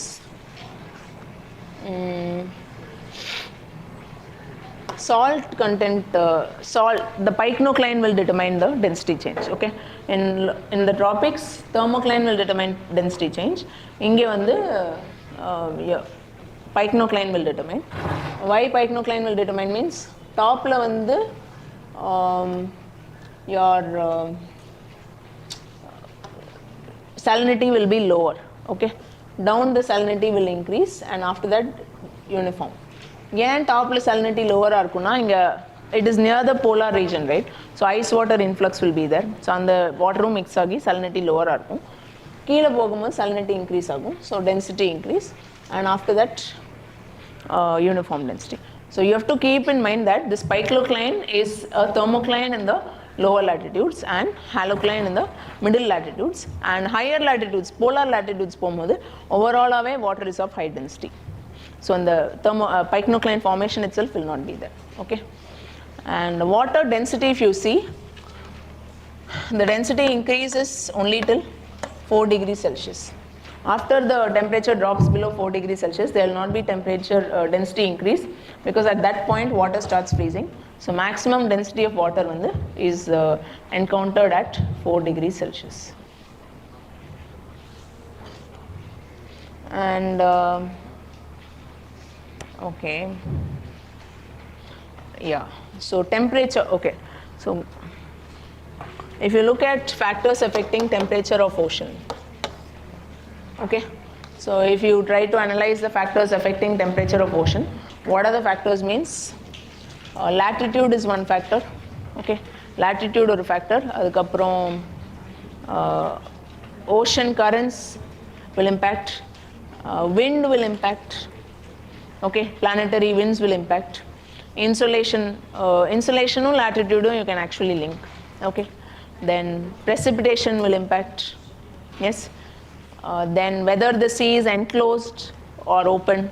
Enclosed seas, Red Sea அதெல்லாம் warmer இருக்கும், it is in the lower latitude and enclosed, because it is not mixing with other cooler waters. Enclosed seas in higher latitudes, if you see like Baltic Sea and all that, it will be colder. Okay, so whether it is enclosed or open, that will also determine. So it's like this. And local weather, storm, cyclone, these kind of things also will impact. So cyclone, storm la irundhuchna and edathila it is warmer abdin meaning. Okay, and now if you look at the horizontal distribution,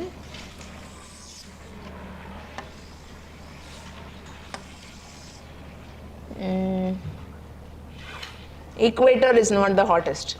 Water in equator is not the hottest. நம்ம எப்படி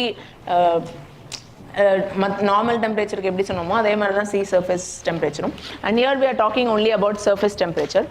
ஒரு certain depth போன அப்புறம் all the seas of uniform temperature only. After 1000 meter depth, sea is overall of uniform temperature. நம்ம இந்த temperature variation அதெல்லாம் பேசும்போது we are talking only about depth up to 1000 kilometer. Okay, yeah, I'm sorry, 1000 meter. Okay, so equator, it is not the warmest. Why it is not the warmest means rainfall is there. Okay, equatorial region has rainfall, so it's not the warmest. And cloud cover is there. Because of cloud cover, insolation is less, so it's not the warmest. Whereas the tropical region, it is hotter with less cloud cover, so அங்க தான் warmest water இருக்கும்.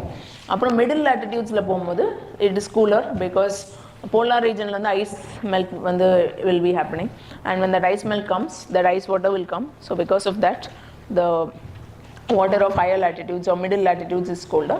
In polar region, the top of the oceans are frozen, So it is the coldest. Okay, this is the horizontal distribution of temperature. And in oceans, another enclosed seas and in high latitudes, we say that temperature inversion occurs. Temperature. So I was telling you about Baltic Sea. No? So Baltic Sea is மேல cold இருக்கு கீழ வந்து warm இருக்கும். So that we call as temperature inversion in the sea. Okay, so inversion into அதையும் சொல்லுவாங்க. Our top is cold and bottom is warm. Okay, and Red Sea is warmer, I told you, right? ஏன்னா சுத்தி land இருக்கு. So land கூட contact இருக்கும்போது it is not mixing so much with the other water. So அதனால அந்த தண்ணி கொஞ்சம் little bit it will be hotter. And and there's a phenomenon called as one more thing, some more just loose points I'll tell you. There's a phenomenon called as upwelling. Yes, what is upwelling? Upwelling means colder nutrient rich waters will come up from the bottom, and மேல அந்த இது வரும்போது the nutrients will come up, and it can also alter the temperature of the waters above. Okay, so this phenomenon happens in the seas. Where yeah, one more is photic zone, aphotic. Photic zone is the zone where light enters. Okay, it is a zone where light enters. So other one we also call it as euphotic zone. Okay, it is also called as euphotic zone. Aphotic zone is where light does not enter. Okay, so you can say photic zone is up to maybe 300 meter. Even till that much it won't go. Okay, till 300 meter you can say it is photic zone. After that light will not enter. And so this is about your temperature and all that. Aphotic zone can also be called as profundal zone. Profundal, dark region. Okay. Next is salinity. So salinity stands for the amount of salt particles in water. So you can express it as parts per thousand. Okay, it can be expressed in ppt. Okay, so global average salinity வந்து நம்ம we say 35. Northern hemisphere 35, southern hemisphere 34. Okay, parts per thousand. அப்பனா 1000 particles of sea water எடுக்கும்போது 35 particles வந்து salt, மீதி அந்த 1000 minus 35 அதுதான் water. அதுதான் meaning. இதோட meaning வந்து அதுதான். Okay, and what is the maximum salt that is present in sea water means it is NaCl. Okay, 80% of the salt in sea water is NaCl. Okay, NaCl na 80% of the salt in sea water. In river water, maximum salt is actually not this, it is river water. I am talking about river, okay. River la maximum salt is calcium sulfate, but when it comes to sea, what will happen is a lot of calcareous organisms are there. Yes, nama calcareous organisms patti pesanola. So those organisms will take in the calcium. So அதனால calcium salt வந்து அவ்வளவா சீல இருக்காது. Instead it will be NaCl only, which is dominating. Okay, and if you look at the factors which are affecting the sea water salinity,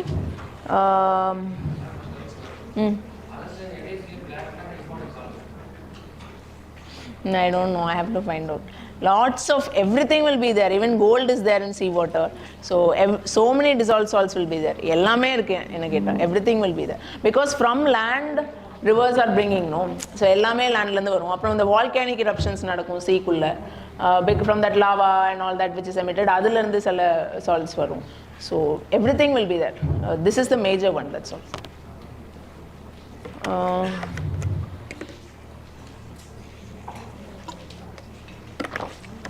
Factors affecting salinity. So if you look at the factors affecting salinity, one is evaporation. Evaporation. So evaporation நடக்கும்போது salinity will increase or decrease. increase. So increase in salinity will happen. Aprom precipitation decrease. So evaporation will affect, precipitation will affect, ice melt will affect. Okay, ice melt will also affect salinity. Then after that, river water influx, that will decrease. That will decrease the salinity. Aprom atmospheric pressure like anticyclonic conditions can increase salinity. Okay, so there is no condition for no scope for rainfall or anything, so anticyclonic conditions can increase salinity. And winds, how wind will impact means, இப்போ trade winds இருக்கு, for example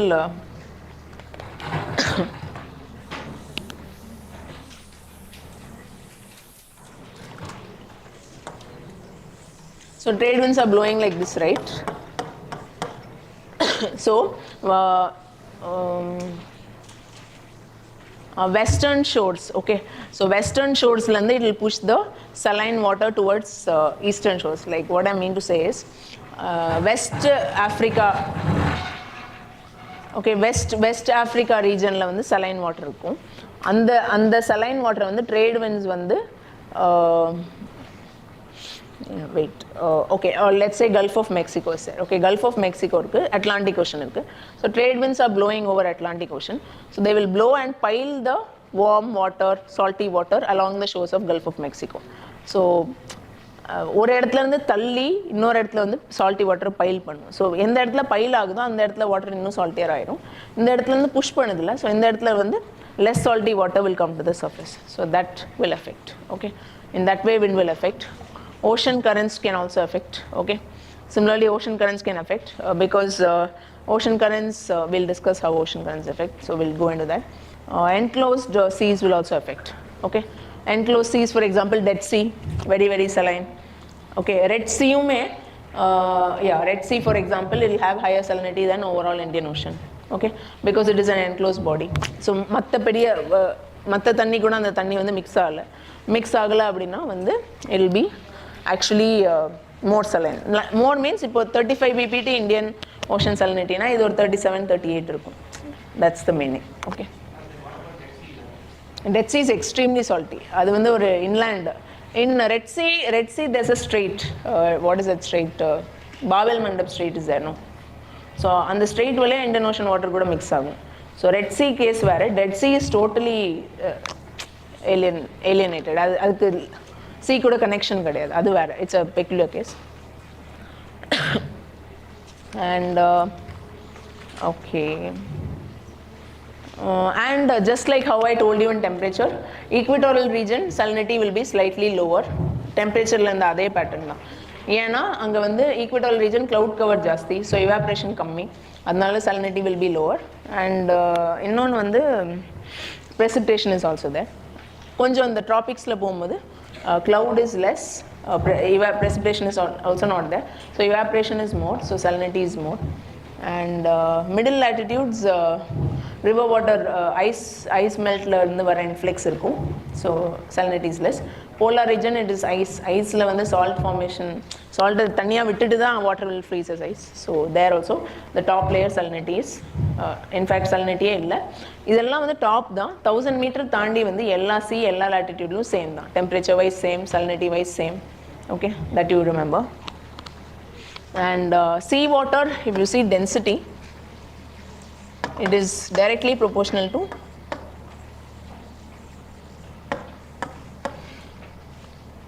and inversely proportional to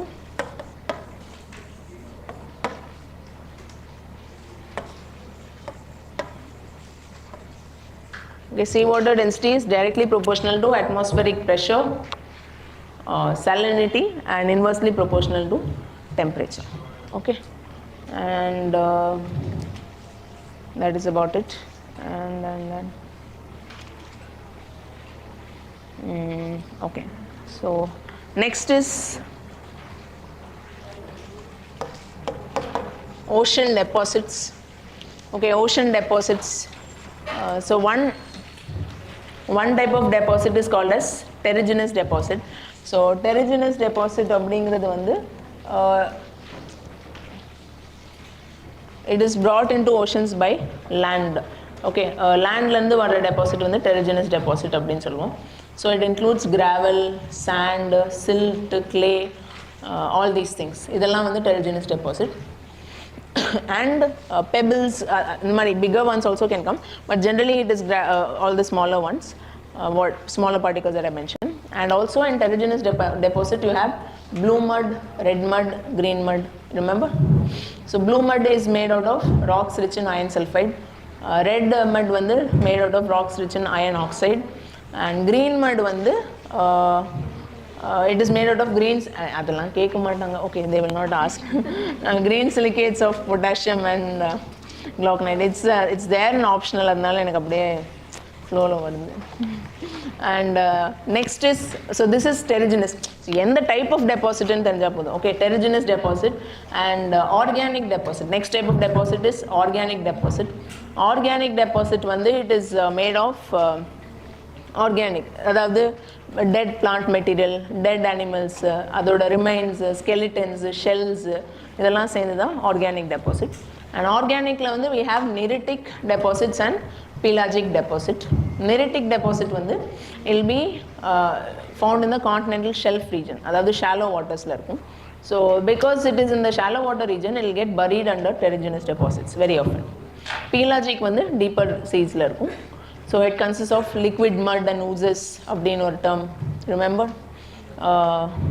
So இதில் வந்து calcareous ooze அப்படின்னு ஒரு type இருக்கு. Another type is silicous ooze. Calcareous ooze is found in lower water depth. Silicous ooze வந்து இன்னும் deeper watersல பார்க்கலாம். So calcareous oozeல வந்து pteropod, globigerina, and silicous oozeல வந்து radiolarian, diatom. Okay, so basically இது எல்லாமே animal shellsல இல்லைனா plant remains-ல வருது. Okay, diatom வந்து plant, this pteropod, globigerina எல்லாம், globigerina is germ, pteropod is from mollusk. Okay, radiolarian வந்து it is from shells of radiolaria, so one another organism, animal. And inorganic deposit, the red clay அப்படின்ட்டு சொல்லி one important deposit is there. So red clay is made out of silicates of aluminum and oxides of iron. Okay, and then so this is about the deposits. And next is coral reef and atoll. Easy, this is important. I think they'll teach you in environmentல சொல்லுவாங்க. So coral reef வந்து fringing barrier. Mic is gone now. 1 minute.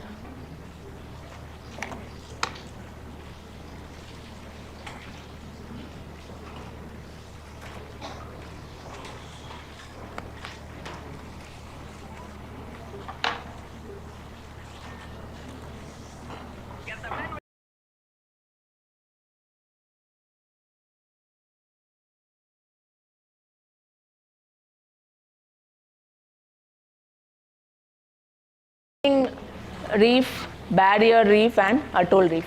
Atollங்கிறது வந்து ring மாதிரி, ஃப்ரிஞ்சுனா வந்து land கிட்டே ஒரு border மாதிரி form பண்ணும். பேரியர்னா எப்படின்னா லேண்ட்லேருந்து கொஞ்சம் தள்ளி, okay, little bit will be separated, நடுவில் வந்து தண்ணி இருக்கும். So that will act as lagoon. Okay, fringing-na it will be sticking to land. There is no space for lagoon or any other formation. And conditions for formation, temperature should be less than 30. Sunlight irukanu. Sunlight should penetrate into seawater. So generally it is found in the depth less than 100 meter, not more than 70 meter. Usually it will be formations will be found in waters of less than 70 meter deep. Okay, and water should be sediment free, because if sediments are there, it will clog the mouth of the coral polyp, where it should be saline water, it should not be fresh water. Yes, so it's like this. Salinity can be 27 to 30 ppt. So this is about coral reef. And coral bleaching, okay, anyway, environmental adha solvanga, forget it. Okay, ocean tides and waves, so this we'll discuss.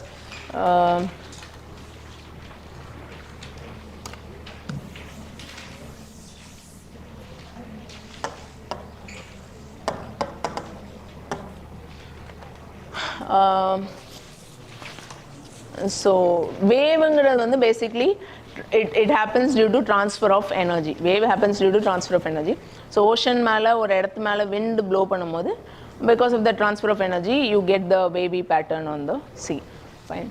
Tide is nothing but it involves vertical motion of seawater. Tide la vandu vertical motion involved because the water is being pulled. What is being pulled by the gravitational effect of sun and moon, and also the reactionary force of earth. Moon factors basically: gravity of sun, moon, and reactionary force of earth. So gravitational pull of sun and moon, இதை வந்து நம்ம என்ன பண்ணுவோம் சொல்லுவோம்னா centripetal, and the reactionary force of earth வந்து centrifugal. Okay, so these are the main forces responsible for tide. So இதனால vertical pulling of water is there.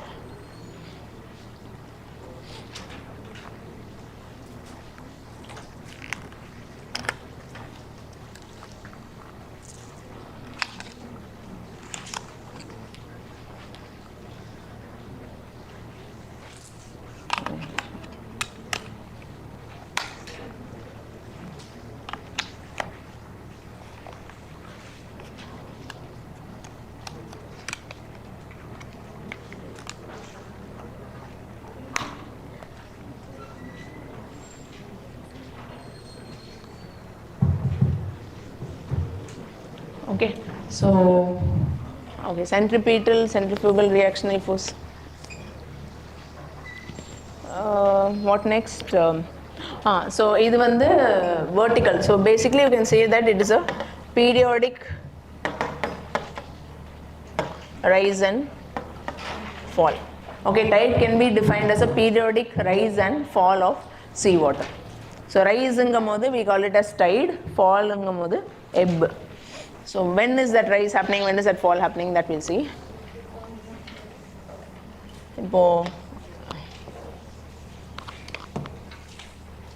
This is your earth, this is moon. Okay, so water is there, earth oda surface la vandu water irukku. So moon vandu pull பண்ணும்போது என்ன ஆகும்னா, and moon only will have more impact, sun oda moon only will have more impact on tide, for the reason that moon is closer and sun is far off. Okay, and so moon will pull the water on earth, so centripetal force nala the water vandu rise agum, and this side opposite, due to reactionary centrifugal force of earth, the water will again rise this side also. இந்த ரெண்டு சைட்லயும் water rise ஆகும்போது here and here, so இந்த நாலு பாயிண்ட்டும் இப்படி they will make perpendicular like this. Okay, if you connect and draw, it will be exact, எல்லாமே 90 degreesல இருக்கும். So here it will fall. இது வந்து ebb, இது வந்து rise, இது வந்து tide, ebb. So at any point, two places on earth will experience tide and two will experience ebb. This is due to moon and sun's and the rendu forces nala. Okay, and what is that called, also idoda interval enna na,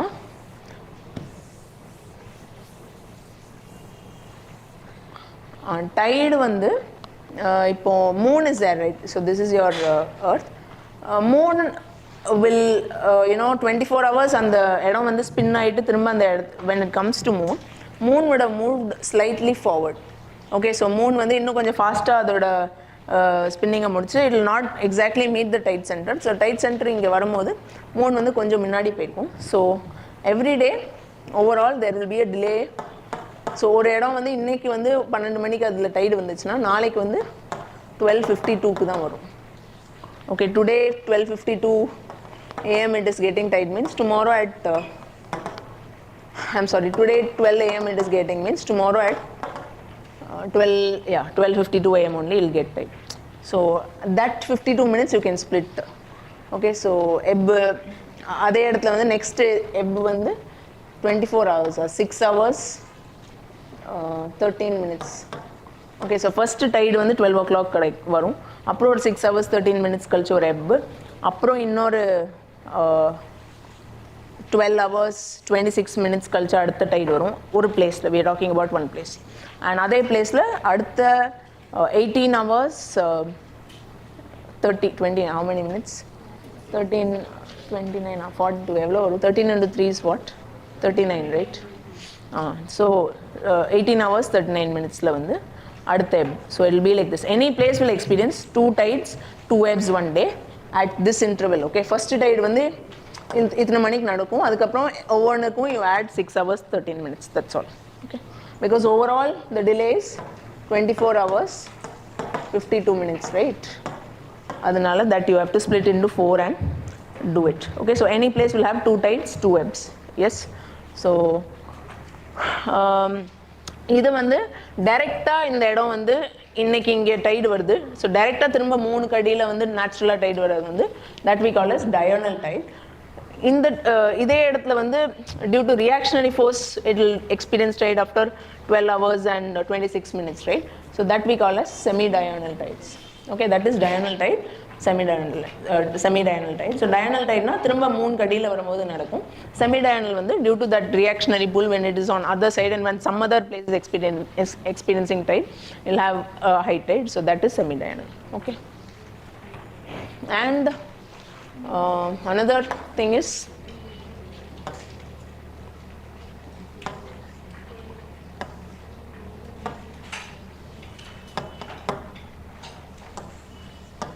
okay, sun, earth, moon எல்லாமே same lineல இருக்கும்போது we call it as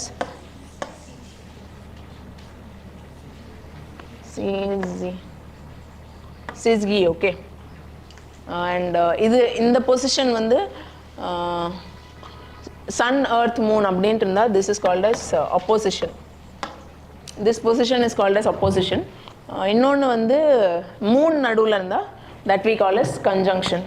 Okay, and இது sun, earth, moon இப்படி இருந்தா this is called as quadrature. Yes, இந்த டைம்ல வந்து tide height வந்து less-ஆ இருக்கும், tide height will be less. We can also call it as neap tide. Okay, so tide height less-ஆ இருக்கும் because sun is pulling from one direction, moon is pulling from another direction, so tide height வந்து less ஆயிடும். இது வந்து இந்த இந்த position, அதுக்கப்புறம் sun, moon, earth இதெல்லாம் வந்து tide வந்து ஹையா இருக்கும், so we call it as spring tide. Okay, and during full moon and new moon also tides will be high, and அந்த full moon new moon கழிச்சிட்டு 15 days தானே, every 7th day 8th day வந்து so new moon full moon அப்போ spring tide நடக்கும். After 7th day or 8th day of new moon or full moon you get neap tide because that quadrature position will come. Okay, so you keep this in mind. And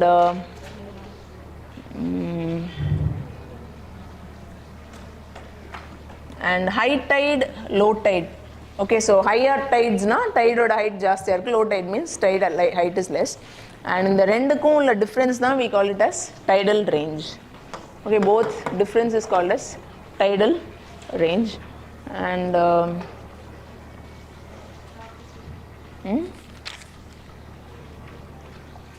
okay, so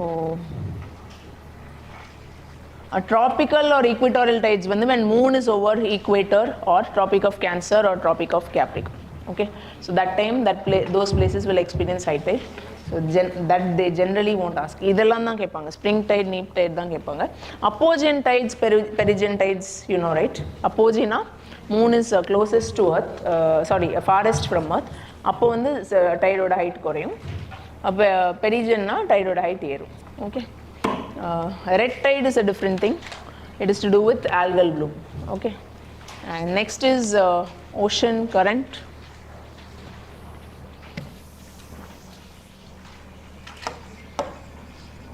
Ocean current, so ocean current refers to a huge mass of water which is moving in a particular direction, adhaan வந்து ocean current nu solluvom. And you can have actually warm current, இன்னொன்று வந்து you can have cold current. Okay, warm current and cold current. Warm current will usually move as surface current. Okay, usually these move as surface current. Cold current on the other hand is made out of denser water, so denser water will sink and it will move as subsurface current.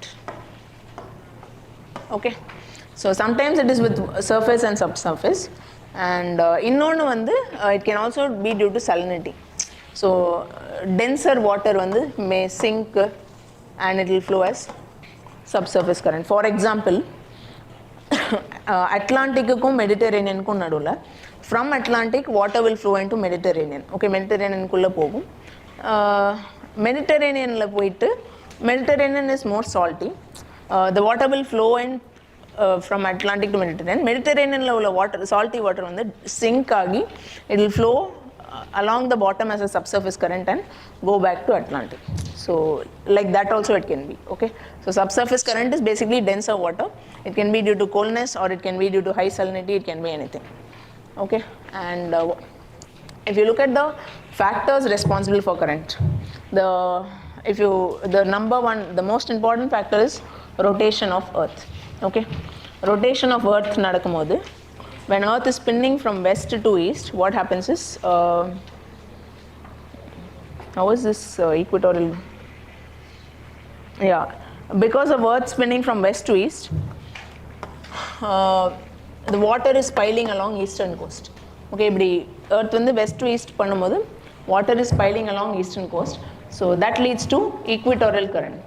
So eastern coast லந்து current will flow as equatorial current, north equatorial current, south equatorial current. Actually I'll show it with the picture. Okay, so north equatorial and south equatorial current. அதுக்கப்புறம் other factors responsible are temperature difference, salinity difference, density difference. So இதெல்லாம் oceanic factors. Then atmospheric factors you can write as evaporation, precipitation. Okay, that will impact. And modifying factors are shape of the coastline. Okay, like இப்போ north equatorial current வந்து, I'm sorry, south equatorial current, let's say it is hitting Brazil, means after hitting Brazil it will take a left turn and move south. So that in that way the coastline will affect. Then another modifying factor is mid-Atlantic, mid-oceanic ridge that can modify, and also your monsoons in Indian Ocean. Monsoon winds will have a modifying impact. Northern part of Indian Ocean la pathona monsoon wind will play a role. And another thing is Coriolis force, that will also impact. How Coriolis force means, I told you it will deflect objects towards the right in northern hemisphere and left in southern hemisphere. So அப்படி நடக்கும்போது if you see this Sargasso,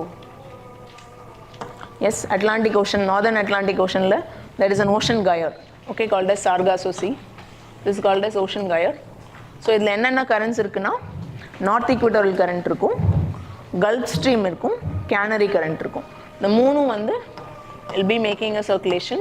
So on the fast circulation nala that water will be cut off from the rest of Atlantic Ocean. So on the water vandu warmer ah irukum, innum more salty ah irukum, and there one special weed called as sargassum weed will also grow. Okay, so that we can attribute to Coriolis force. So likewise gyres are formed in other parts also. South Atlantic liyum gyre irukku, Pacific Ocean liyum gyres irukku. Okay, and if you see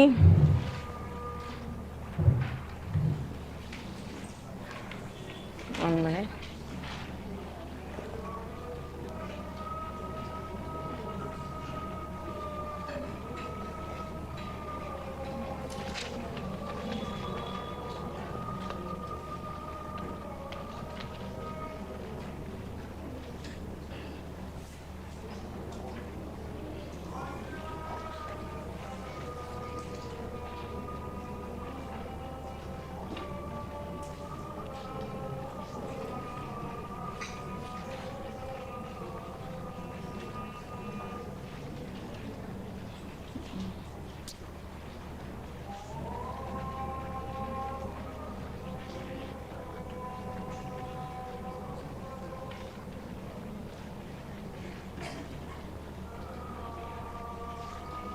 Okay, so you can see, right, எல்லா இடத்துலயும் வந்து north equatorial, south equatorial, and why this counter equatorial current is coming means இங்க போய் இந்த ரெண்டு equatorial current-ம் வந்து water pile பண்ணிட்ட அப்புறம் because of that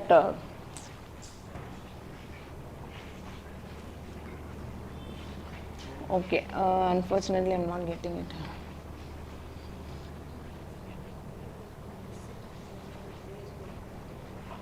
Oh, this.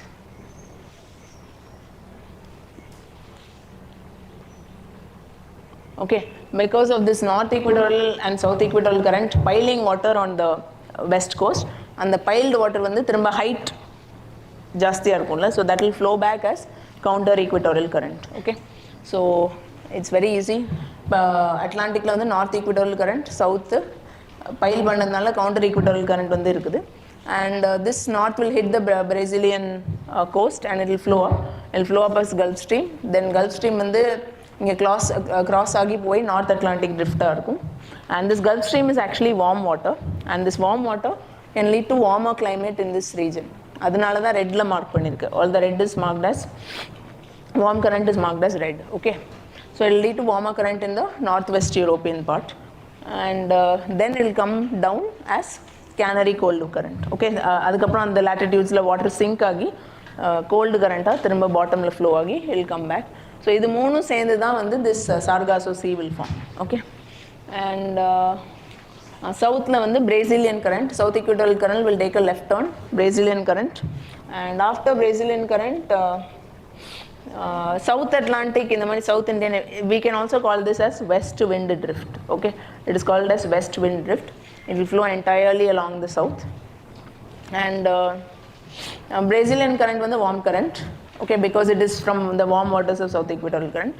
And அதுக்கப்புறம் அது வந்து டர்ன் பண்ணி இங்கே மேலே வரும்போது from west wind drift, when it comes up, it is called as Benguela cold current. Okay, and வேற என்ன, Labrador current, you know, right, from Greenland under Canada அது பக்கத்தில் flow ஆகும். And Labrador current and Gulf Stream, when they meet, they create foggy conditions, and that foggy condition is conducive for plankton growth. Adnala Newfoundland region or Grand Banks of Canada, it is one of the most popular fishing grounds of the world. Okay, so just remember these currents. And this side, when you come to Pacific Ocean, north equatorial current and south equatorial current are there. Counter இது நமக்கு தெரியும். So இது வந்து மேலே வந்து it will hit this Philippines and Taiwan and all that, and it will go up. The warm current which goes up is called as Kuroshio current. And Kuroshio currentக்கு அப்புறம் வந்து when it is like how we have Labrador current flowing in from the north, அங்கேயும் cold latitudesல dense water sink ஆகி it will come, one cold current will come down south, that is called as Oceanography current. And South Equatorial current வந்து left turn எடுக்கும்போது East Australian current.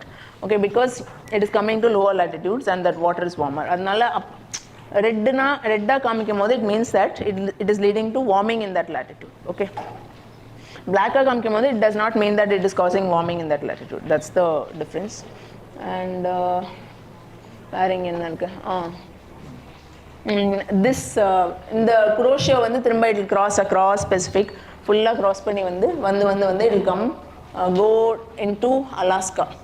North Pacific ட்ரிஃப்டாக வந்து அலாஸ்காக்குள்ளே போகும். So Alaska வந்து அந்த லேட்டிடியூட்ஸில் வந்து அந்த போர்ட் வந்து ஃப்ரீஸ் ஆகாமல் இருக்கிறதுக்கு காரணம் வந்து North Pacific Drift. Like how Gulf Stream is becoming North Atlantic Drift, your this one is becoming North Pacific Drift and then it is going to Alaska.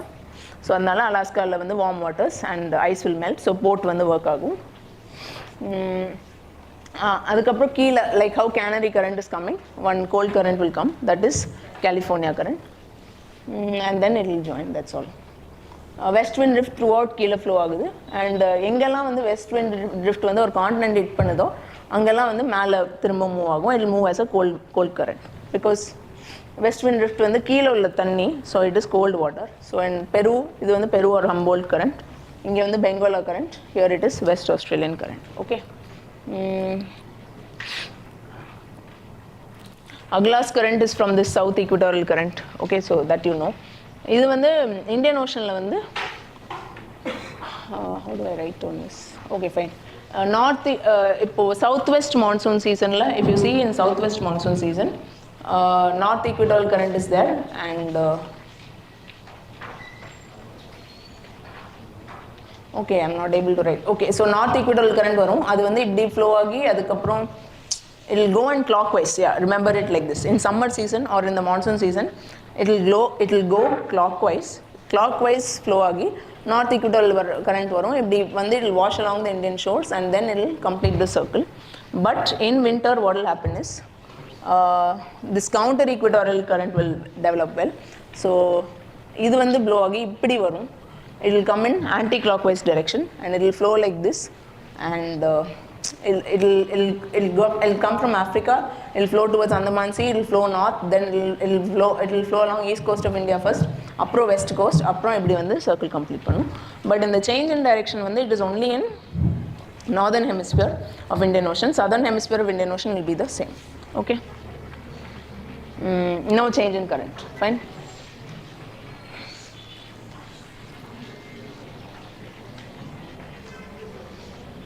Yeah. So coming back to this, currents help in fishing. Just now I told you. இன்னொரு இடத்துல வந்து எங்கே அந்த fishing பேங்க்ஸ்னால் Oyashio Kuroshio current meter இடத்துல ஜப்பானில் அங்கேயும் fishing banks வந்து well develop because of warm and cold current meeting. அப்புறம் navigation, they may help in navigation. They may also hinder navigation if they create fog-like conditions. So that's about ocean currents, and they will also impact regional climate. For example, in desert region, all the desert regions are washed by cold currents. Your Canary current, California current, அதுக்கெல்லாம் சைடில் வந்து dessert இருக்கும். Canary current பக்கத்தில் சாரா dessert இருக்குது. Near California current, your Mojave desert is there, and Humboldt பக்கத்துலேயும் இருக்குது in South America, ஆஸ்திரேலியாலையும் இருக்குது. So எல்லா இடத்துலையும் டெசர்ட்ஸ் இருக்குது. Basically what this cold current will do means it will cool up the air above.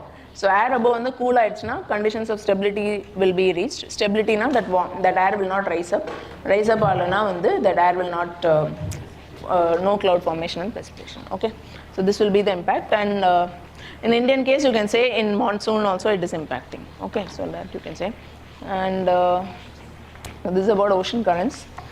And okay, after this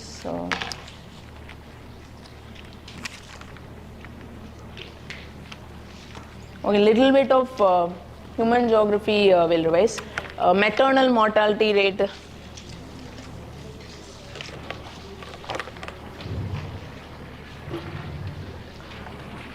MMR is number of deaths. Should we do human geography or Indian geography? Which one you want?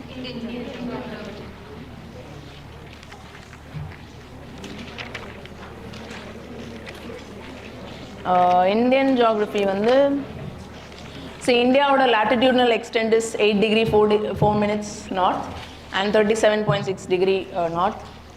அப்புறம் longitudinal extent வந்து 68.7 to 97.25. So basically it is about 30 degrees. Latitudinal and longitudinal extent is about 30 degrees. And Indian standard meridian is 82.5 degrees east. அது வந்து எந்த ஸ்டேட்ஸ்லாம் போகும்னா உத்தர் பிரதேஷ், ஆந்திர பிரதேஷ், மத்திய பிரதேஷ், சத்தீஸ்கர், ஒடிசா. இது ரொம்ப important. இதுவும் அந்த ட்ராபிக் ஆஃப் கேன்சர் அது வந்து எதுலலாம் பாஸ் ஆகும்னா ஒரு 8 states. The states are Uttar Pradesh is not there. Remember that Uttar Pradesh is not there. Rajasthan, Gujarat, Tripura, Mizoram, Jharkhand, West Bengal, Madhya Pradesh and Chhattisgarh. Okay, and the land area of India is about 2.4% of the global land area la vandu we make up 2.4%. We make up 18% of the global population and 2.4%. நம்மளோட land mass ஓட size வந்து 3.28 million square kilometer. அப்புறம் coastline of India, ஐலண்ட்ஸையும் சேர்த்து நம்மளோட coastline length வந்து 7516.6 kilometer. That is inclusive of islands. If you take the coastline of mainland, it is 6100 kilometer. Okay, just mainland coastline alone, if you take, it is 6100 kilometer. And okay, India வந்து so Indian plate is subducting below the Eurasian plate, that you know. So if you look at the physical setting of India,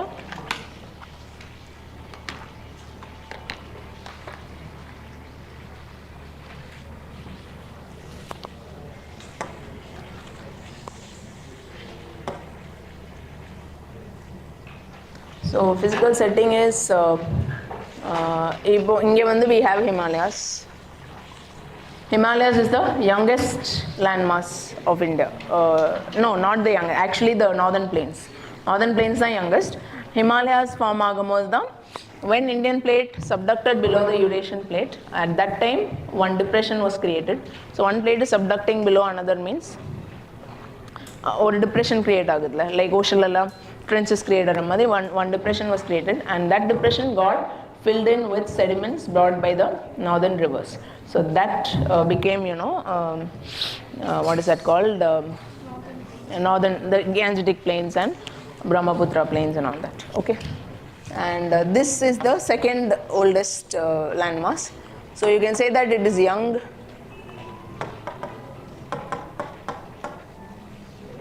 It is young and flexible. A lot of seismic activities happening.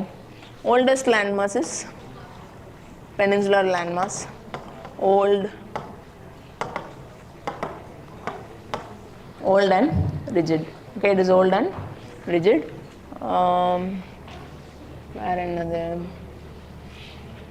This is the youngest. Okay, this is the youngest. So this is the geological divisions of India. Okay, in the rock, in the order form now, you can just skip this. And next is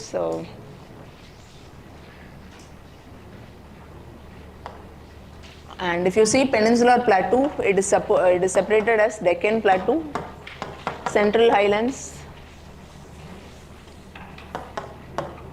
Okay, Deccan Plateau separated as Peninsular Plateau is separated as Deccan Plateau, Central Highlands.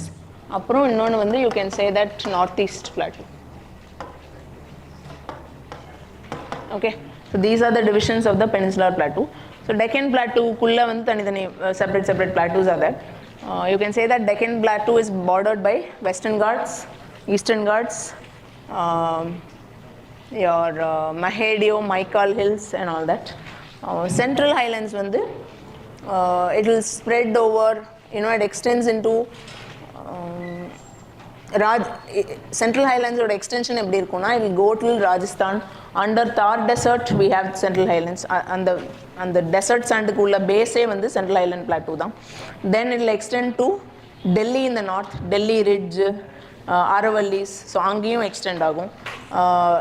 Towards the east it will go towards Rajmahal Hills in Jharkhand. Okay, and so this is about your Central Highlands. You can say that what else? Northeast. Okay, northeast is you can say Meghalaya Plateau or Shillong Plateau, and Assam la vandu Karbi Anglong Plateau. So in the madi remember that Peninsular Plateau has these three components. Okay, what else?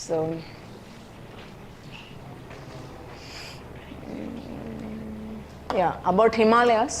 So Himalayas we have so that's about the plateaus. And if you look at Himalayas, we have okay, before we go into Himalayas, one more thing, in the Peninsular Plateau there is something called as block faulting. So எதுக்காக இந்த block faulting நடந்துச்சு அப்படினு பார்த்தா, during the Himalayas formation, when the Indian plate subducted below the Eurasian plate, so ஒரு plate வந்து இன்னொன்று கடியில் போகும்போது வந்து அங்கங்கே வந்து break ஆச்சு. Like just imagine if a thermocol, you're trying to bend it and it breaks here and there in between. So break ஆகிற இடத்துலலாம் வந்து faults or depressions were created. So அதனால தான் between your Vindhyas and Satpuras you have a fault. Okay, so Rift Valley we are saying, right? Narmada and Tapi are flowing through Rift Valley. That is because of this block faulting. And similarly your Mahanadi, Damodar, இதெல்லாமும் வந்து Rift Valley la flow ஆகும். Where one more yeah, and in West Bengal also there is one gap called as Malda Gap. Okay, so Peninsular Plateau ku West Bengal ku nadula Malda Gap. So ingiyum Peninsular Plateau oda base irukum, adukku mela dhaan vandu alluvial soil deposit is there. On top of that only alluvial soil deposit is there. So like this you have to know this. And what is this? If you take Western Ghats okay, so in Peninsular Plateau is bordered on the west by Western Ghats and on the east by Eastern Ghats. So Western Ghats vandu tall, okay, they are taller, they are more continuous na anganga break or gap o vandu irukadu, so it is more continuous. And on the other hand your Eastern Ghats, they are dissected And you can also say they are formed by faulting and subsidence. Faulting and subsidence meaning is that இந்த part வந்து இந்த இடத்துல break ஆகி கீழே உள்ளது உள்ளே போயிடுச்சு, தண்ணி கடியில் போயிடுச்சு. And remnant Western Ghats is standing tall. Okay, so this part subsided. That's why we call it as escarpment. They may not ask. Escarpment na meaning enna, one side will be steep, other side will be gentle. So Western Ghats structure will be like this. Okay, this side steep ah irukum, this side vandu gentle ah irukum. Okay, and coming to Eastern Ghats,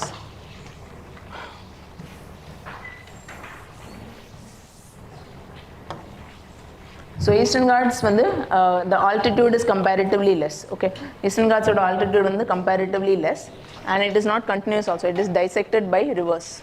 Anganga rivers vandu cut panni sea kulla flow aayittu irukum. Be it Krishna, Godavari, Kaveri, Mahanadi, everything. So all these will cut and flow into the river. So it is not continuous in nature. And the Western Ghats, the tall peaks are Anaimudi and Dottabetta. Okay, in Eastern Ghats, Jindagada peak அப்படின்னு சொல்லி ஒன்று இருக்கு.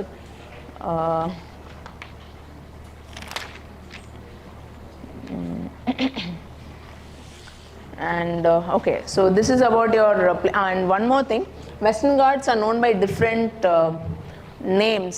It is called as Sahyadris. Maharashtra and the region வந்து it is called as Sahyadris.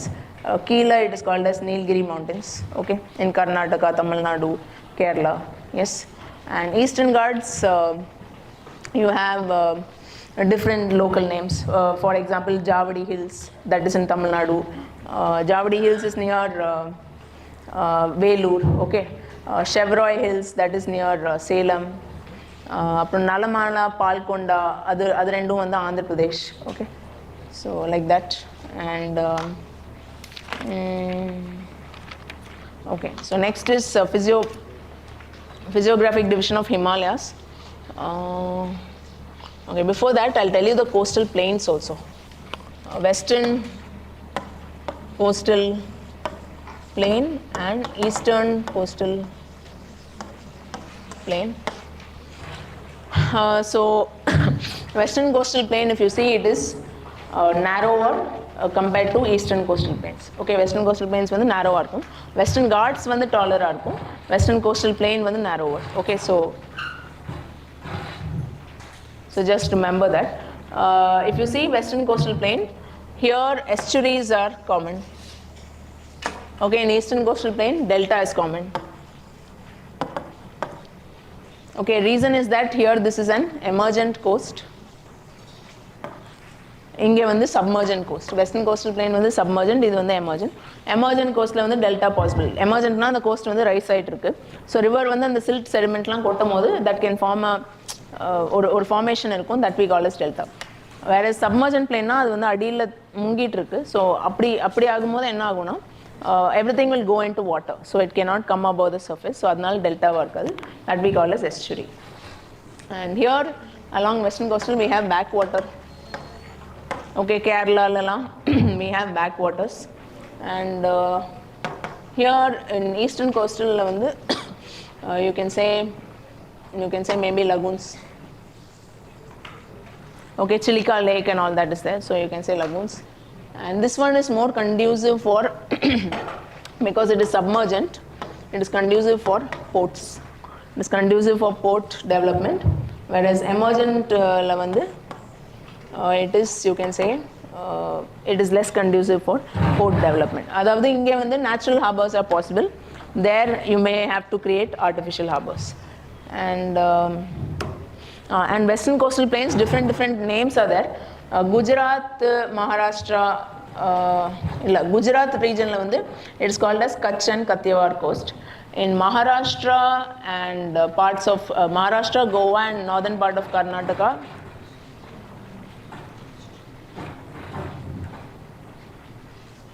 it is called as Konkan coast. Okay, Keela, South Karnataka and Kerala la vandu it is called as Malabar coast. And Eastern coastal plain vandu Coromandel coast, Tamil Nadu and Andhra Pradesh, மேலே வந்து northern Sarkar. ஒடிசாவில் வந்து உத்கல் கோஸ்ட்னு சொல்லுவாங்க. Okay, So, okay, that's about your coastal plains.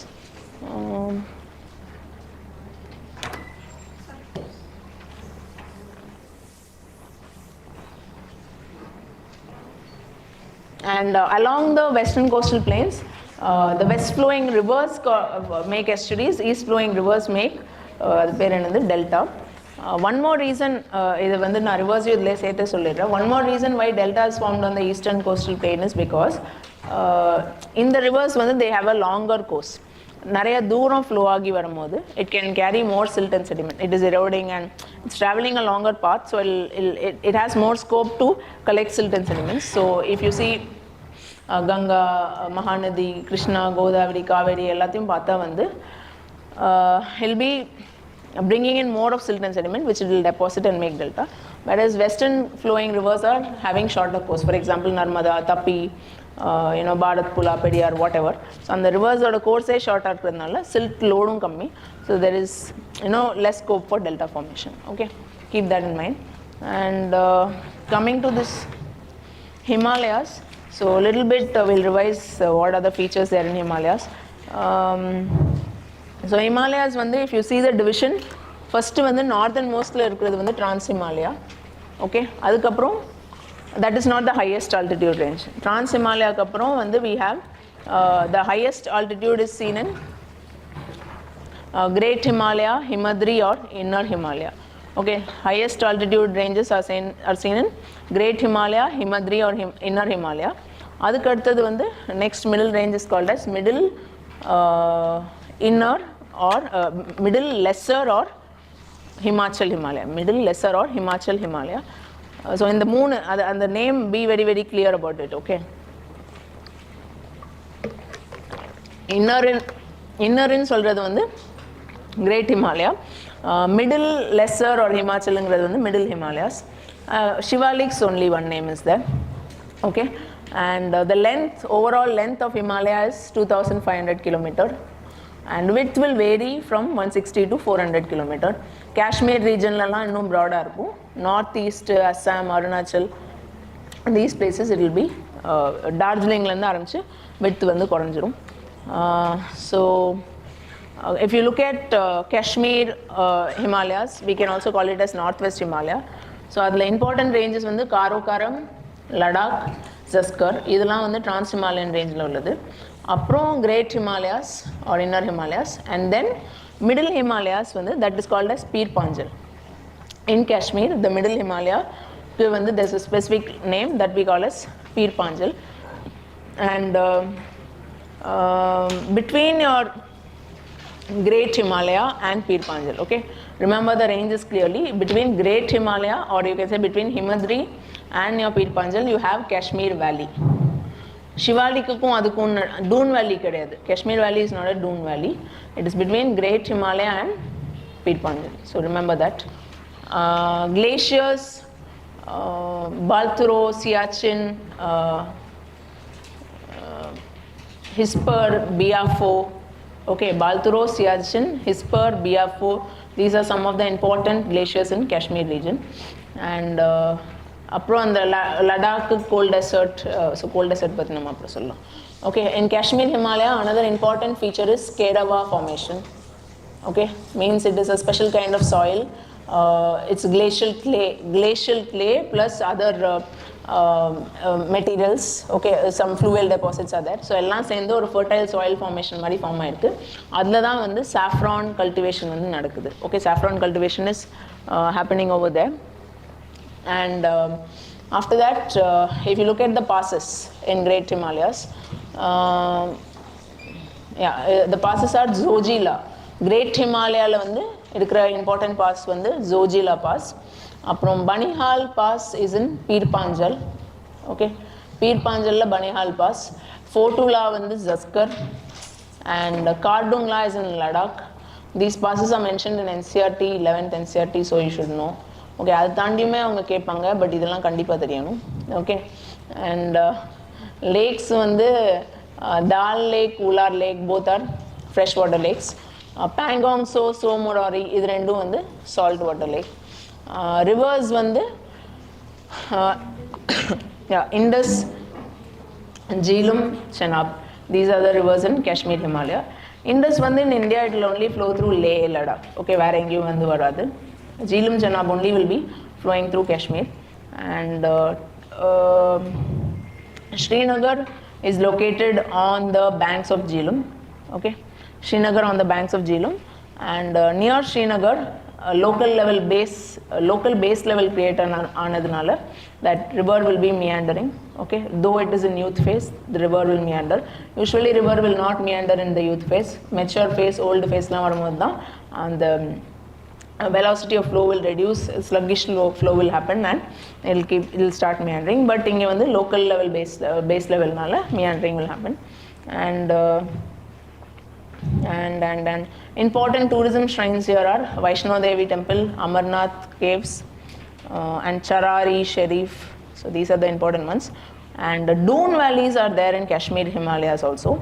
Kashmir Valley is not a dune valley. Dune valley it is between middle Himalayas and Shivaliks.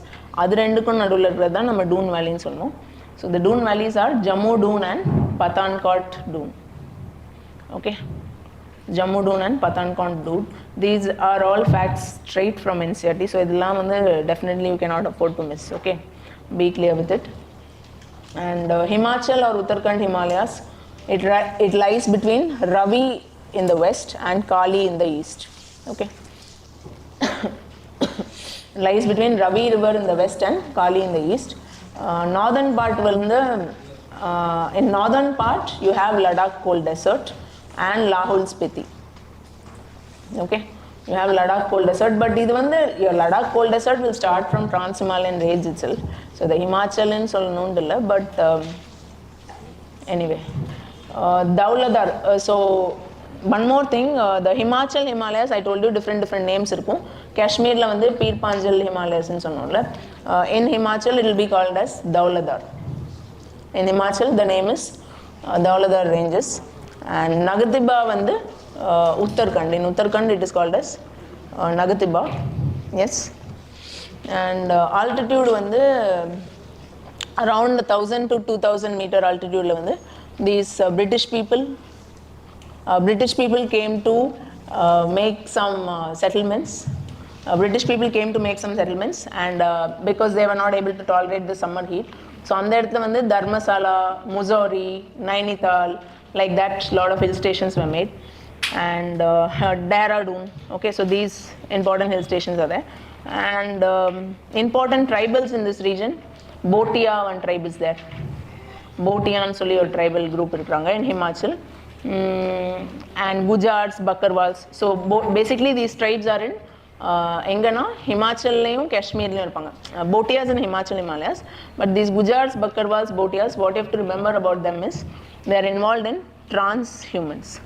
Transhumans na avanga eppdina they will have herds, edavadhu livestock vechirupanga, edavadhu sheep, goat edavadhu valutittirupanga. So summer time la enna பண்ணுவாங்கன்னா mountain la மேல கூட்டிட்டு போய் அது graze பண்ண விட்டுட்டு they will also stay there. அப்புறம் கொஞ்சம் chill ஆனோனே இறங்கி கீழ வந்துருவாங்க. So that top place where they go along with their goats or herds to graze, that is called as Bugyal. That's a grassland basically, that is called as Bugyal. Fine. And yeah, another important in the winter time they'll come down. And in this Himachal and Uttarakhand Himalayas, another important feature is the Valley of Flowers. Okay, so it's a UNESCO heritage site, Valley of Flowers. It is near Nanda Devi. Okay, and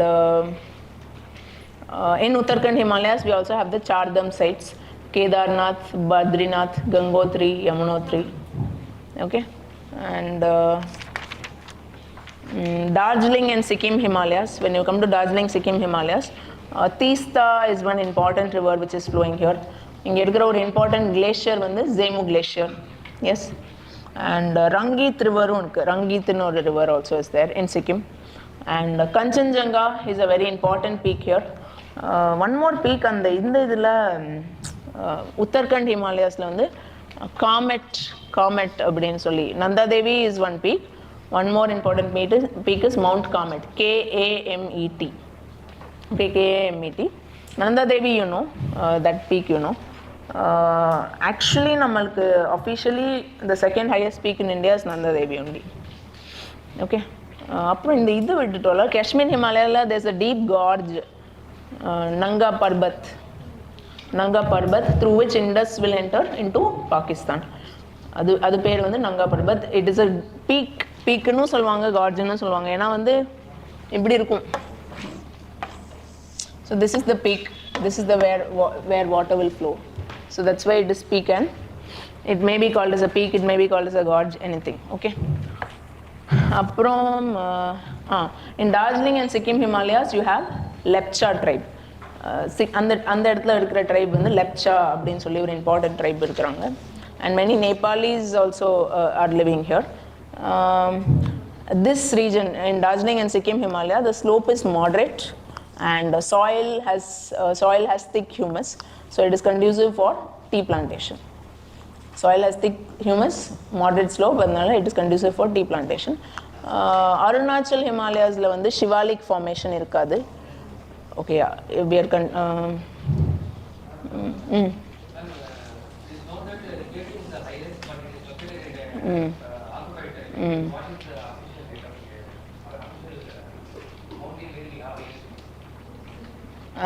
Kanchenjunga. Sikkim Kanchenjunga. Nowadays we are claiming this only as highest peak. So yeah, so this is about your Darjeeling and Sikkim Himalaya. Sikkim வந்து it is also called as orchid state. ரெண்டு இடத்துலையும் அருணாச்சல் சிக்கிம் ரெண்டுத்துலையும் வந்து small flowering plants are very rich. Okay, so in biodiversity if they ask, please note down, write, you should be able to put. And coming to Arunachal Himalayas, சிக்கிம்ல வந்து ஒரு ரெண்டு important pass உண்டுல்ல, என்ஜேன்னு வருமே, Nathula pass and Jelepla pass. Okay, Nathula and Jelipla Pass connecting with Tibet. Okay. And coming to Arunachal Himalayas, Arunachal Himalayas la வந்து important peaks are Kangtu, Kangtu, Kangtu. Okay, Kangtu ஒரு important peak. Namcha Barwa வந்து peak and gorge. It is the area through which what is that thing, Brahmaputra enters India.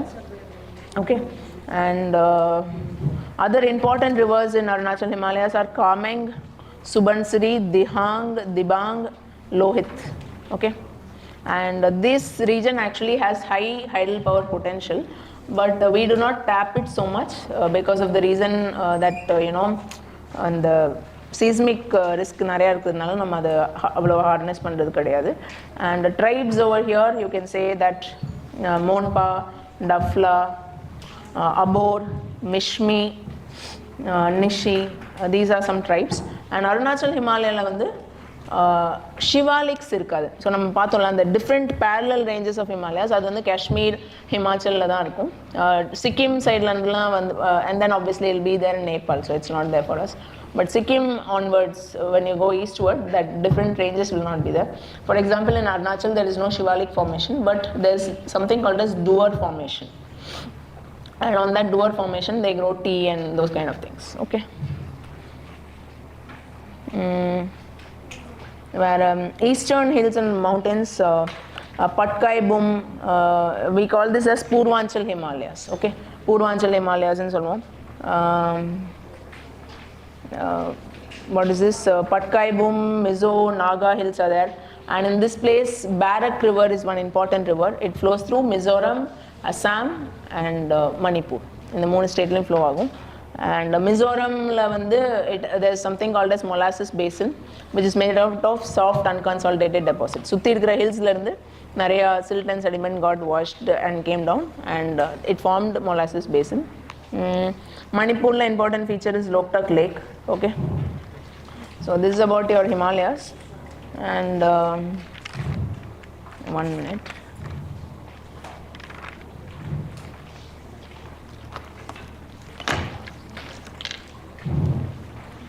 Yeah, so that's about Himalayas. And coming to northern plains, northern plain oda extent வந்து 3200 km. Himalayas 2500 km சொன்னோம்ல. Northern plain is 3200 km.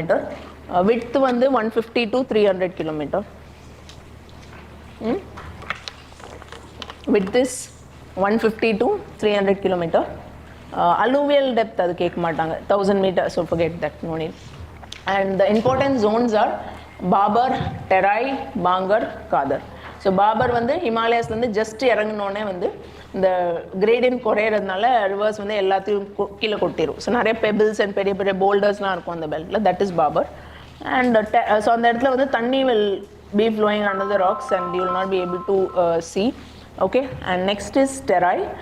Terai வந்து it is a marshy region where all the water again comes out and it will come to the surface. So it has very dense vegetation and forest. அங்க நிறைய tiger reserves இருக்கு, like Valmiki and Dudhwa. Okay, Valmiki in Uttarakhand and Dudhwa in Uttar Pradesh. I'm sorry, Valmiki in Bihar and Dudhwa in Uttar Pradesh. Okay, and your Babar belt is maybe you can say 8 to 10 kilometers if you want, you can remember, or 10 kilometers wide. Terai belt வந்து இன்னும் broader, around it can extend up to 20 kilometers. Okay, and Kadar, Bangar வந்து, Kadar is basically new alluvial deposits, Bangar is older alluvial deposit. So river வந்து flow ஆகிற இடத்துல ரிவருக்கு பக்கத்துலேயே உள்ள பேங்க்ஸில் தான் நியூ அலுவியல் டெபாசிட் வரும் பிகாஸ் ஆஃப் ஃப்ளட்டிங். ஸோ அது வந்து காதர். கொஞ்சம் இந்த இன்னும் தள்ளி போகும்போது older deposits will be there, that is Bhangar. And so this is about Gangetic plains. Similarly, plains, we have plains in Assam and Punjab also. Cardamom Hills, where is it? It is in Kerala. It's part of Western Ghats. Okay.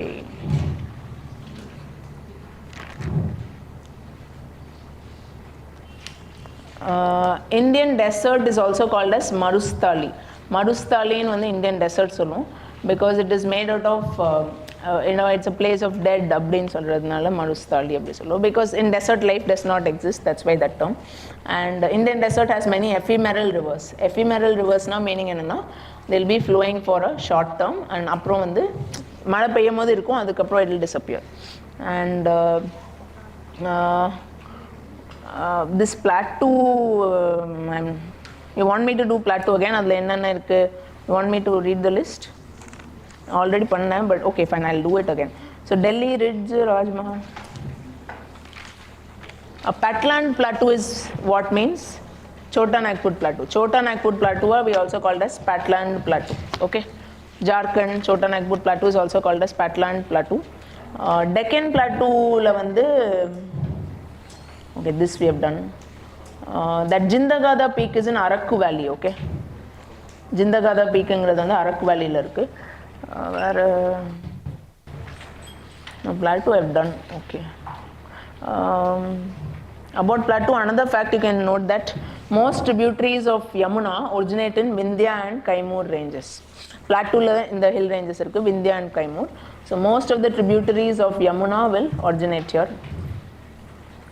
Banas is another tributary of Yamuna, that alone will originate in Aravalli. Okay, Central Highlands oda eastern end வந்து Raj Mahal Hills, அது நான் already சொல்லிட்டேன். Northeast, okay, northeast la vandu we have 3 hills which are not part of Himalayas but it is peninsula hills, that is Garo, Khasi and Jaintia. Okay, these are not part of Himalayas but peninsula oda hills da Garo, Khasi, Jaintia. And Andaman and Nicobar vandu, talking about the islands, there are 572 islands in Andaman and Nicobar. 6 degree north la irundhu 14 degree north extent, it is 6 to 14 degree north. And it is separated by 10 degree channel. Okay, Andaman and Nicobar separated by 10 degree channel. Lakshadweep la vandu 36 islands irukku. Okay, Lakshadweep is has 36 islands. Ritchie's archipelago, okay, it is in Andaman.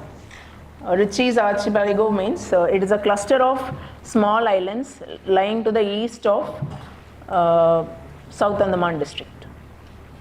South and north, middle, South Andaman irukla. To the east of South Andaman you have Ritchie's archipelago. Indadilla anga dhaan irukum. What is that place? Or White Beach, Radhanagar Beach, Havelock Island. Now they've changed the name. It's not Havelock now. Some other island. Ross Island in or island. Viper Island. So they've changed the name. All Indian names vechitaanga.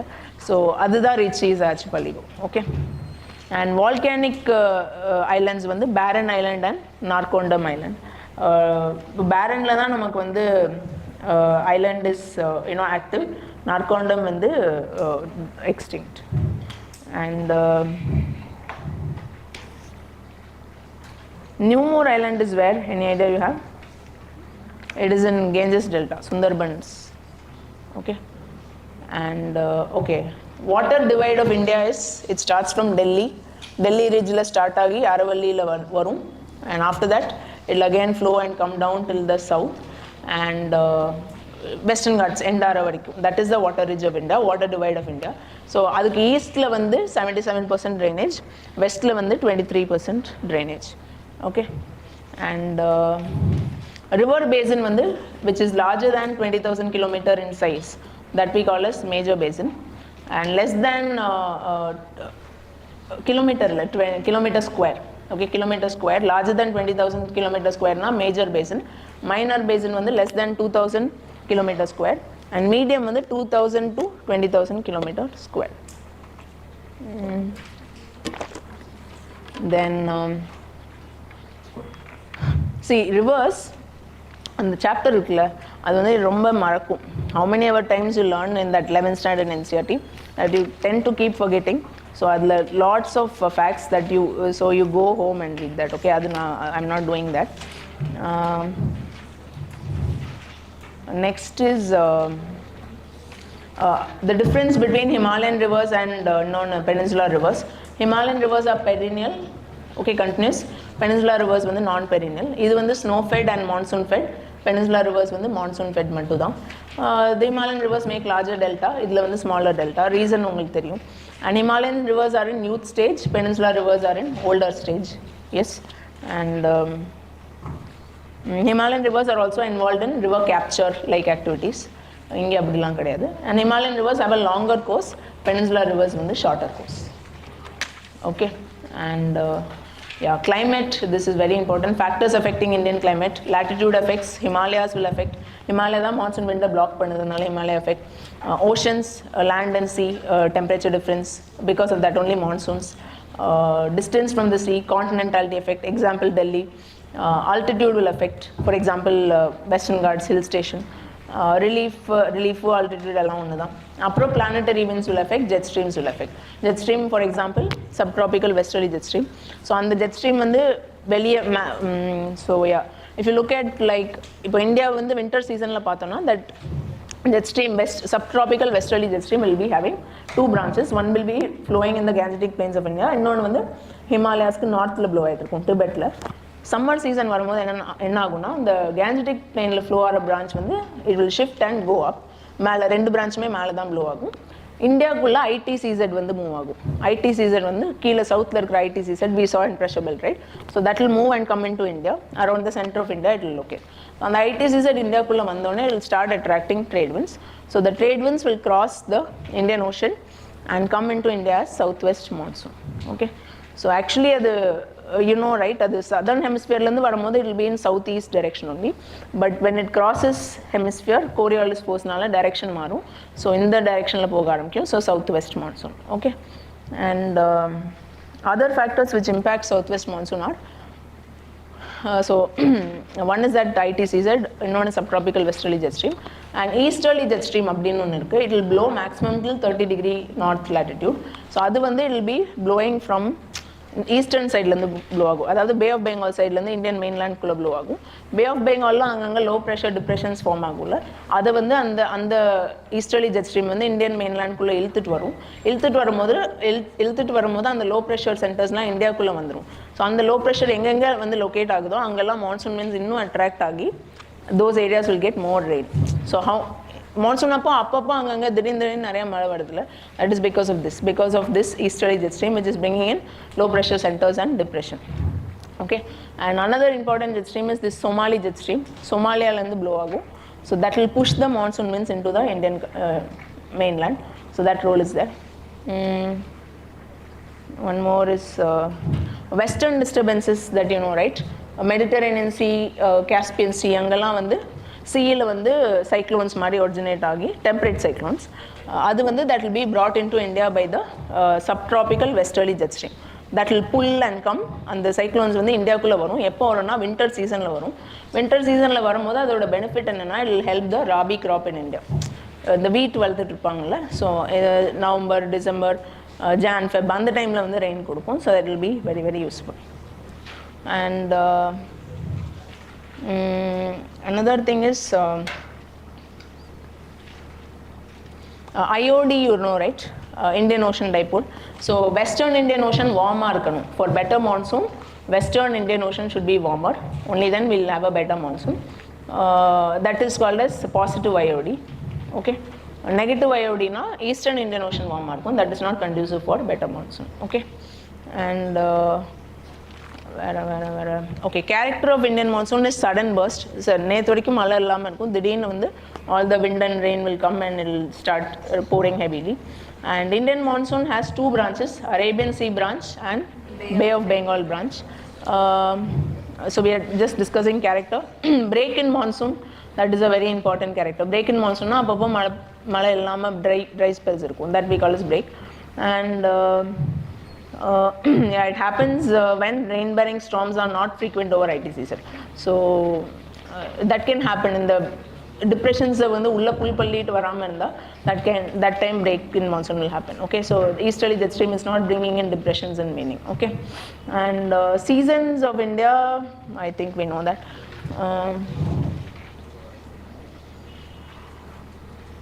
Some of the important winds in India, Loo, you know, right? Loo, you know, dust storms வந்து டெல்லி அந்த time சம்மரில் வந்து thunderstorms மழை பெஞ்சு வேகமாக காற்று அடிக்கும். So that we call as dust storm. லூங்கிறது வந்து ட்ரை டஸ்ட் ஈவெண்ட், அதில் வந்து there is no scope for rain. And mango shower வந்து கேரளாவில் pre monsoon shower in Kerala and coastal Karnataka. Similarly, we also have blossom shower because of which coffee blossoms in Kerala and surrounding regions. One more is nor'wester or Kal Baisakhi அப்படின்னு சொல்லுவாங்க. In West Bengal during summer it will come, like how டெல்லியில் thunderstorm இருக்கும் மேலே, அந்த மாதிரி west பெங்காலில் அஸ்ஸாம்லேயும் வரும். And it will eat the tea, jute and rice crop. இந்த 3 crops-யும் eat பண்ணும். அப்புறம் in Assam that wind is called as Bardoli Chera, a local name. Okay. Then talking about the branches of Indian monsoon, Arabian Sea branch ஒரு மூணு split up இருக்கு. One branch is obstructed by Western Ghats. So Western Ghats ஓட left sideல rain வந்துரும். இன்னொரு branch என்னன்னா it will be flowing between Vindhya and Satpura. அந்த Rift Valley குள்ள போயிட்டு Vindhya Satpura குள்ள போய் it will reach the Gangetic plain. அது போகும்போது it will meet with the Bay of Bengal branch. இன்னொரு branch அப்படின்னா சௌராஷ்டிராவில் என்டர் ஆகி it will flow parallel to Aravalli and it will go reach Punjab plains போய் reach பண்ணும்போது it will come and meet the Bay of Bengal branch திரும்ப அங்கே வரும். So இந்த மாதிரி 2 மீட்டிங் பாயிண்ட் இருக்குது, keep that in mind. And Bay of Bengal branch பார்த்தா two things are there. One is that it will hit that's Arakan Yoma அப்படின்னு மயான்மாரில் ஒரு mountain range இருக்குல்ல, ஸோ அது வந்து டிஃப்ளெக்ட் பண்ணி it will send into north east. So north ஈஸ்ட்டில் வந்து நல்ல ரெயின் இருக்கும். இன்னொன்று என்னென்னா it will enter through Bay of Bengal, West Bengal and it will enter Gangetic plain. So அதுதான் வந்து அந்த மீட் பண்ணுற பிரான்ச். அரேபியன் சி பிரான்ச்சை 2 இடத்துல மீட் பண்ணணும்னு சொன்னால அது இந்த பிரான்ச் தான். Okay. And Tamil Nadu coast, why it is dry, that you know, right? Reason is that it is on the leeward. It is on leeward side of Arabian Sea branch and it is parallel to Bay of Bengal branch. Okay, leeward side of Arabian Sea branch and leeward side na mountain is there. In the side wind block பண்ணதுனா இந்த side தான் மழை பெய்யும், that is windward side. இன்னொரு side ட்ரையாக இருக்கும், that is leeward side. Deccan plateau and all is dry because of the leeward side effect. Okay. And Indian monsoonல வந்து average rainfall, southwest monsoon average rainfall you can say 89 centimeter, 87 to 89. And overall India's average annual rainfall is 120 centimeter. And மான்சூனோட months தெரியும்ல, June to September, that is advancing monsoon. October November வந்து retreating monsoon. Relief or topography will determine rain, that you know. For example, Western Ghats, Garo Kasi Jaintia, அது நம்ம already சொல்லிட்டோம். And with distance from sea, rain will decline. For example, West Bengalல நிறைய rain இருக்கும். அதே Bay of Bengal branch வந்து உள்ள வரும்போது when it travels Uttar Pradesh, western Uttar Pradesh, Delhi கிட்டலாம் வரும்போது ட்ரை ஆயிரும், ரெயின் வந்து குறைஞ்சிட்டே வரும். Okay, and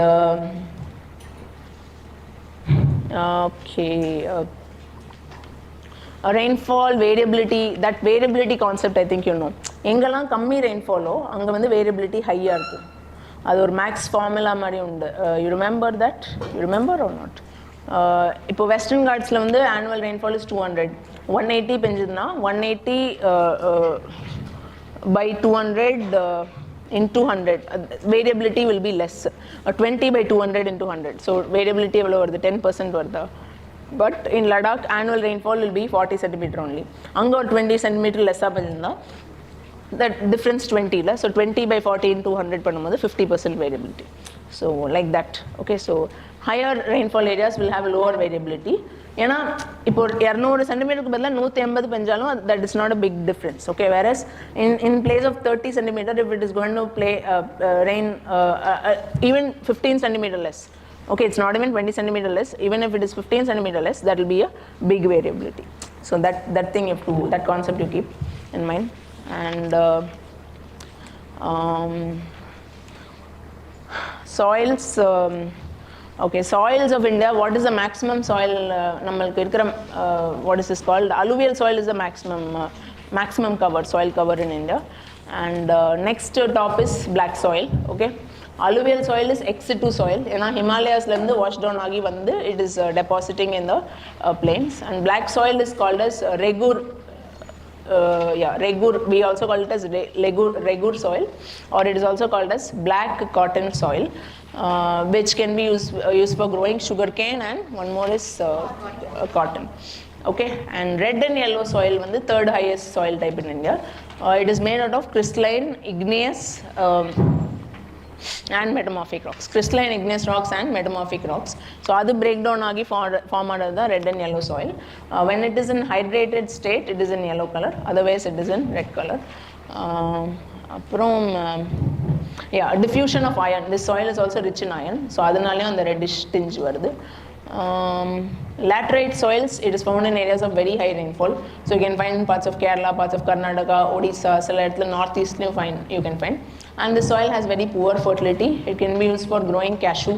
Cashew is the main crop, and it is also used for brick making. Okay, and arid soil வந்து aridன்னு சொல்லும்போது we mean dry soil. So sandy-ஆ இருக்கும், dry-ஆ இருந்தாலே soil sandy-ஆ இருக்கும், and it will be saline. So where you can find means the desert region and all that. There you can find arid soil. And saline soil you can find in areas where it is arid, and also in areas where drainage is poor. Coastal regions லையும் பார்க்கலாம், dry places லையும் பார்க்கலாம்.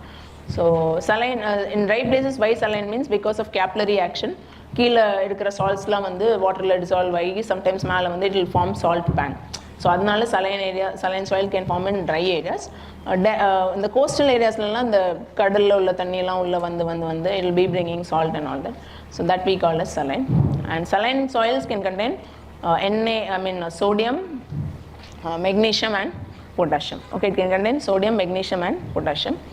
And a PT soil na edu solvona, soil with higher organic content is called as PT soil. And forest soil vandu it is found in mountainous regions. Okay, that we call as forest soils. Like in Himalayas angala irukra soil vandu forest. Adu vandu it will have somewhat acidic nature. Podzolz nu solvom. It will be acidic in nature, and also it will be like what is that called, humus rich. Humus will be there and it will be acidic. Okay, soil degradation basically means decline in soil quality. That is degradation, and you can improve it by watershed management, planting trees, grasses.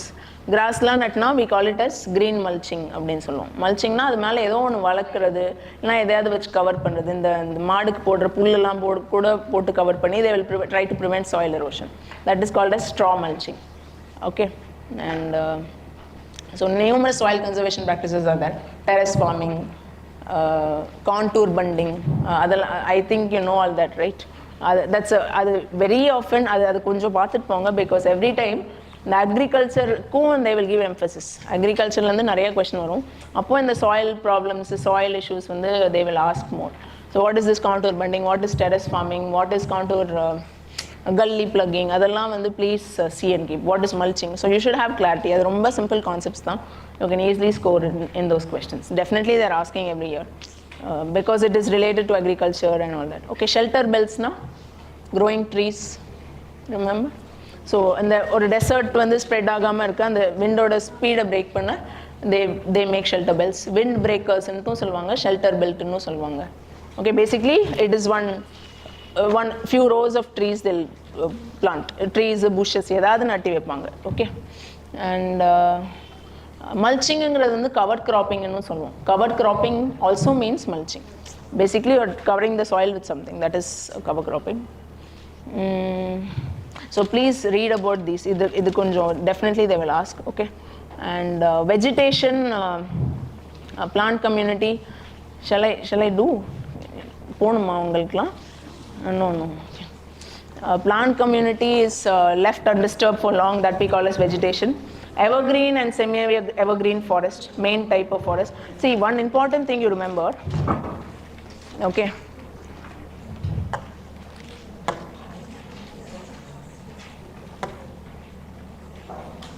See, remember like this forest rainfall rendume coincide agum. Okay.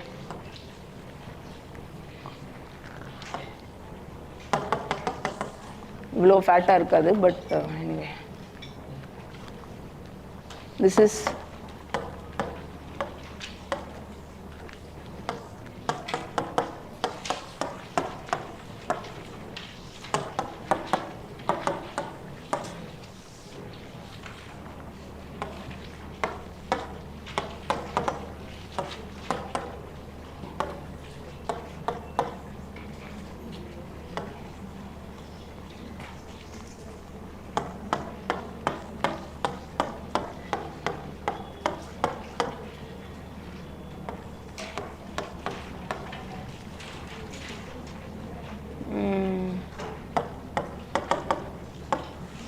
this is the rainfall distribution of India. Okay, so forest map rainfall map அப்படியே வந்து match ஆகும். So roughly இப்படி தான் நீங்கள் mains answer எழுதினா கூட you can use this. Okay, so 100 to 200 centimeter இது ஒரு dry belt, தார் ஒரு dry belt, லடாக் வந்து cold desert. ஸோ இந்த ரெண்டு இடத்துலையும் வந்து என்ன ஃபாரஸ்ட் இருக்கும்னா thorn and scrub forest இருக்கும். இங்கே வந்து evergreen forest இருக்கும். நார்த் ஈஸ்ட் கிரேட்டர் தேன் 200 இங்கேயும் எவர்கிரீன், அந்தமான்லேயும் எவர்கிரீன் இருக்கும். ஸோ இதெல்லாம் தான் எவர்கிரீன் ஃபாரஸ்ட். இது வந்து 100 to 200 சென்டிமீட்டர் வந்து மாய்ஸ்ட் டெசிடுவஸ் ஃபாரஸ்ட், 70 to 100 வந்து ட்ரை டெசிடுவஸ் ஃபாரஸ்ட். மீதி இதெல்லாம் வந்து வாட் இஸ் திஸ் மவுண்டைன் ஃபாரஸ்ட்னு சொல்லுவோம். திஸ் இஸ் மவுண்டைன் ஃபாரஸ்ட், இதெல்லாம் வந்து மவுண்டைன் ஃபாரஸ்ட்.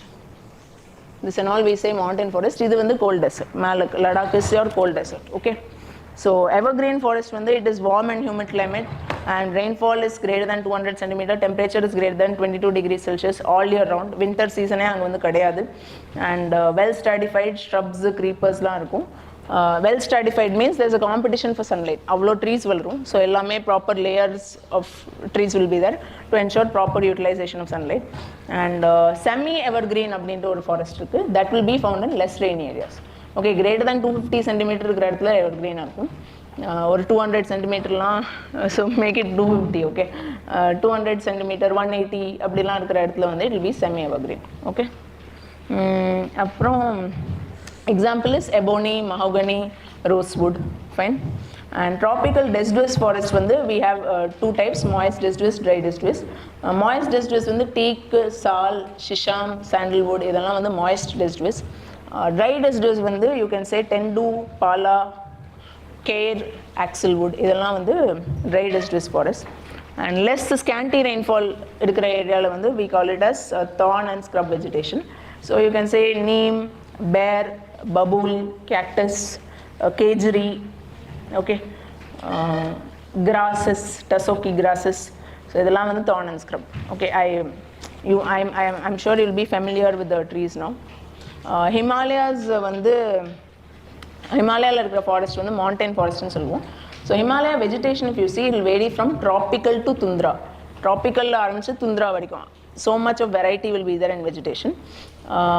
அது வெட் டெம்பரேட் இருக்கும், டெம்பரேட் எவர்கிரீன் இருக்கும், ஆல்பைன் ஃபாரஸ்ட் இருக்கும், ஆல்பைன் கிராஸ்லாண்ட்ஸ் இருக்கும். So like that it will vary. And top it'll stop with tundra. Okay, so in the foothill region what we have is deciduous forest. Himalayan foothill region la irukradhu vandu deciduous forest. Okay, and in the altitude of 1000 to 2000 meter you can find wet temperate forest. Okay, in the altitude of 1000 to 2000 you can find wet temperate forest, which includes trees like oak, chestnut, etc.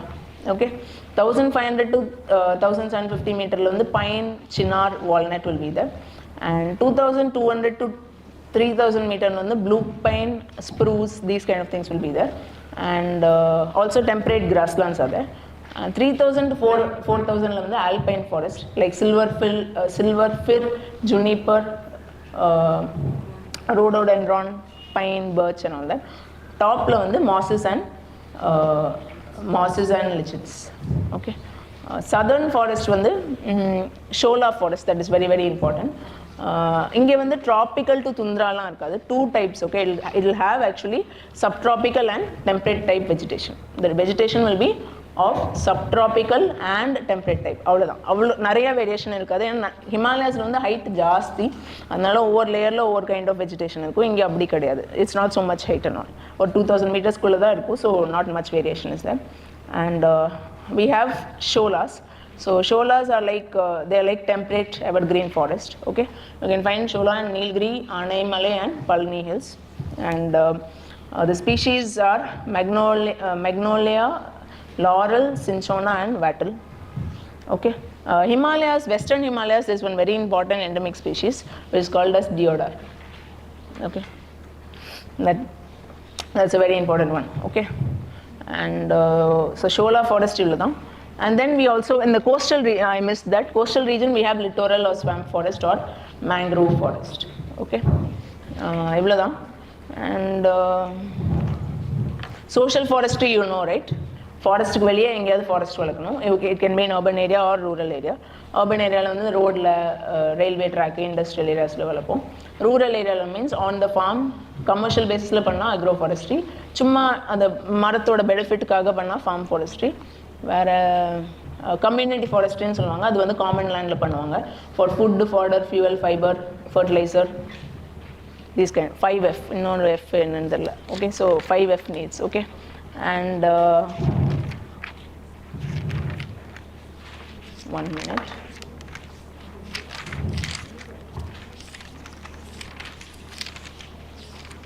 Okay, I've covered ஓரளவுக்கு முடிச்சிட்டேன். This national waterway 1 is Ganga to Brahmaputra.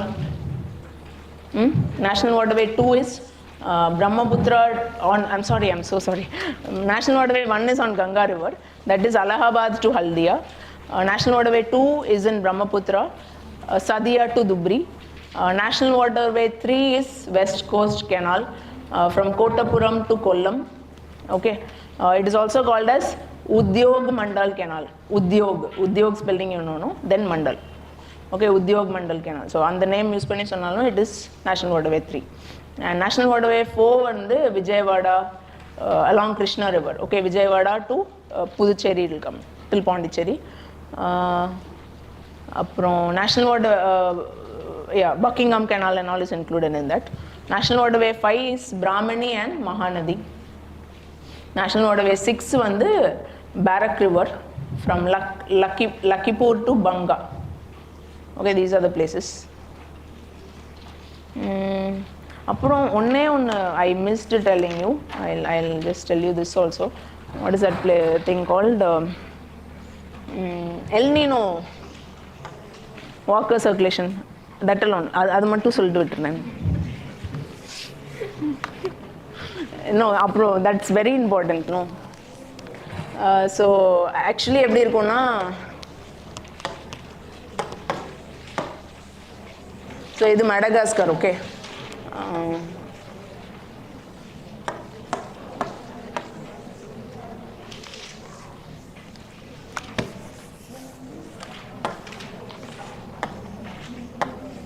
Okay, this is South America.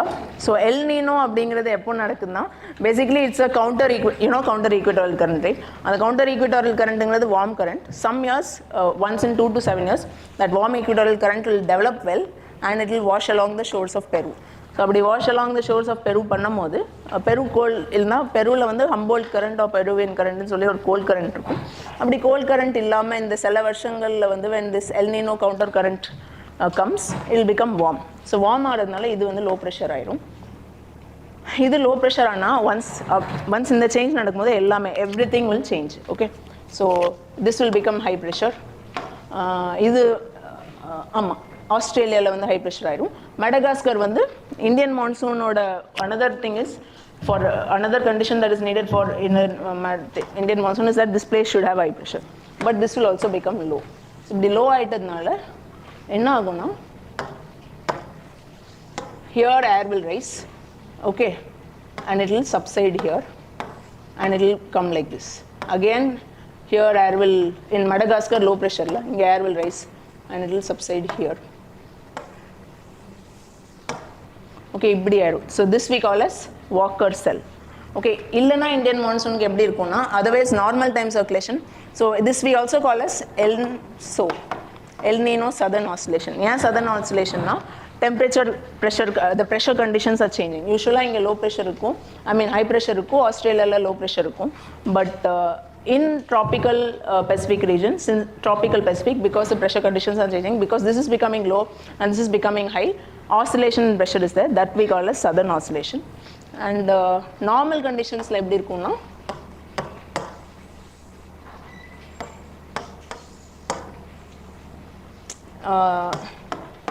this will have high irukradnaala this will contribute to southwest monsoon, whereas idu low aayidchna this will start drawing in some winds and monsoon vandu weak aayidum.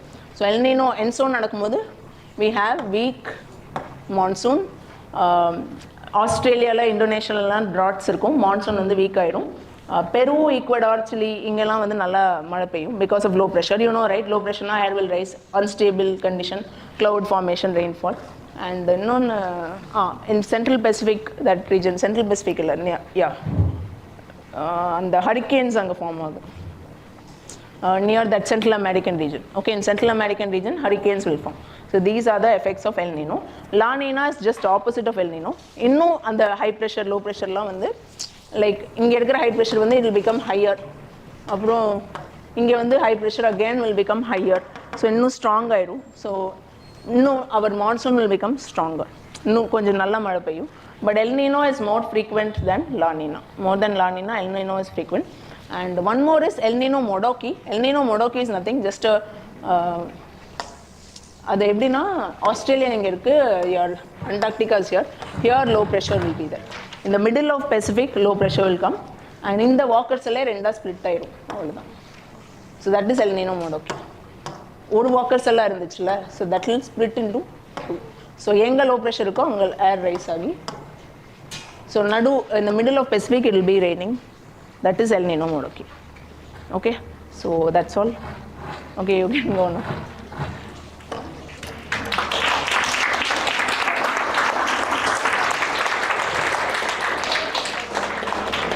Okay, thank you so much.